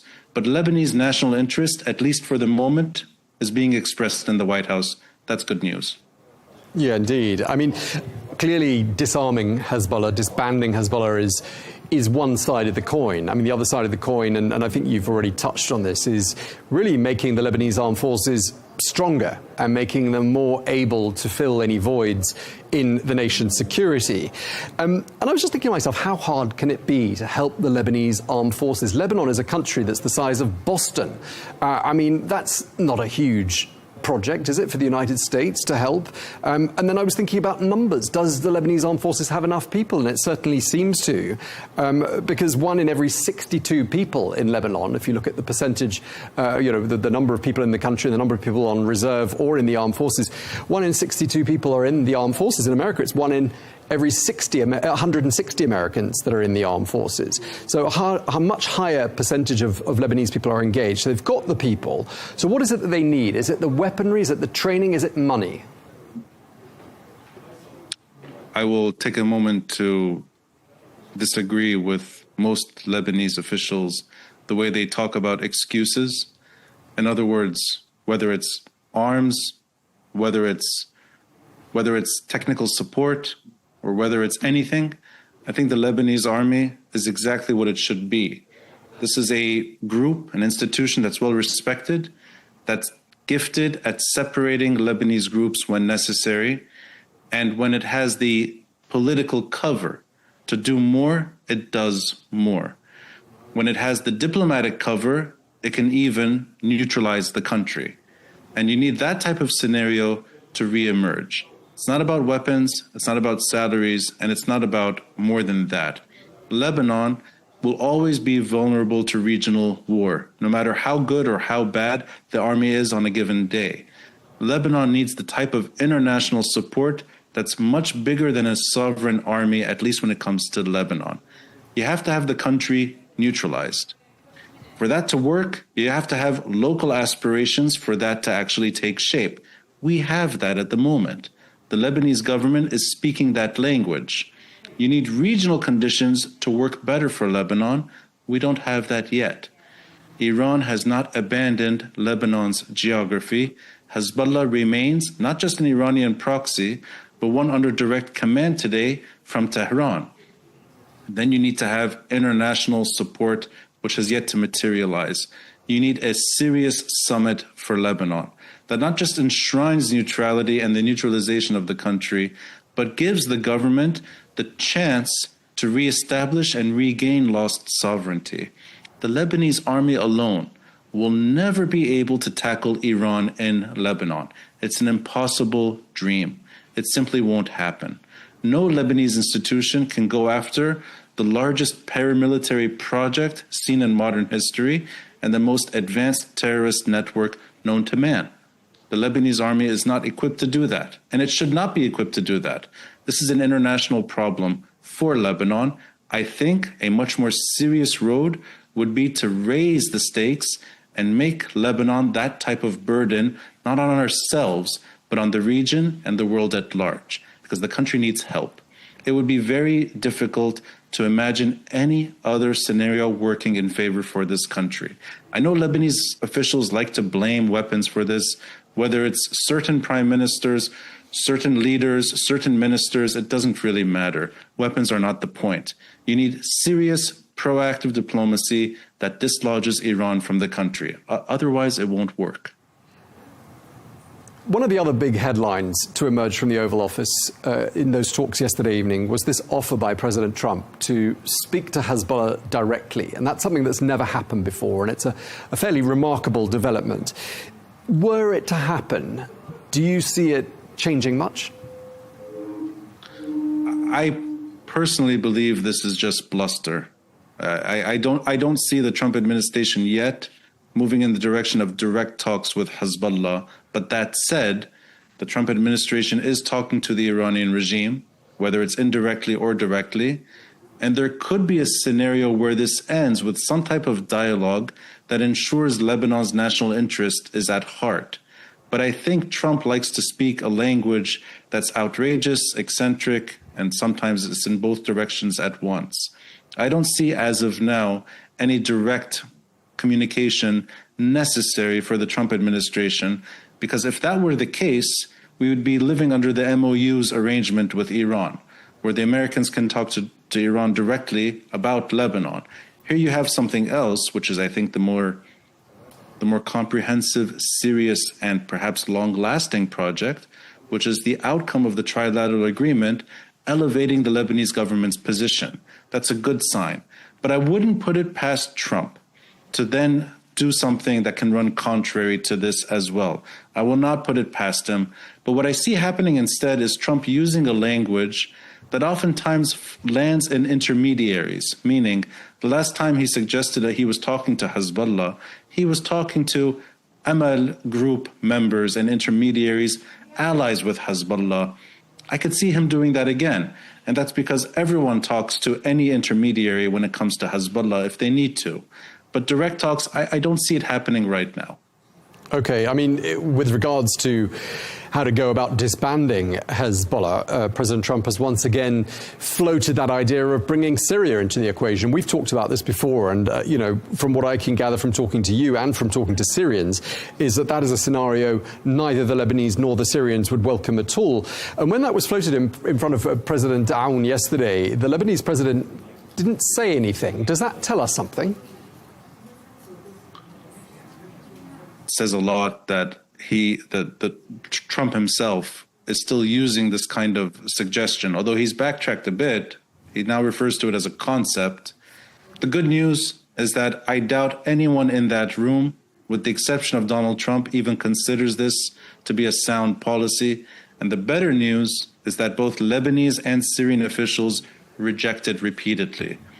I sense this is more Trump applying pressure rather than trying to actually seriously find a way for the Syrian regime to re-enter Lebanon. If it were to happen, it would be one of the most strategic blunders U.S. foreign policy in the Middle East.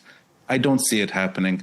What I do see is Trump using language that flatters, that condemns, that sometimes celebrates and at other times insults. I think he uses that kind of barometer for many things. I don't think the Syrians will re-enter Lebanon, at least with America's blessing, anytime soon.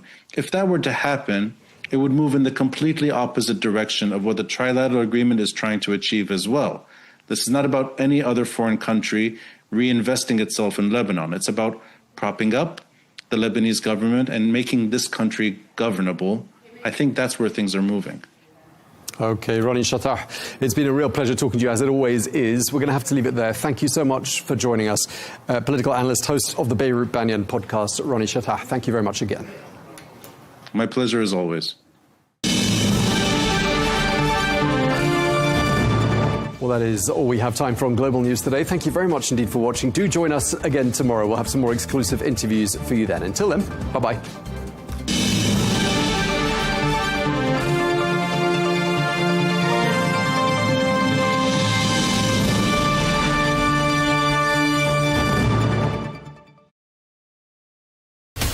From the White House to Gaza, Kiev to Beijing, elections, economics and the environment compete with conflicts and other complex issues for our attention.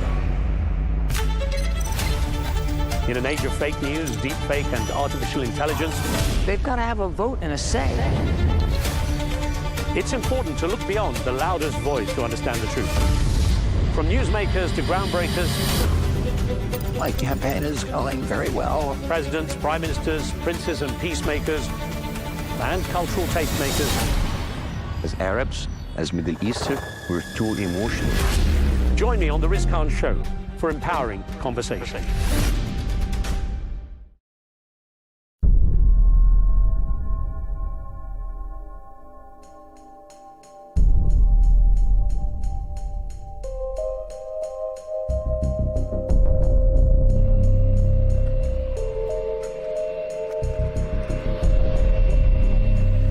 Friday or Saturday, Homs province called me. There was great terror.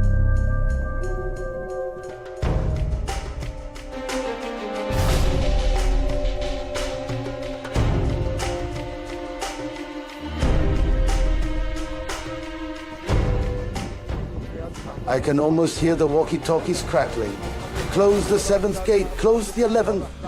If they had the power, they would have shut the heavens themselves for Bashar al-Assad.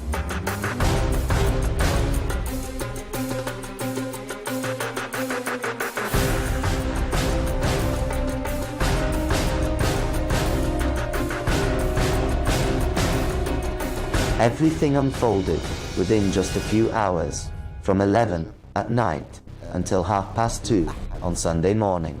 And suddenly, it was December 8th.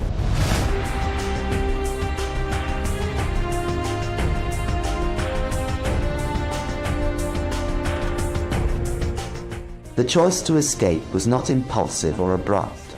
Rather, it was a directly correlated response to the progressively escalating event. We persistently questioned the whereabouts of our president. A Syria without Bashar al-Assad.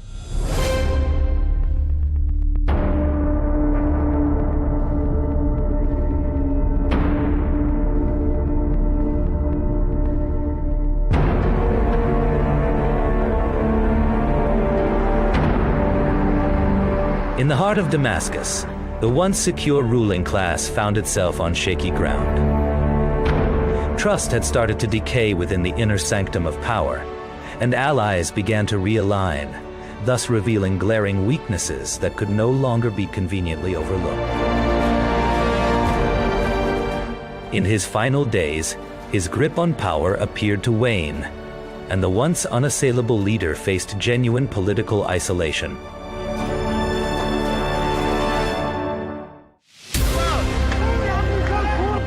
The crisis wasn't just about the regime. It marked a significant turning point in the state's bond with its people, when crowds passionately demanded long-lost dignity and their right to live.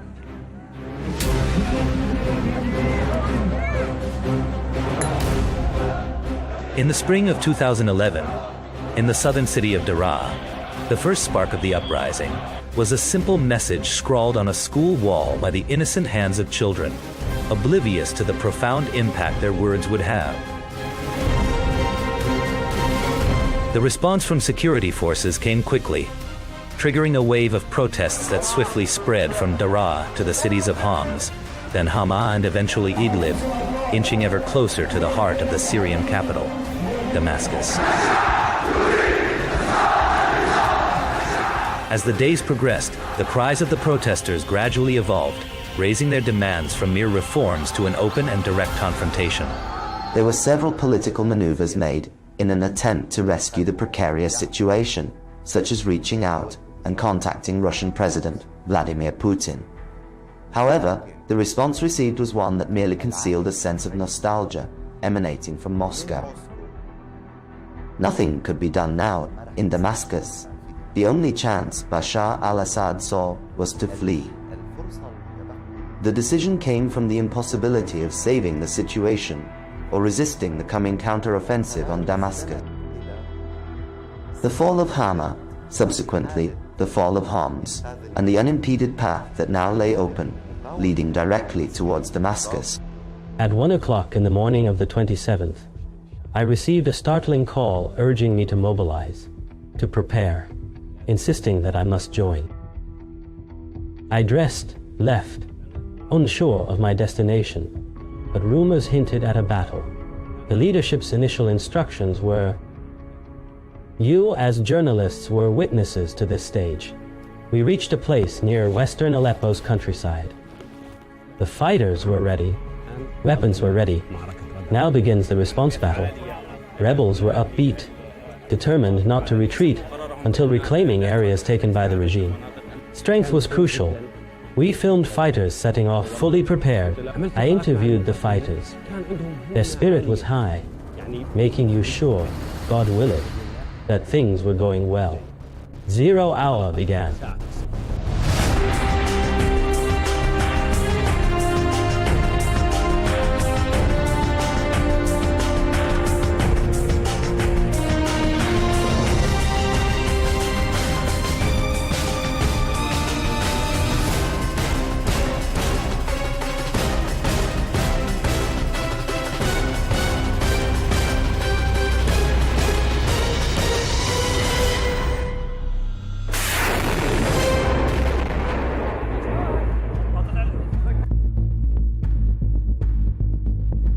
The final events began with a call from the governor of Aleppo at that time, telling me that the military had begun a major assault toward the western countryside of Aleppo.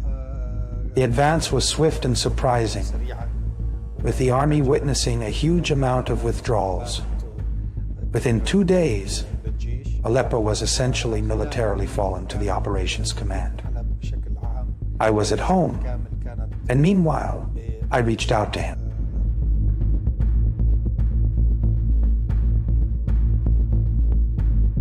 During a call at 10:30, I expressed to him how difficult things were, the fear gripping the streets, and that something urgent had to be done.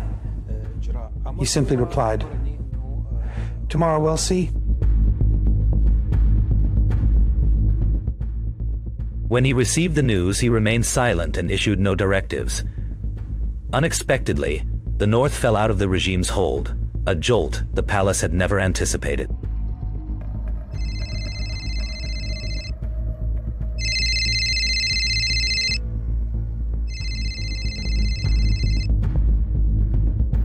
Our forces, with a boldness that was commendable, moved swiftly along the entirety of the border, blocking any potential infiltrations.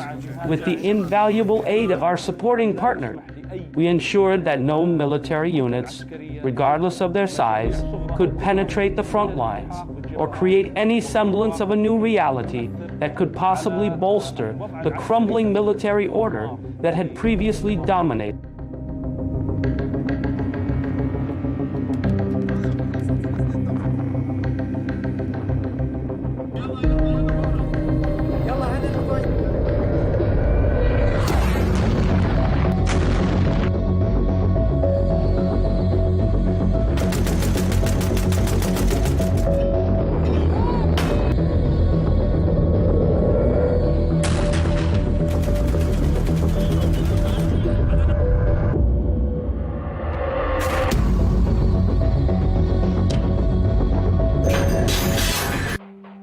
There was a significant moment. We, the fighters and operatives, were instructed to publicly announce the severing of the M5 highway, the principal lifeline connecting Aleppo, Hama, Homs, and Damascus. Even though it was not fully seized, a crucial opening had been created. A major breach. They brought us, the media, to it, and we declared the highway closed, Aleppo's lifeline cut. It sparked real fear and panic in the regime and the Iranian. Then, the withdrawals started.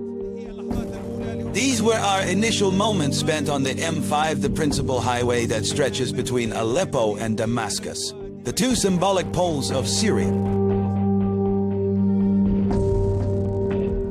Was there a skirmish in Aleppo?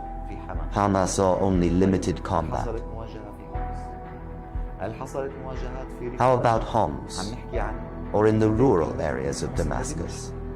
Consider this. It's a 200-kilometer stretch from Homs to Damascus. Any conflicts there? Not at all. What about the towering walls of Damascus? None there either. Were there any clashes to the west or east of Damascus? No battles in Dara or the coast either. The battle never occurred. As PM, my main liaisons were the governors. The Aleppo governor was devastated and fled, while the Idlib governor reported stability initially, then considered fleeing. On air base, escaping to Hama via military plane. Meanwhile, Idlib's governor initially assured me of their resilience, but soon began discussing fleeing from the advancing command force. On November 30th, 2024, Aleppo experienced a sudden and unexpected pullout of regime troops from their positions inside the city.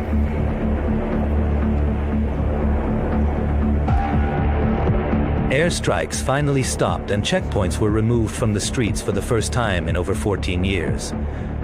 Opposition flags were proudly raised over the Central Post building, and celebrations erupted in some neighborhoods.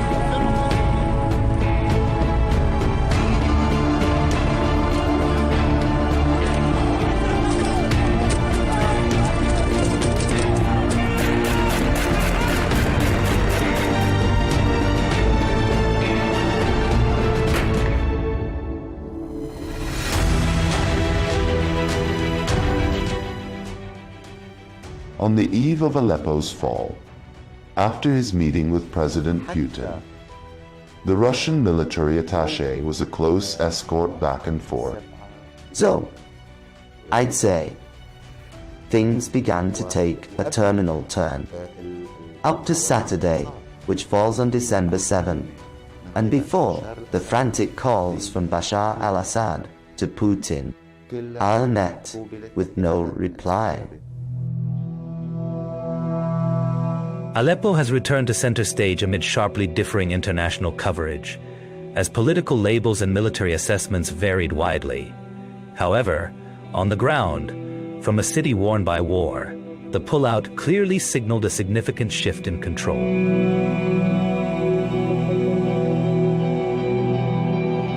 Control that factions managed with striking skillet amazed everyone.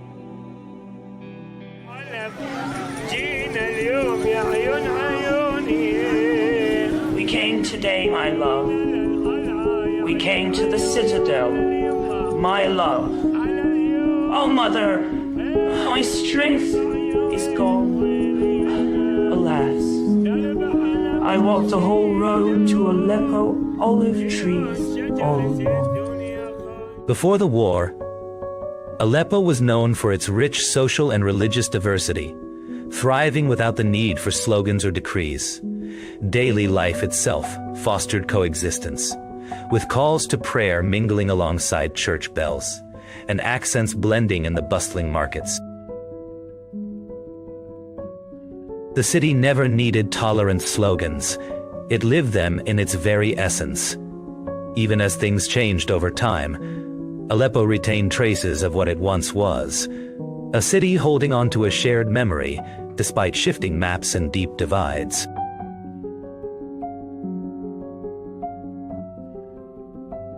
In long and drawn-out wars, losses aren't only measured in rubble. They're also found in the values a society once practiced every single day.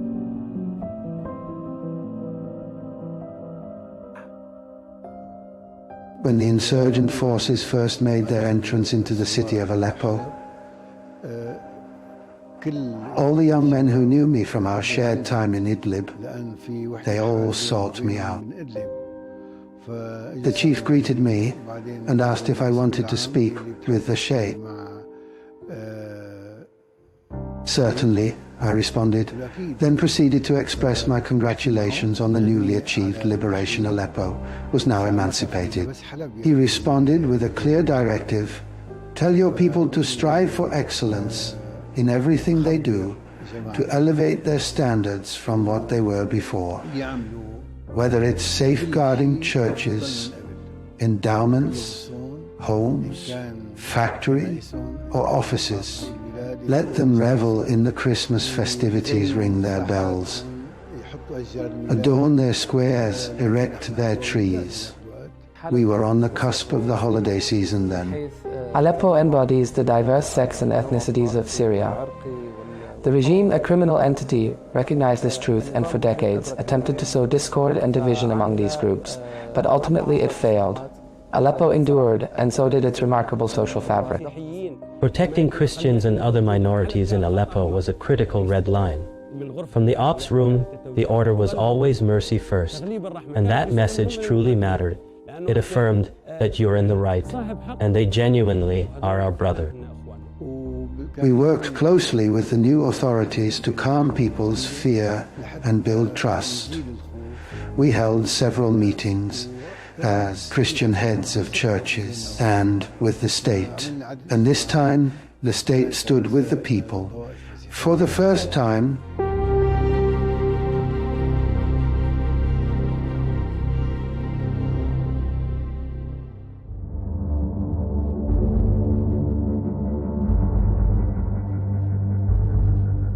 Ops, infantry west of Tab, 2 kilometers out.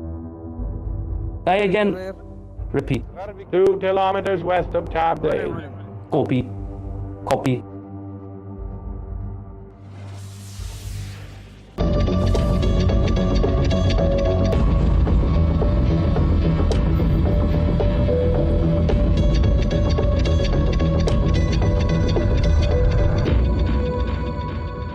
We thought we'd finally have a moment to rest, then get back to our coverage. But no, the orders came in. Head straight to Hama. Hama. Did you hear me clearly? We were directed towards Hama. Hama wasn't captured through force, but through the power of imagery. It was a clear-cut case of psychological and media warfare. A brief video broadcast by the opposition depicted their fighters standing near a sign that read, "Welcome to Hama." We moved and reached Hama's outskirts. The sign was roughly 20 kilometers away. This was psychological warfare. Arriving at the sign, we found the conflict was a mere 1 or 2 kilometers away. We captured footage of the sign before making a hasty retreat, making it clear that we had made it to the outskirts of Hama. This ignited fear and chaos among regime forces. We are currently on the outskirts of Hama, where intense battles are raging between the rebels and the regime's gangs. With the support of their allies and the additional reinforcements that have been brought into the city. A brief video segment lasting mere seconds captured more than the skirmishes did. On-field disarray, unsanctioned retreats, and a total absence of official clarification. There were no confrontations in this footage, yet the message was powerfully conveyed.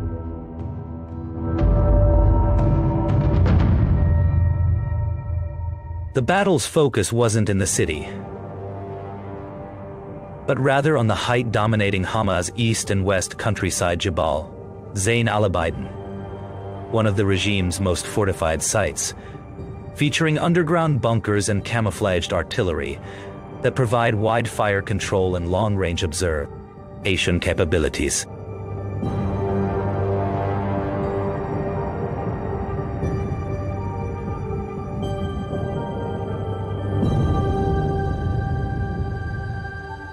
The problem was that Mountain Zayn al-Abidin, high peak over most of Hama's rural belt and the city.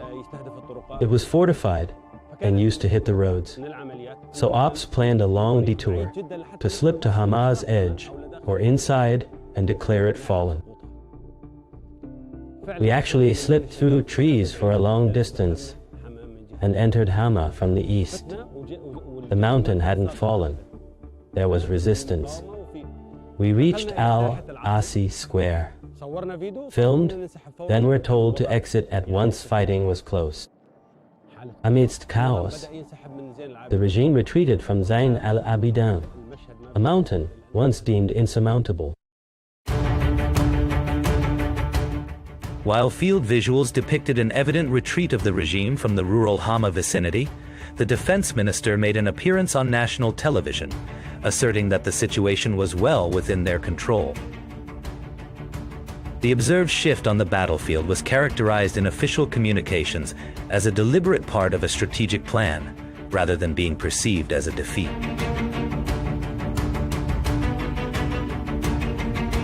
Today, we are engaged in a fierce and ongoing battle against the toughest terror groups that employ guerrilla tactics, which compels our armed forces to adapt their strategies. So our armed forces adapt their strategies. They attack and withdraw at various points, advance and fall back, especially since these Takfiri groups have the backing of well-known regional and international states. At that time, the official statement appeared disconnected from the harsh reality on the ground, as images revealed abandoned tanks, grounded aircraft, and defensive posts that were completely empty. What we witnessed on the ground contradicted the speech and raised serious doubts about the official narrative.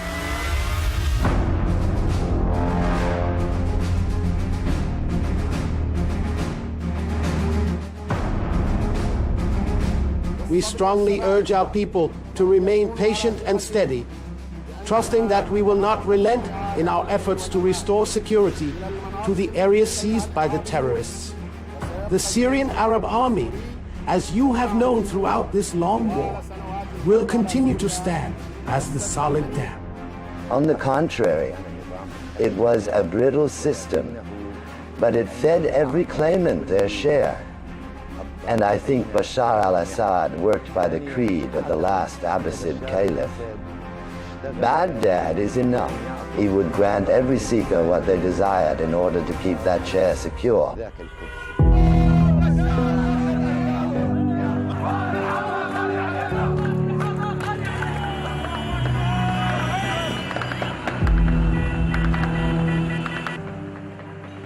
The main battle was at Hama, because the city holds a unique and significant mark in Syria's national struggle.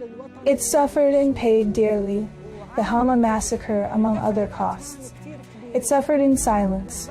Few spoke of it, in Syria or abroad. Since 2011, the city was heavily besieged.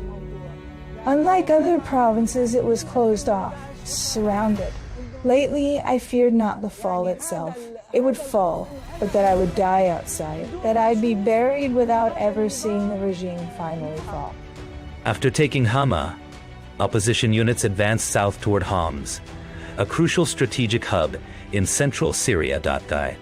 On Friday or Saturday, Homs province contacted me, and there was panic everywhere. It seemed that the defenses before Homs had completely collapsed, and while I'm no military expert, I could see that the road lay open. Then he asked, Can we ask defense to bomb Al Rastan Bridge? I told him that wasn't justified. After Hama's liberation, forces gathered here, eyes fixed on Homs, crossing only over Al Rastan Bridge. They advanced toward Homs, but it wasn't free.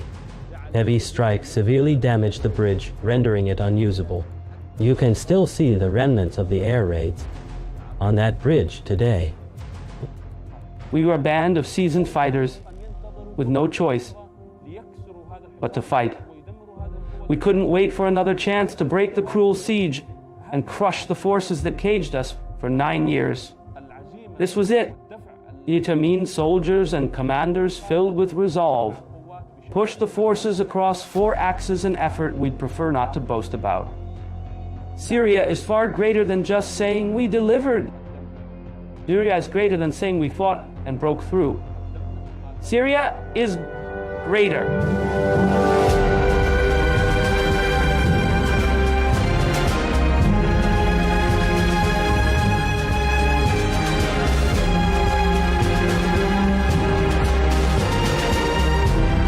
By evening, we were getting close to Homs. Resistance from the city's north was fierce, and the jets were relentlessly bombing. We waited patiently, and as night fell, the lads finally began to enter. As usual, the first aim was to open the prisons. You can't imagine the welcome we got in Homs. And Homs is special, you know that. Fireworks and celebrations lit up Homs like it was daytime. This was around midnight, close to 1 a.m.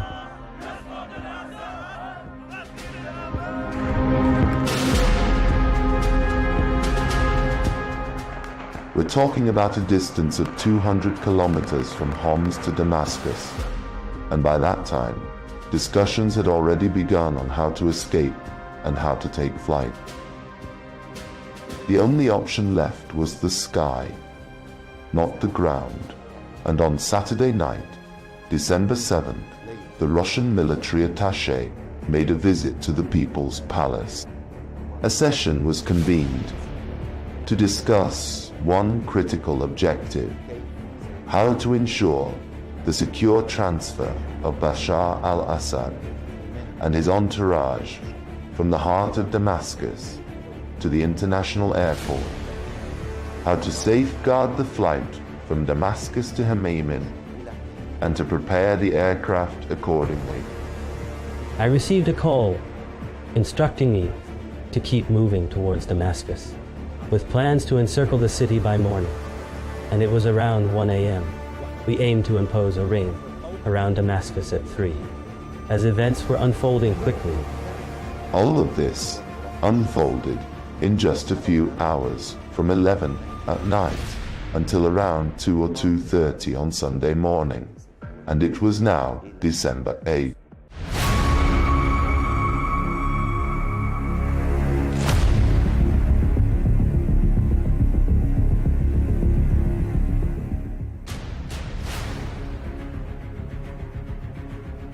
I remember the protocols cars and weapons everywhere to protect Assad. How would he manage to leave tonight? How did he escape? In the palace that evening, almost everything looked normal.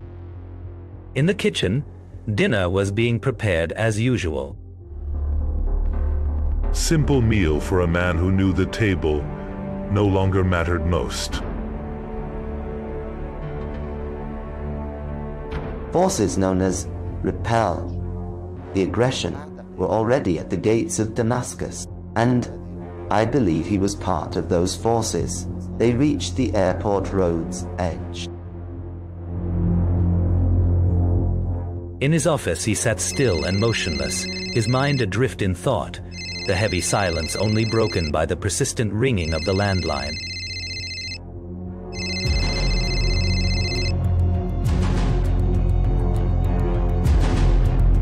At Damascus Airport, a plane landed without prior notice, guided straight to a closed side runway. Its timing and path were off protocol.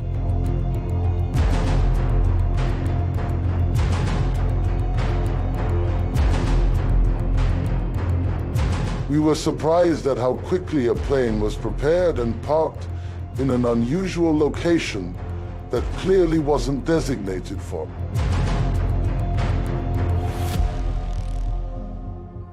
Our curiosity was piqued. Something significant was unfolding. What could it be? Inside the palace walls, unusual movement was noted. 2 cars entered quietly through the back gate, avoiding routine routes and unseen by the guards. That night's actions broke all established protocol.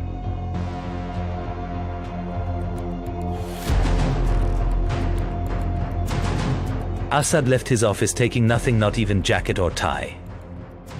He walked the palace corridors alone. No orders, no escort. In the basement, a waiter lined dishes, expecting a normal meal.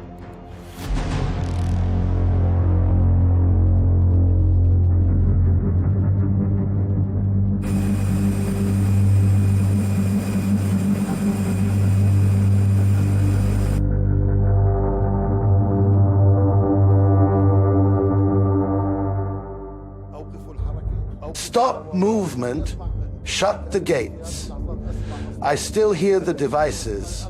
Close gate 7, close gate 11. If they could, they'd close heaven's gates for Assad to pass. Suddenly, cars rushed in, faster than words can tell.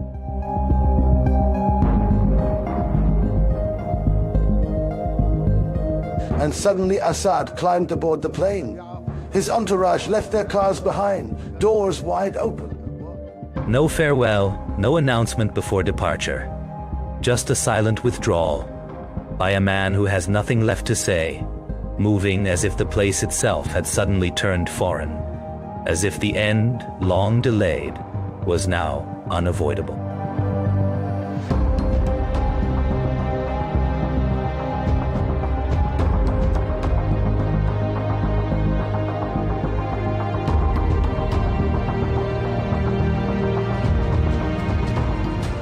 From the cockpit came the clearance to move forward. The plane rolled slowly toward an unknown destination, leaving everything behind. Assad sat by the window, staring at a city he was leaving behind. Just as it was leaving him, in silence, a clear break marking the end of one era and the beginning of another that was just starting to form. Past 3 a.m., the plane took off, then landed at the Russian base. A new tense phase began. Reports said Assad and his sons stayed for hours in a private hall at Maimim. His entourage also waited for a plane able to evade radars, secured to fly safely to Moscow, where Assad landed for the first time without title or office, a fugitive in guilt.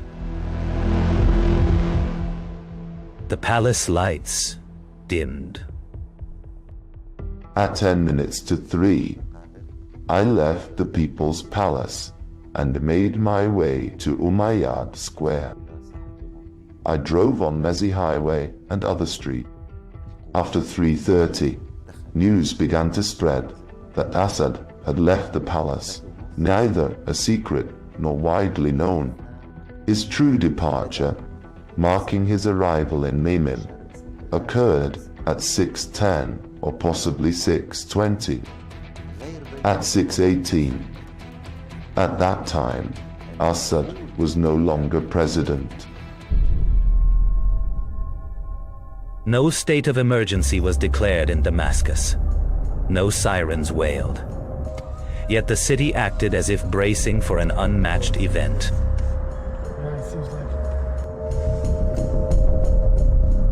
Roads were nearly empty. Fear spread ahead of the news into homes before official reports.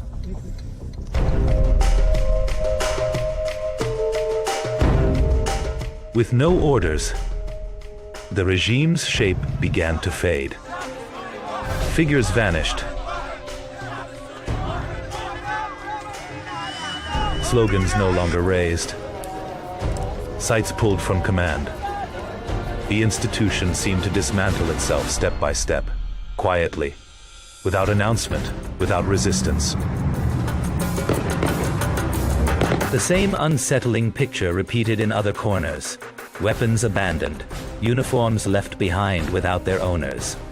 A system quietly collapsed in shadow as it slowly departed into the darkness.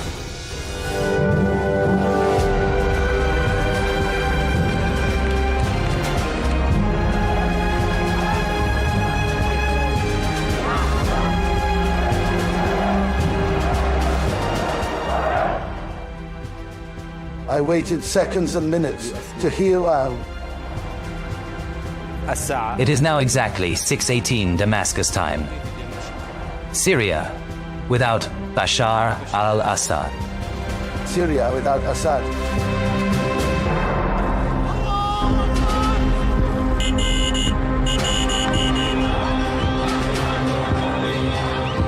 When Hatim's song played, Hold Your Head High, You're a Free Syrian, they danced, and I danced with them despite all Syria's pain.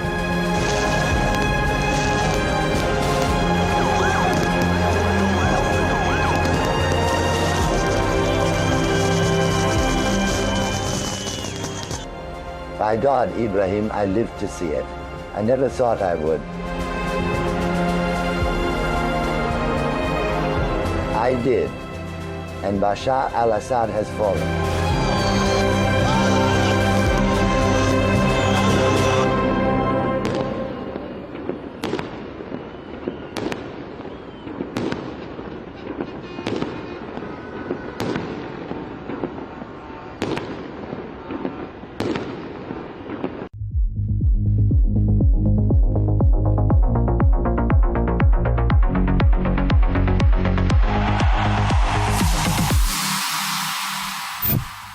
I think West Ham get something out of the game. Did you get it tailored? No! What am I going to get tailored?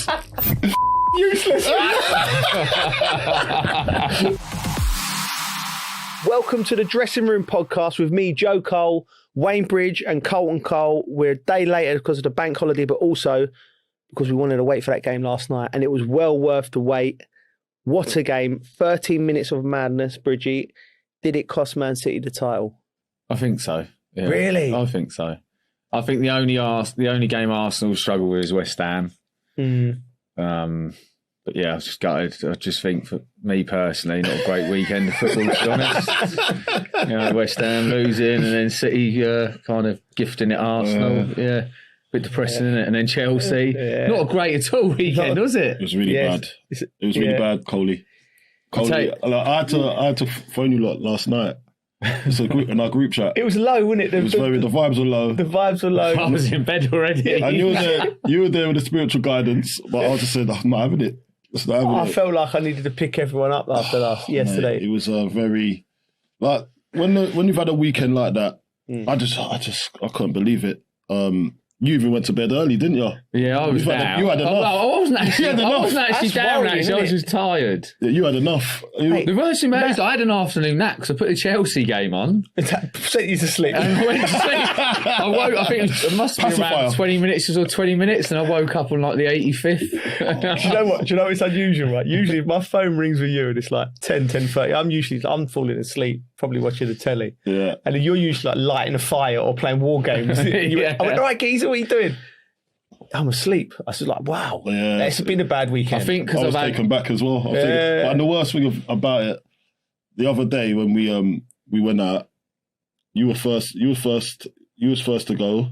Or was it? Yeah, I can't remember. I went early-ish, not too early, early-ish. And then he slept on the train. That was last after the pod. Hold on a minute. We're 3 minutes in and you're talking about trains already. You've dropped it. No way. That's what it was. That's what it was. So I phoned you and I was really tired, didn't it? And then he slept on the train home. I heard that. Yeah, so I missed my stop. You missed his stop. How can he tell me? No, yeah, I know. I think, do you know what it is? I don't actually know. I was just tired, basically. But I've had started a little program, health programs, a bit of food, lifting more weights. Hold on a Got to minute. drink 4 litres of Stop it. water. Doesn't need to lift anything. Stop it. This ain't no little program, just a bit of weight. So you're lifting like Mini Coopers or Corsas or something out of the car park. So there's nothing you do is like a little bit of Pilates. What is it? What have you actually? It's more of a structured program, so it's not as much like hit stuff. So it's probably a little bit easier. Right. I'd never used to lift weights all the time, but you're eating healthy, so stop me snacking a little bit. I've stuck to it quite well. There's a few tequilas that have been chucked in along the way. It's clean drinking. It's clean drinking, isn't it? But the 4 litres of water I thought would be a problem, but it's actually not too bad. You do pissing look like well. an elephant. Yeah. I had a bit of microneedling as well, a little clinic in Cobham. Is it? Edoon, yeah, they called You me look up. like you're growing an afro as well, Keith. No, that's just I can't style it. My hair's like a frisbee ball. It's just hard. Looking good, man. But yeah, I think that's why I've been so tired. Yeah. Just a little bit of healthier living for a week. You're looking good anyway. Listen, Cheers, mate. I went the other way this weekend after I saw the results. Yeah. Oh, mate, Yeah. that Brentford West Ham game. We'll get on to that. Let's stick to this one now, because the 13 minutes, the controversy with Everton's first goal, Barry was in an offside position and linesman flagged, but the VAR ruled the goal should stand because Mark Gurr, he did have control of possession. I think it's the right call, because I think, listen, strikers do that one. You'll know better yourself, goalie, when you put yourself in the offside position because you sort of want to get on the blind side. The ball was played a bit earlier than it probably should have done. He's offside. Mark Gay just messes up. So I think he got lucky, but from the letter of the law, I'm happy with that as a goal. I see what you're saying, but at the same time, he's offside. The boy's in the offside position. Yes, now Mark Gay does have the ball, but this is where I just don't understand about that. Remember when the offside used to be offside and he just put the flag up? Yeah. Then there would be no issue. Like everyone would know he's offside. But because they've allowed it to play, it's worked in the advantage of Everton. When really it should always have been in an advantage of Manchester City. So it shouldn't even be a split decision. Yeah. It should just be, well, he's got in now, put the flag up. Yeah. So you that's what I think anyway. I don't know, because he's offside. Yeah. The ball's intentionally played forward towards him. Yeah.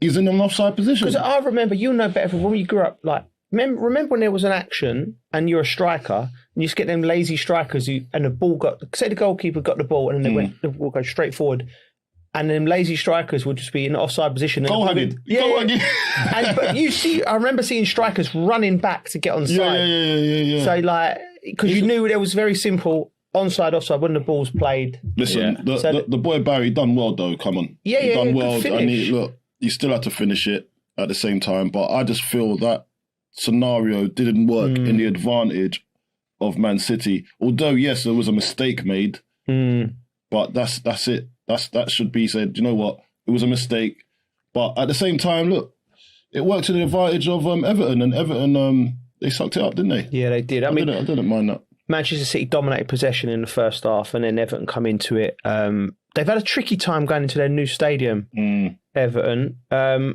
want to ask you about this lad, Bridgie. He scored 2 goals, Doku, brilliant. He was getting some treatment from the fullback, though. I mean, how would you have dealt with someone like him? Because I think he's one of the form players. I would have hated it. You hated that type. I can only liken him to very different, because obviously he seems like he might be a bit stronger, a bit stuck with Aaron Lennon and Wrighty. Yeah. Just them Proper people winger. who just wingers, just getting at you, very direct. Yeah. You know, you remember you used to kick them to, and they used to just like, not when you kick them, but you tackle them and they just bounce up like a rubber ball, mate. It's just like so hard to play against. Like, I'm surprised more fullbacks haven't got sent off playing against him. Yeah. You know what I mean? And I think Pep after the game, you know, he was Pep. You know, he was spiky, he was aggressive, and I think he was alluding to that when he talks about the treatment Doku got.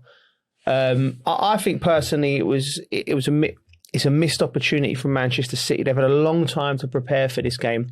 But what I would say for all Manchester City fans is, when you looked at their running, this was the game you thought they could slip up on. Yeah, we because said that. We all said that. I think we might have even called a draw. So it ain't the end of the world. Arsenal still got to go to West Ham. And that's the game that we said could be a problem because West Ham have to get something from that game now. You have to, yeah. But if you're David Moyes, are you happy with a point or are you disappointed we're not getting all the three? Being that far ahead, I think you'd be disappointed, but you would take a point at the beginning of the game, wouldn't you? Oh, yeah, they would have definitely taken a point before. So David Moyes has gone into that game thinking, and I know that he likes Mikel Arteta, doesn't he? Yeah, yes, his boy, isn't he? It's his boy, isn't it? Yeah. Do you think that comes into that was a tag team job. Do you know what, though? do you know what? That does happen, right? Yeah. That does happen. Absolutely 100% that happens, right? Alex Ferguson, during our era, right? He had Steve Bruce. He had mates, didn't he? Yeah. Sam Allardyce. Make it hard for them. Tony Pulis. Right, they were all his pals with a bottle of wine in there. Yeah. Right? You know, I remember when I went back to West Ham, I could not believe do you remember our dressing room? So we're before the game, we're playing Manchester United and Sam's office was in the dressing room, right? Yeah. And then I needed to speak to Sam about something. It's like a set piece or something. It weren't up. Anyway, I've gone into the office before the game. Alex Ferguson sitting in his office. Our team is up there.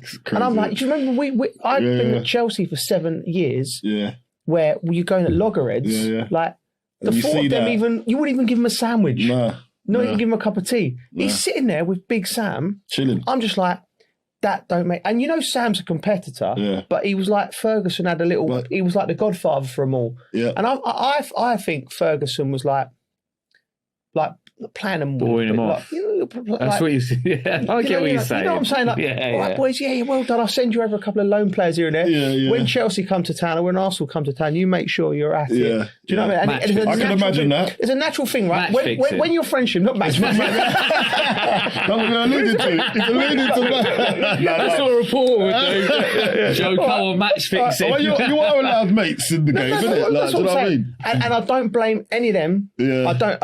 Any of them, if they're mates, right? But I think the friendship benefited Fergie. Yeah, 100%. Maybe. Yeah. Anyway, but what I would say is it's completely human nature. If I'm managing a team and I'm playing against a team and you're ringing me up the night before saying, Coley, get the boys fired up for me. There's an extra incentive because of your human nature. The week before. Yeah, you send a little bottle over there. A little livener. I'll be doing that. Listen. Yeah. Vegas after the season we'll go. I said a little. I'll pay for that. Ibiza, come, nice bottle of wine. Also, being up there, do you reckon Everton would have that feeling of wanting to stop City win it? Yeah, being up north. Yeah, there's also not those two. No, not those two. Well, saying that, I was listening to the radio the other day, and I think Coisty was on. We love Coisty. We're going to get him on the show soon. And he said that Hibs were playing against, who was it? Was it Celtic? This season? And Hearts are going for the title. So Hibs... yesterday? Yeah. And Celtic scored against Hibs. Yeah. Which... And Hibs fans were celebrating because it meant that Hearts weren't winning. Football fans are all messed up, they're playing for Edinburgh, aren't they? Yeah. So that's sort of what fans feel. That does happen at that level. And you're right. David Moyes and Mikel Arteta are proper tight, and they would have been... Listen, I'm not questioning professionalism. To prepare your team. But it's a human nature. You want to help your mates, don't you? Yeah. Anyway. City's goals, though. Doku's goals, unbelievable. Left foot, right foot. I couldn't get over the through ball for Haaland as well. So the first touch, the way he done it, put it into the space, and he just set them off on the attack straight away. And then the through ball, the weight. That's world class. Yeah. Kovacic is world class. That's world class. People forget about him. What players? He's been injured, hasn't he? Mate, he has been. Have you seen his CV, Kovacic? He's won Champions League at Real Madrid. He's played for Inter Milan. He's won Champions League at Chelsea. Man City's won it all up there. He's a proper player. He is a proper player, mate. What's the mindset of the Arsenal players going to, as we're filming this, where they're going to be playing a big Champions League game? What are they thinking now? Would you have watched the game? They all would, wouldn't they? Yeah. We've been there. You watch the game before, you watch after. I don't think they'll be thinking it's done.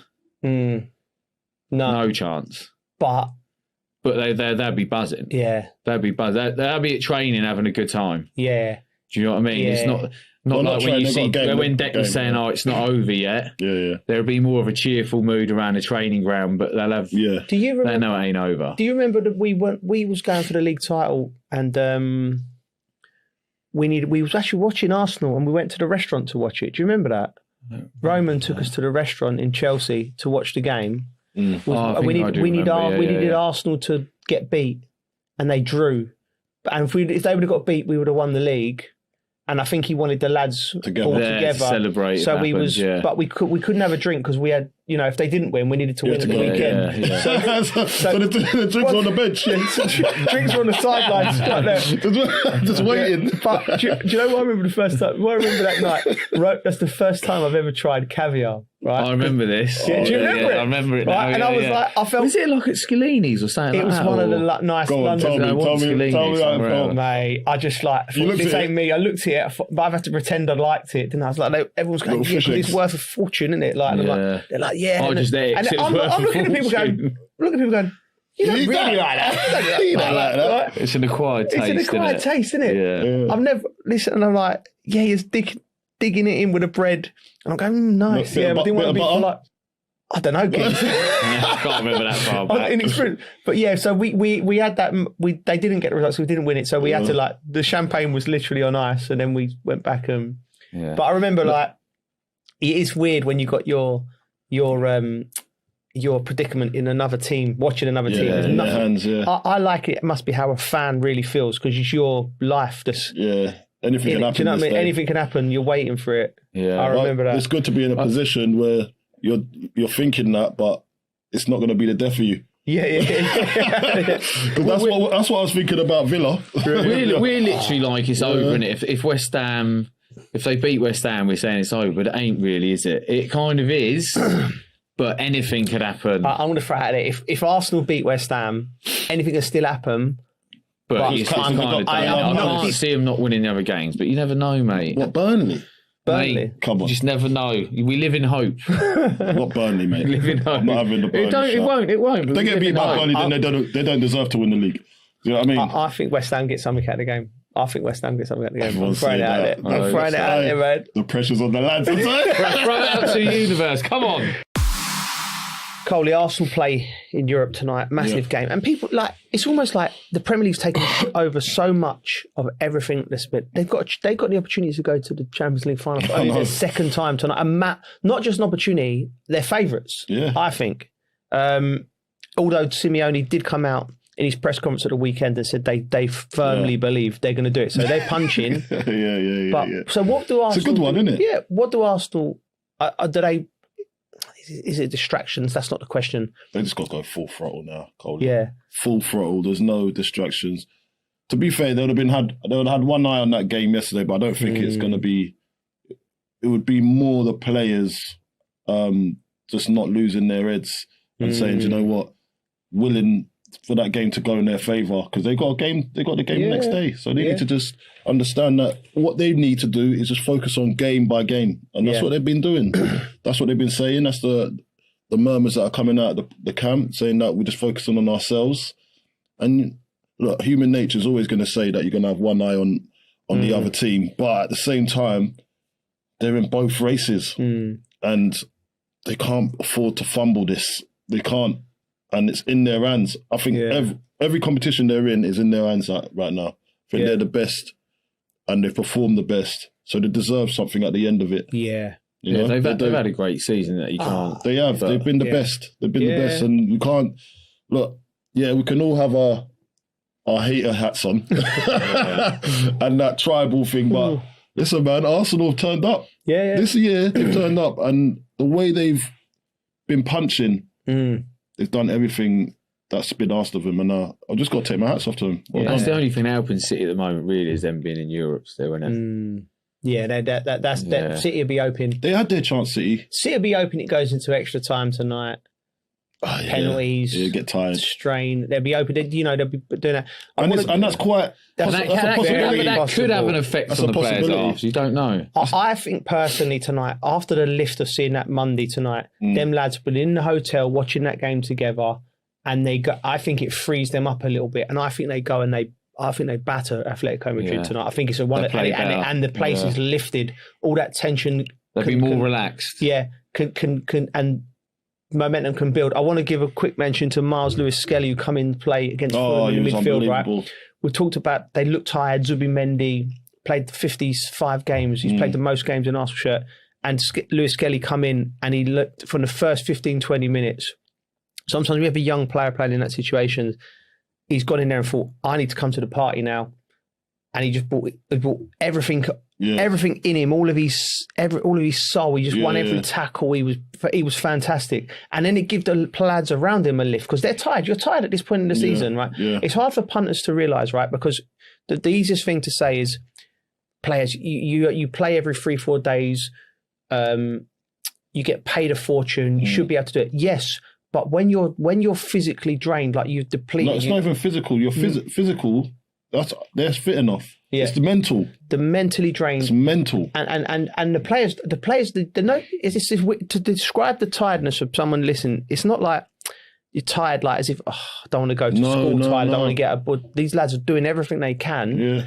And they're going to battle every 3-4 days, and they're going with everything. But because they've got cumulative fatigue, they're not at their best. Yeah, that's it. And then they're fighting. It's like if anyone's ever gone to play sports when they're not feeling too well, and trying to compete, it's like that 2 or 3 times. And don't you think that's why he does everything to try and do these, like he does these extracurricular activities? You see some of them, right? Yeah.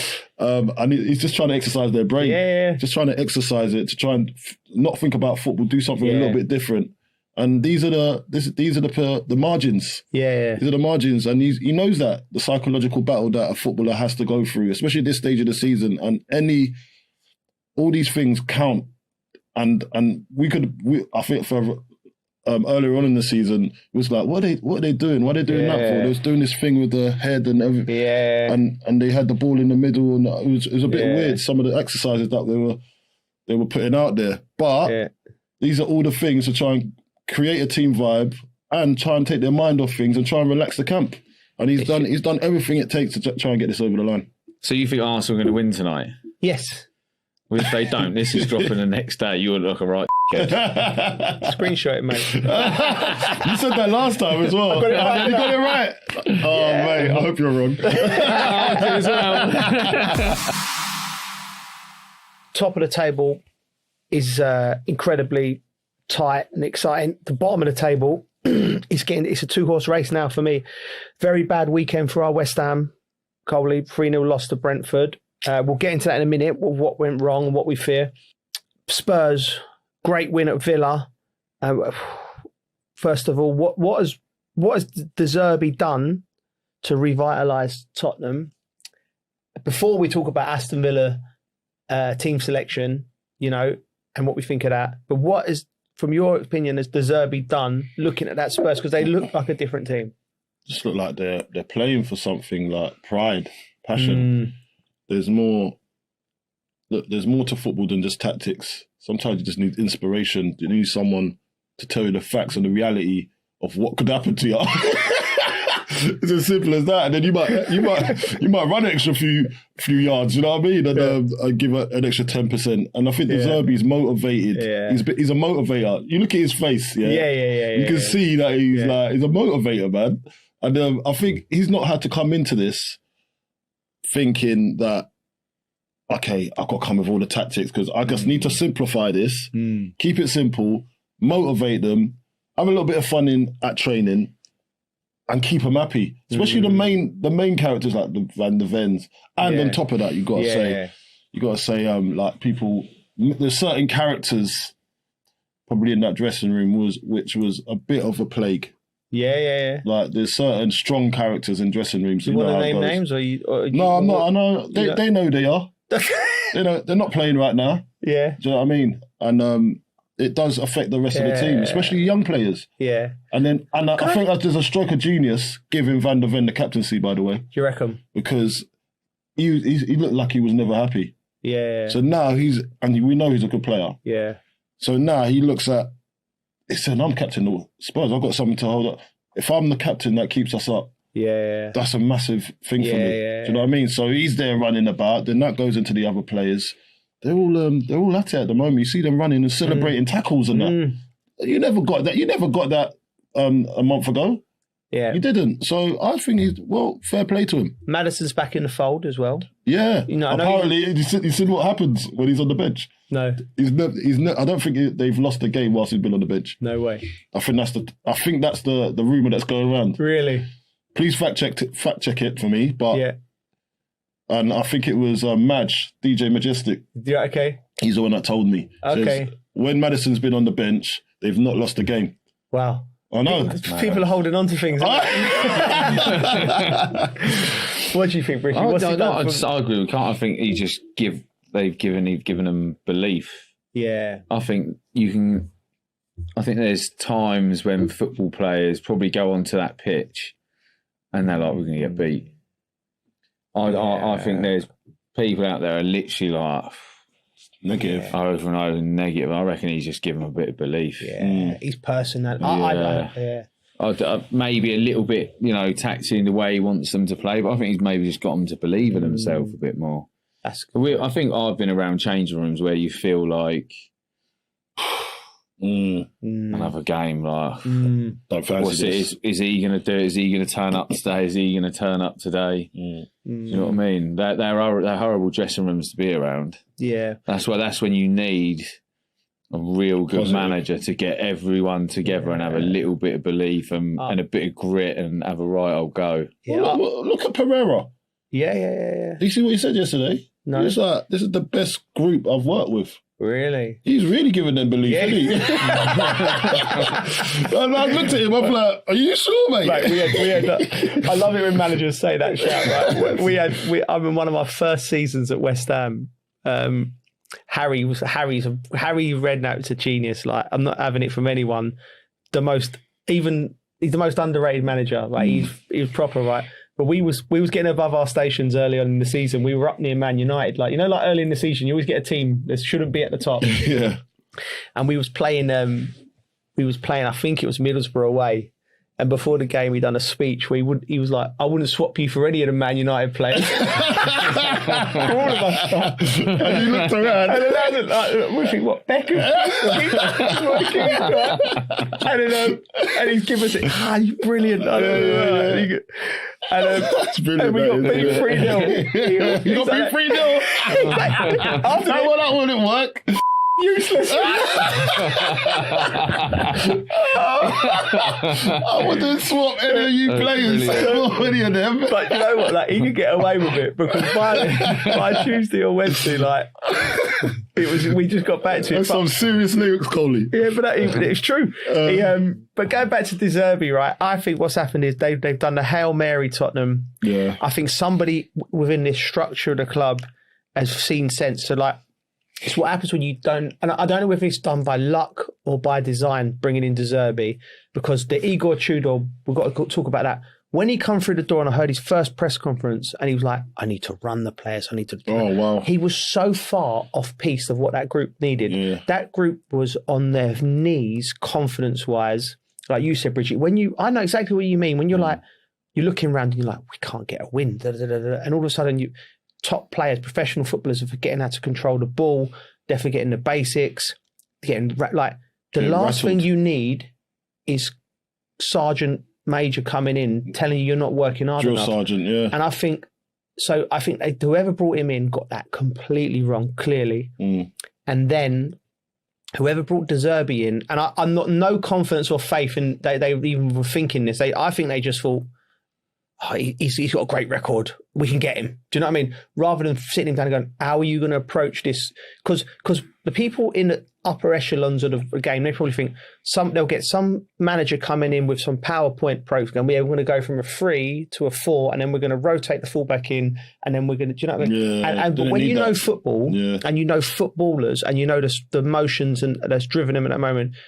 De Zerbi, I knew from his first press conference when he was saying, like, they need a father, they need a brother, they need straight away. And I thought, he's got it. Yeah. I was like, oh man, yeah, but he's got it, mate. and that's what he's done. And they didn't get the result against Sunderland, but he stuck with it. He was like, and then all of a sudden, it's like the flower, like you sometimes you can't just go in there and go, right, lads, you've all forgotten how good you are.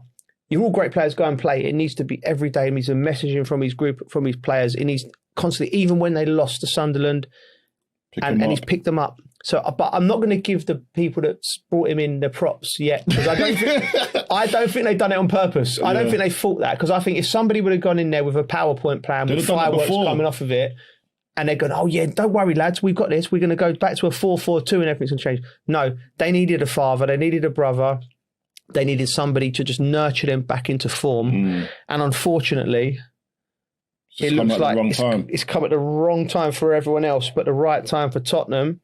But we have to also say there's been a lot of controversy. Aston Villa changed 7 players for that game, and they looked woeful. Bang out of order. But Coley, you can't. Coley, you can't. No, you can't. You're Aston Villa. They got a chance to win the Europa League. Yeah. They can rest players. 7 changes, right? And then I'm looking at them, I'm thinking, all right, which one of you are searching to get into that team? Because now's your chance to get in. Yeah. None of them showed up. None of them. Like, it was diabolical. Yeah. I was like, at least show me some spirit. Ross Barkley was involved. I don't like to call out players, but done nothing. No one done anything. Like, and I'm there thinking, come on, the Claret and Blues. Yeah. Mate, they were just missing. And then I'm looking at their bench. Even, do you know what my thing, right, was, and I'm blaming Unai as well, right? I tell you what, it's him hard this week. Yeah, it's let it out. So you look at, I looked at the bench, I was like, okay, they got a couple of players that can come and change the game, but you're already 2-0 down, so you might get a draw at the most. Half time comes, I'm thinking he's going to give them like a total redress. Yeah. A dressing down, I should say, at half time. And I'm thinking they come out with a different attitude. Yeah. They're walking out, and I'm thinking, okay, has anyone been changed? Mate, it was the same team walking out. I was like, no, someone's got to come off. Yeah. He kept the same team until I think the 15 minutes in. That's why I knew he chucked away the game. I know. I knew he chucked away the game. And then when Ollie gets on, and I look, listen, Tammy Abraham was up front. It's unforgiving when you're not getting no service. But Ollie gives a different kind of option. He starts running in behind, starts stretching them, trying to get them up the pitch. Do you know what I mean? Then I start to see a little bit of hope. Yeah. But then it went to ground zero again. Yeah. Mate, it was nonsense. It's ridiculous. When you said, we need you, Villa. Yeah, didn't turn up. They don't owe you anything. Or West Ham. That's my thing, right? Listen, they stole our colours. Yeah, they stole our colours. No, I think it's the other way around. I know how you feel. We all know how you feel. What I'm saying is that, like, I understand the emotional thing with West Ham, because I'm angry for West Ham. I'm like, but that's just the way the cookies crumble. No. It's West Ham's fault. It's West Ham's fault, because you shouldn't be relying, as we was just talking about, relying on other people. Our destiny shouldn't be in anybody else's hands. Yeah. And that's where you need to understand how this football thing goes. Yeah, we can be angry and we can say it's bang out of order. Frustrated, didn't you? Frustrated. Yeah, I'm frustrated. Upset. But at the same time, we've had our chances to move up the table. Yeah. Another weekend of football, and we didn't. 3-0 away to... And if we want to go into that game, do you want to go into the game? Yeah, let's go into West Ham. I'm tired. Do you know what? I realised now Spurs. when you called me at 9:30, you just needed cheering up, Geese, but I was just so tired. Mate, I phoned both of you on the group chat. This geezer's sleeping. I now realise how angry and upset he was. He wanted cheering up, but I was too much. I just went to bed as well after that. Put myself to bed. Best thing to do. Could have ended up in trouble. Yeah, I know. Yeah. Nothing's good when that kind of anger at that time of night. West Ham lost 3-0 at Brentford. They had chances, though. Hit the post 3 times. Yeah. What do you make of it? Bearing in mind Brentford were there for the take on him again. Well, I'm trying to get away from this, but I will say, look, 3-0. I know it doesn't look good to the eye, but it wasn't a 3-0 game. It wasn't a 3-0 game, and but this is another thing. This is we've done this to ourselves earlier on in the season. This is what we are. This is what's happened, and the boys are out there trying. Obviously, they're not throwing in the towel. They're not throwing in the towel. They're just trying, but it's just sometimes the rubber the green don't go. It's like last week with Spurs, the rubber the green. They didn't get it. They got was it Brighton scored a last minute goal? 2-2. Do you know what I mean? So these things do happen, and it's not over until that fat lady sings. Yeah, and I know a few of them. She's clearing her throat. She's clearing her foot. Clearing her chest, I tell you that. She's ready to go. If you two are right, it could be a massive day for West Ham. Do you know what I mean? Right. Beating Arsenal, stopping them, and putting Spurs down, mate. It could be a massive day for them. But Bridget, I did say it's going to happen at the end of the last game of the season. Yeah.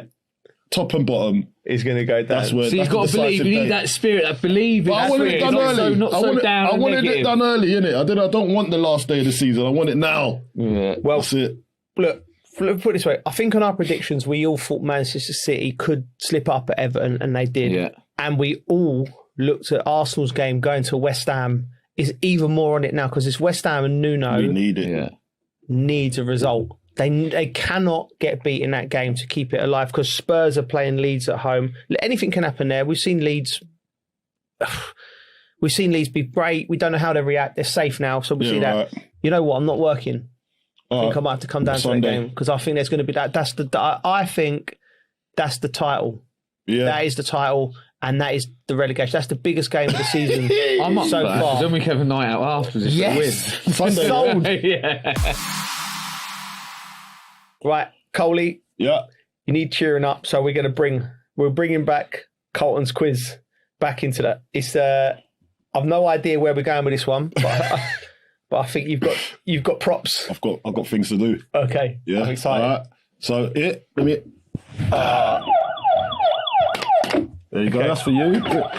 Reggie, that's yours. It's mine, Mike. I'm even going to take off my... They're the same sound. Yeah, that's true. You should have a different sound, isn't it? Yeah, that's true. Cool. I'm not going to spend an arm and a leg on our budget on buzzers, geese. We ain't got much budget. Turn it in. Oh, my God. Look, don't light a flame next to me. I might combust. All right. Here we go.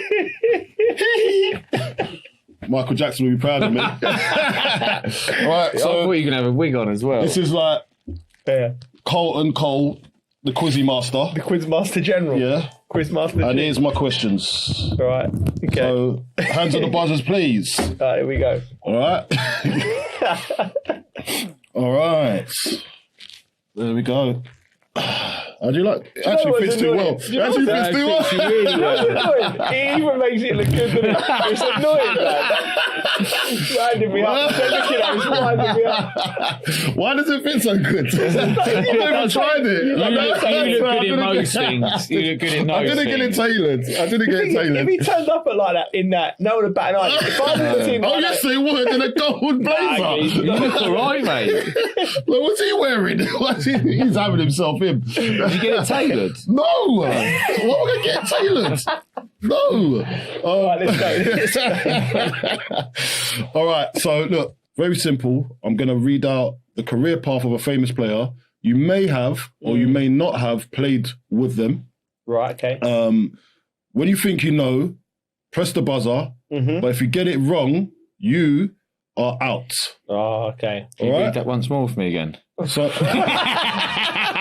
and the other player gets the rest of the clues. Okay. All right, so you can't go early because that's all right. Yeah. That's what I do. That's what you do.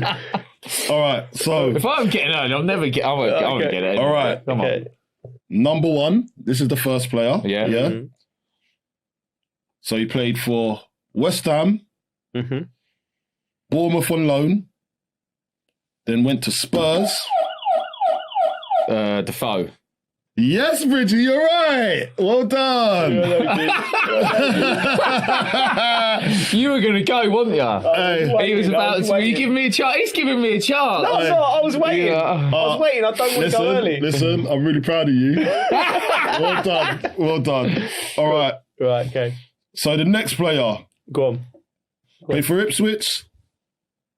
Then he went to Charlton. Ben. Yes, Bridgie, you're right. How are you getting this? I thought you said you knew nothing about how are you getting this?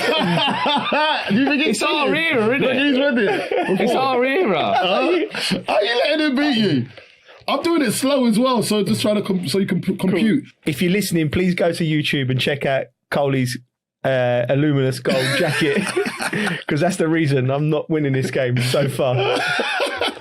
All right. The jacket is glary. All right.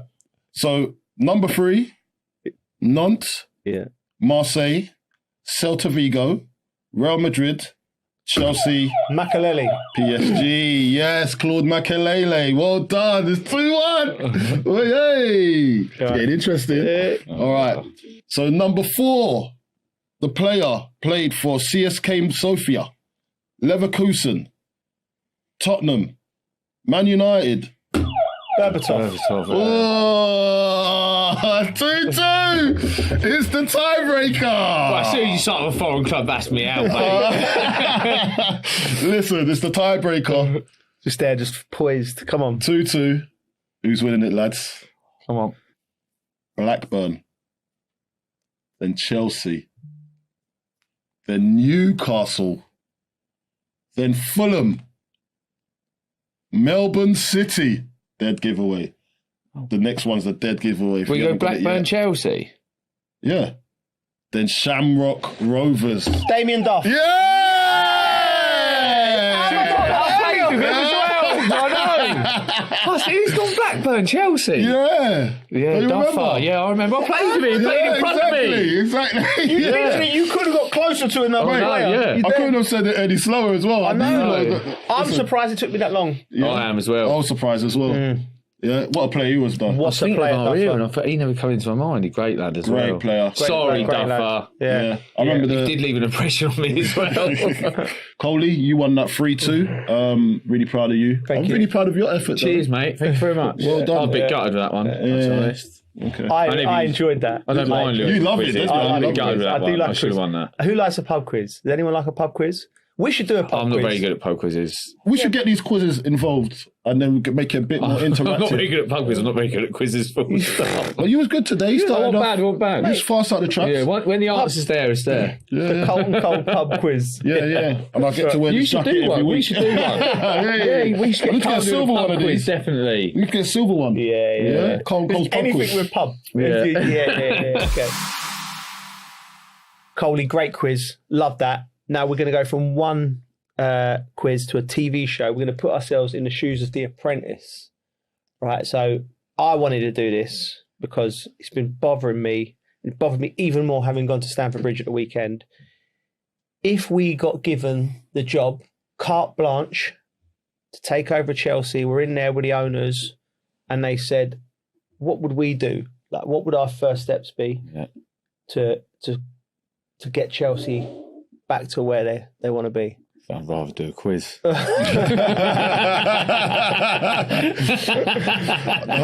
get my blazer back on, mate. Serious question. First things first, what do you do with...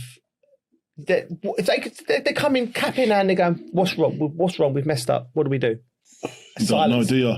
There's just so much. If you want me to... I mean, you need a manager. You need a good manager for a start. First things first.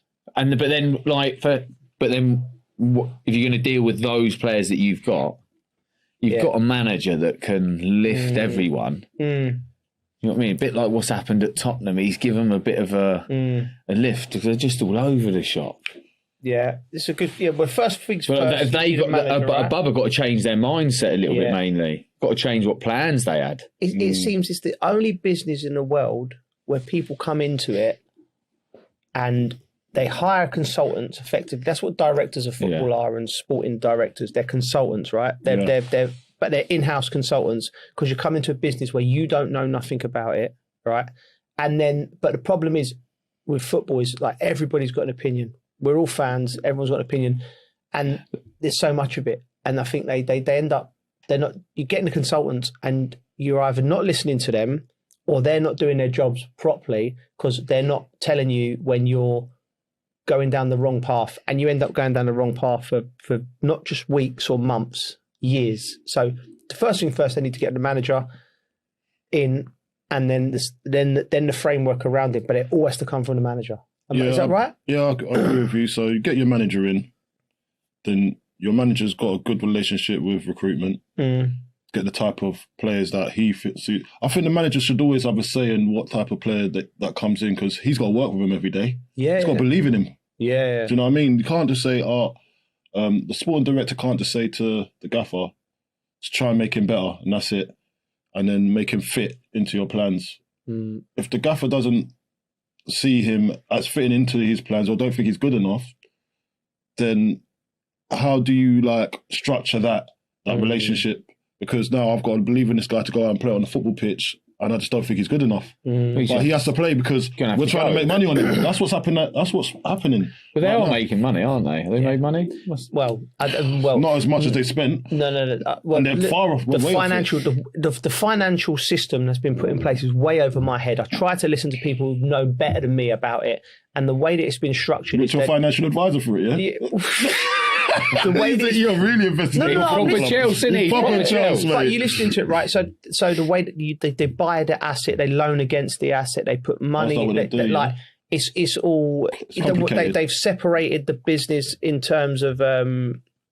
They've you've got the merchandise is a business, the football teams a business, the women's teams. It's everything's separated into these different companies, right? Really? So I think they're looking at this company because they look at Chelsea Football Club as a company, and they're looking at it. And at the end of the season, success is what the bottom line is in terms of profit loss, or wherever the value of the club would be, right? But you cannot run a football club like that. You have to run a football club from the football pitch outwards. So for the first thing I would do is go in there and go, listen, we need to get a football manager who's aligned with our principles, and he needs to have veto on any transfers that come in. It's got to be involved. He has to be he has to tick it. You can have, so there could be 8 or 9 people, as many people in the recruitment team bringing players into your club, right? And you need to look at the character of the players, the injury record, the quality, everything, right? So first thing I'll do is do that. You could have 7 yeses. If the manager's a no, the players are no, right? And that has to be the case, right? You have to trust the manager, and you have to allow him time to work with him. That's one thing that I would do straight away. I think the fans, you have to. How much time, Coley? Mate, I think it's now it's a 5-year project. So they've had 3 years of messing around. Now they're starting again. Now they're starting again, right? Now I think it's a 5-year project. You have to go right. From what I understand, the finances of you have to sell to buy, right? So now you have to tell the players that. So you have to you have to tell the fans that you have to. So the PR of it has to be. Listen, this isn't where we wanted it to be as a club. Clearly, we've made mistakes. We've made many mistakes, and now we're going to have to pivot, and we're going here, and we're going to have to buy players that can get Chelsea from 9th in the table they are now, getting back into consistently in the Champions. Not just 1 year and then our year out. It needs to be consistent, right? So you do need young players, but you do need experienced players. One of the interesting things I've seen coming out the last few weeks from the club is that they have been saying we're going to change. They're open to change. We are going to change. So they're sort of semi-admitting we haven't done the right. We haven't where we should be, right? But they won't use the word experience. It is experience. You need an experienced manager who understands. Someone like Unai Emery would be like, if it was me, because Unai Emery is, whether he would want Chelsea or not, he's frustrated at Aston Villa. Look what that man's done at Sevilla, Villarreal, Aston Villa. Do you know what I mean? He's coming, right? And he's got a structure around him with his director of football. Buys good players who can play for him, knows what he's doing. Then stick with him and just go, you know what? We trust you. Go and do that. Build the club. But then you have to get the fans on side, right? And you have to sort of go cap in hand to the fans and say, this isn't Roman Abramovich era, right? We've messed up. We're not where we are. We're not competing. We're miles off Manchester City and Arsenal. We need to go. We need you, basically, right? So what do? You want to keep the core fans on side. Ticket prices at the games. There's not been 40,000 people at Stamford Bridge. Everyone says the Premier League's hard to get tickets at. Not at Chelsea, because the real true fans, you're always going to get the tourist fans, and they need to get looked after as well, because Chelsea's a global brand and football's a global brand, and it's for everyone, right? But the people from West London, North London, North West London, South West London, who go to Chelsea for a week, who grew up generations, they need to be able to afford to go to Chelsea, right? And they need to feel like they're heard, right? They don't need none of they don't need to make Chelsea the Hollywood team. because I know that there's a section of the club where they're bringing every 5 minutes they're bringing like celebrity fans in, where they pay them to come and wave to the crowd. Chelsea fans don't care about that. Chelsea's about winning trophies. It's the King's Road. It's class. It's you know it's different. It's a different feel, right? So you're not going to make them the Hollywood club. If they become the Hollywood club, so naturally, because people gravitate to it, don't be paying people to come there and pretend that they. It's all PR. They got a movie to promote, right? Look after the fans who've been there all them years and the ones who are going to be. If Chelsea went at bust tomorrow, they're the ones that are left. They're going to go back and watch Chelsea in the conference, and because it's part of it, and they want to see people. Look, there's such a disconnect because remember there's the internet now. The fans see all the nonsense, all the PR. Yeah, but the fans are not even connected to the players, and that was the main thing. They need to. You need to create a bond. Like even till this day, listen, I came through at Chelsea, obviously, and till this day, I've got people that remember me. Do you know what I mean? Like, and it wasn't a flash in the pan. It was actually something that meant something to them. Says, "Oh, it was one of our own that come through." Yeah. That means something to people. Like, can you say some of these players because they bought some, and even in the academy setup, like they bought players from here, there, and everywhere. It's not a local lad. Really, it's some boy. There might be. I'm not saying it's bad, and it's giving opportunities to young players, but it's not local.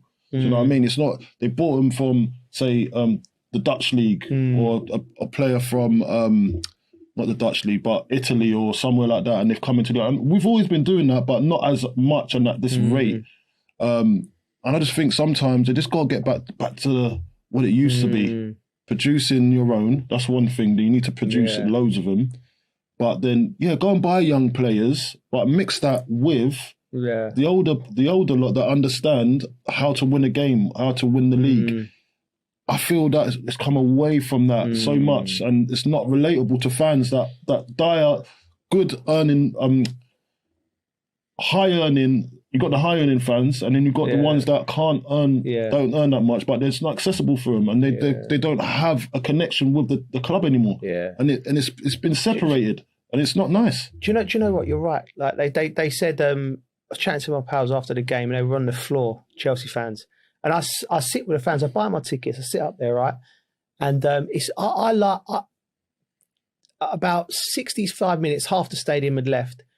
And then the only time they sung a song about Blue Co out, and it's the only time that I felt that the crowds were like, they're just so frustrated, like they're not being heard. They're not happy with it. They don't feel a part of it. But I rung him. My mate rung me after the game, and he was like, you know what he said, and he's going, the players don't connect. He said when Shevchenko, he said this story. He said when Shevchenko, right? He said it didn't work for him, right, at the club, right? Yeah. He said, but do you know what? He every game he come over and he clapped the fans, right? Because they were willing him to do well, right? Give everything. He'd give everything, Sheva. Like he had everything he got. He did a bad hit. We turned up right. So, and he said at one point they were giving it. He wasn't playing well, but he'd done a little move, and he had the ball, and he said he's running around, and they're singing his song as he's running down the side, and he's clapping while he's got the ball. But there was a connection, right? Yeah, and then it's the connection, and we was like, you felt a little bit, and it's strange because in this era you have the instant access. You know what your favourite player's having for dinner. You know what I mean? But I would go in as a manager, and I know they're good lads. I speak to them. They're all good boys, right? They are. And it's not their fault. They need to remind, similar to what De Zerbi's done, remind themselves like how lucky and how privileged they are to play for Chelsea. Do you know what I mean? And that is just the fact, right? That's culture, though, Coley. The culture's gone away from the club. The culture is massive. That's what sets the tone. So any player that comes in, it doesn't matter what player, if it's from Brazil, from Italy, you come to the club and there's a Chelsea way. There's a way of thinking, and I think that's it's come away from that. Yeah, now it's backbone. There's none of that no more. So see, like, even it doesn't matter if you're the best player in the world. Yeah. When you come to Chelsea, you know you got to buy into this. Yeah.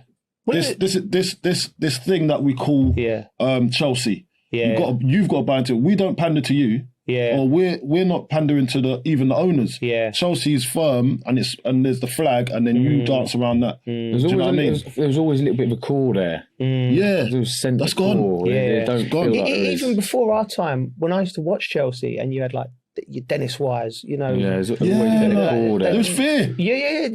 There was fear. They weren't the best team in the league, but you went there and there was a fight. There, though, you know, yeah. and people associate Chelsea with like the fashion and Kings Road and London. London's the best city in the world, like, in my opinion. Do you know what I mean? I love it. Nothing like it. Right, there's nothing like it. But they still had a core to it, and you still had the people you felt who were from London, who were part of it, and that's all been washed away. It's all been washed away. And if the club need to stop with a PR nonsense, you know, trying to image, get back to basics. You look after, you give a manager accountability. You say, listen, you build us back up. They was even singing Jose Mourinho's. That, like, we have to remember, Jose left to go to Tottenham, right? And usually that's sacrilege, right? If you go there, but it was like the fans, 2 or 3 guys who trying to sing the Jose Mourinho song. Like, so they're so desperate for somebody to come in and go, this is what we are, this is what we do, and we're going back to we're basics. going back to it. And regardless of results, the fans will go with you, right? This is what we're the fundamentals. We're going to do this, and we're going to be back Chelsea. And if we win, we lose, or we draw, we're going to be, you know, we are going to make sure that we're going in this direction. And they need direction, because I've never seen anything like it, Coley. I'd say, apart from the corporate seats, it was less than half the stadium with 70 minutes. There's season ticket holders not going. Yeah. There's season ticket holders that aren't going. People leaving early. So that's what I'm saying. So like, it's going to be a long road back. It's going to be. It's going to have to start from somewhere. Yeah. And they've got a chance to do it from now. And then you never know. In 10 years, they're back at it. Exactly, mate. I'll listen. We're there. We're available. The dressing room. Yeah. Well, listen, we can. I think we can shake up a few things over there, innit? Why not? Before we go, European games this week. We all see the game the other week. Bayern, PSG, mental game. Yeah. What's the most mental game you've been involved in? Got me thinking, right? It's one that jumps out. There's been a few. But West Ham 5, Bradford 4 at Upton Park. Like, it was insane, mate. Like, obviously 5-4 goals. But 9 the drama, goals. Right? If people say it was, for years, it was in like the top 10 Premier League games of all time. I don't know if it still is. But Paolo was playing, right? And he should have got 2 penalties. And he just decided he was taking himself off, right? So he's so we're playing with 10 men. We're down to Bradford, who were relegation, right? And we're looking at, where's Paolo? And he's on the floor on his knees praying to Harry. And Harry and Frank Senior were like stopping him getting down the tunnel because he was just walking off. The ref wouldn't give him a pen, right? And then Harry's going, no, Paolo, get on. He's like, no, Gaffer, I want to go, right? And anyway, so I'm looking over and going, what's he doing? We need you. We need you, come on. So there's that. That happened, but Stephen Bywater made his debut as a 19-year-old goalie. He was mental as well, mate. He was crazy. Love him, mate. And he was like, he threw a couple in, and he ended up.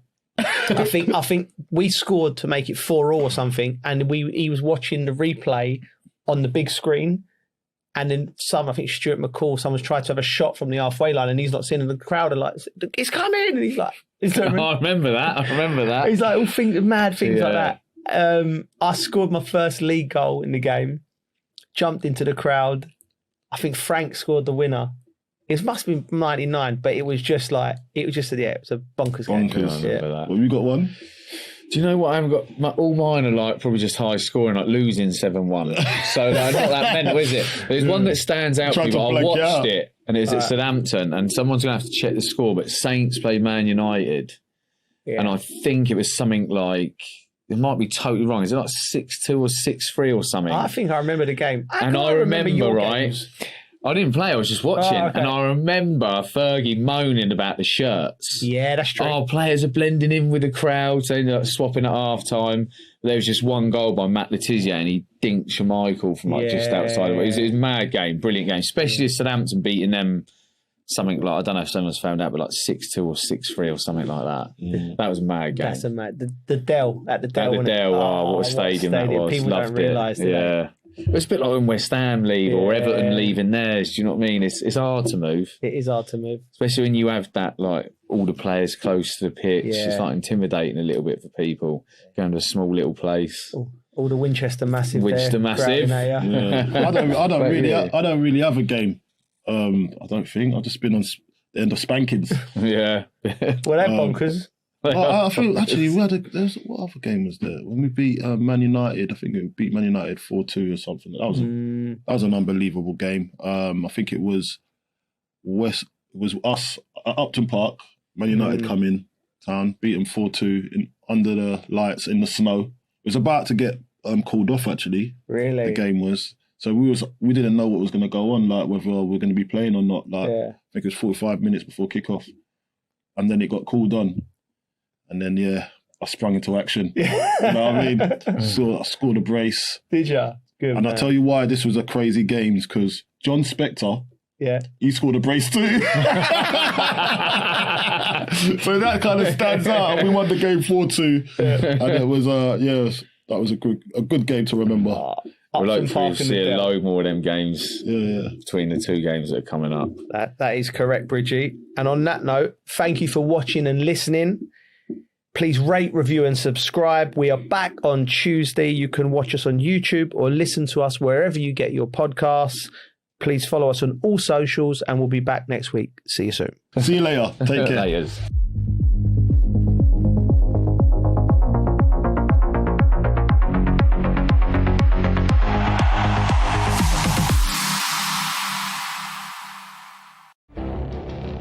It feels like decades are passing by in a matter of weeks. Seismic shifts in the world order. Never, ever will be part of America. With so much happening and so much noise. Whether it's political upheaval, Canada has been ripping us off for years. Economic shifts or social movements. And no one wins from tariffs. I think America can be more friendly to the rest of the world. For in-depth analysis and all the latest developments across the globe. To have an inclusive policy together. The meetings with Hamas gave me some hope. We're in another nuclear arms race. The most important development straight to your screen. Welcome to the dressing room. I'm on my own. I need backup. And an insightful look at the issues shaping our world today. It was not going to happen, that war, and it happened.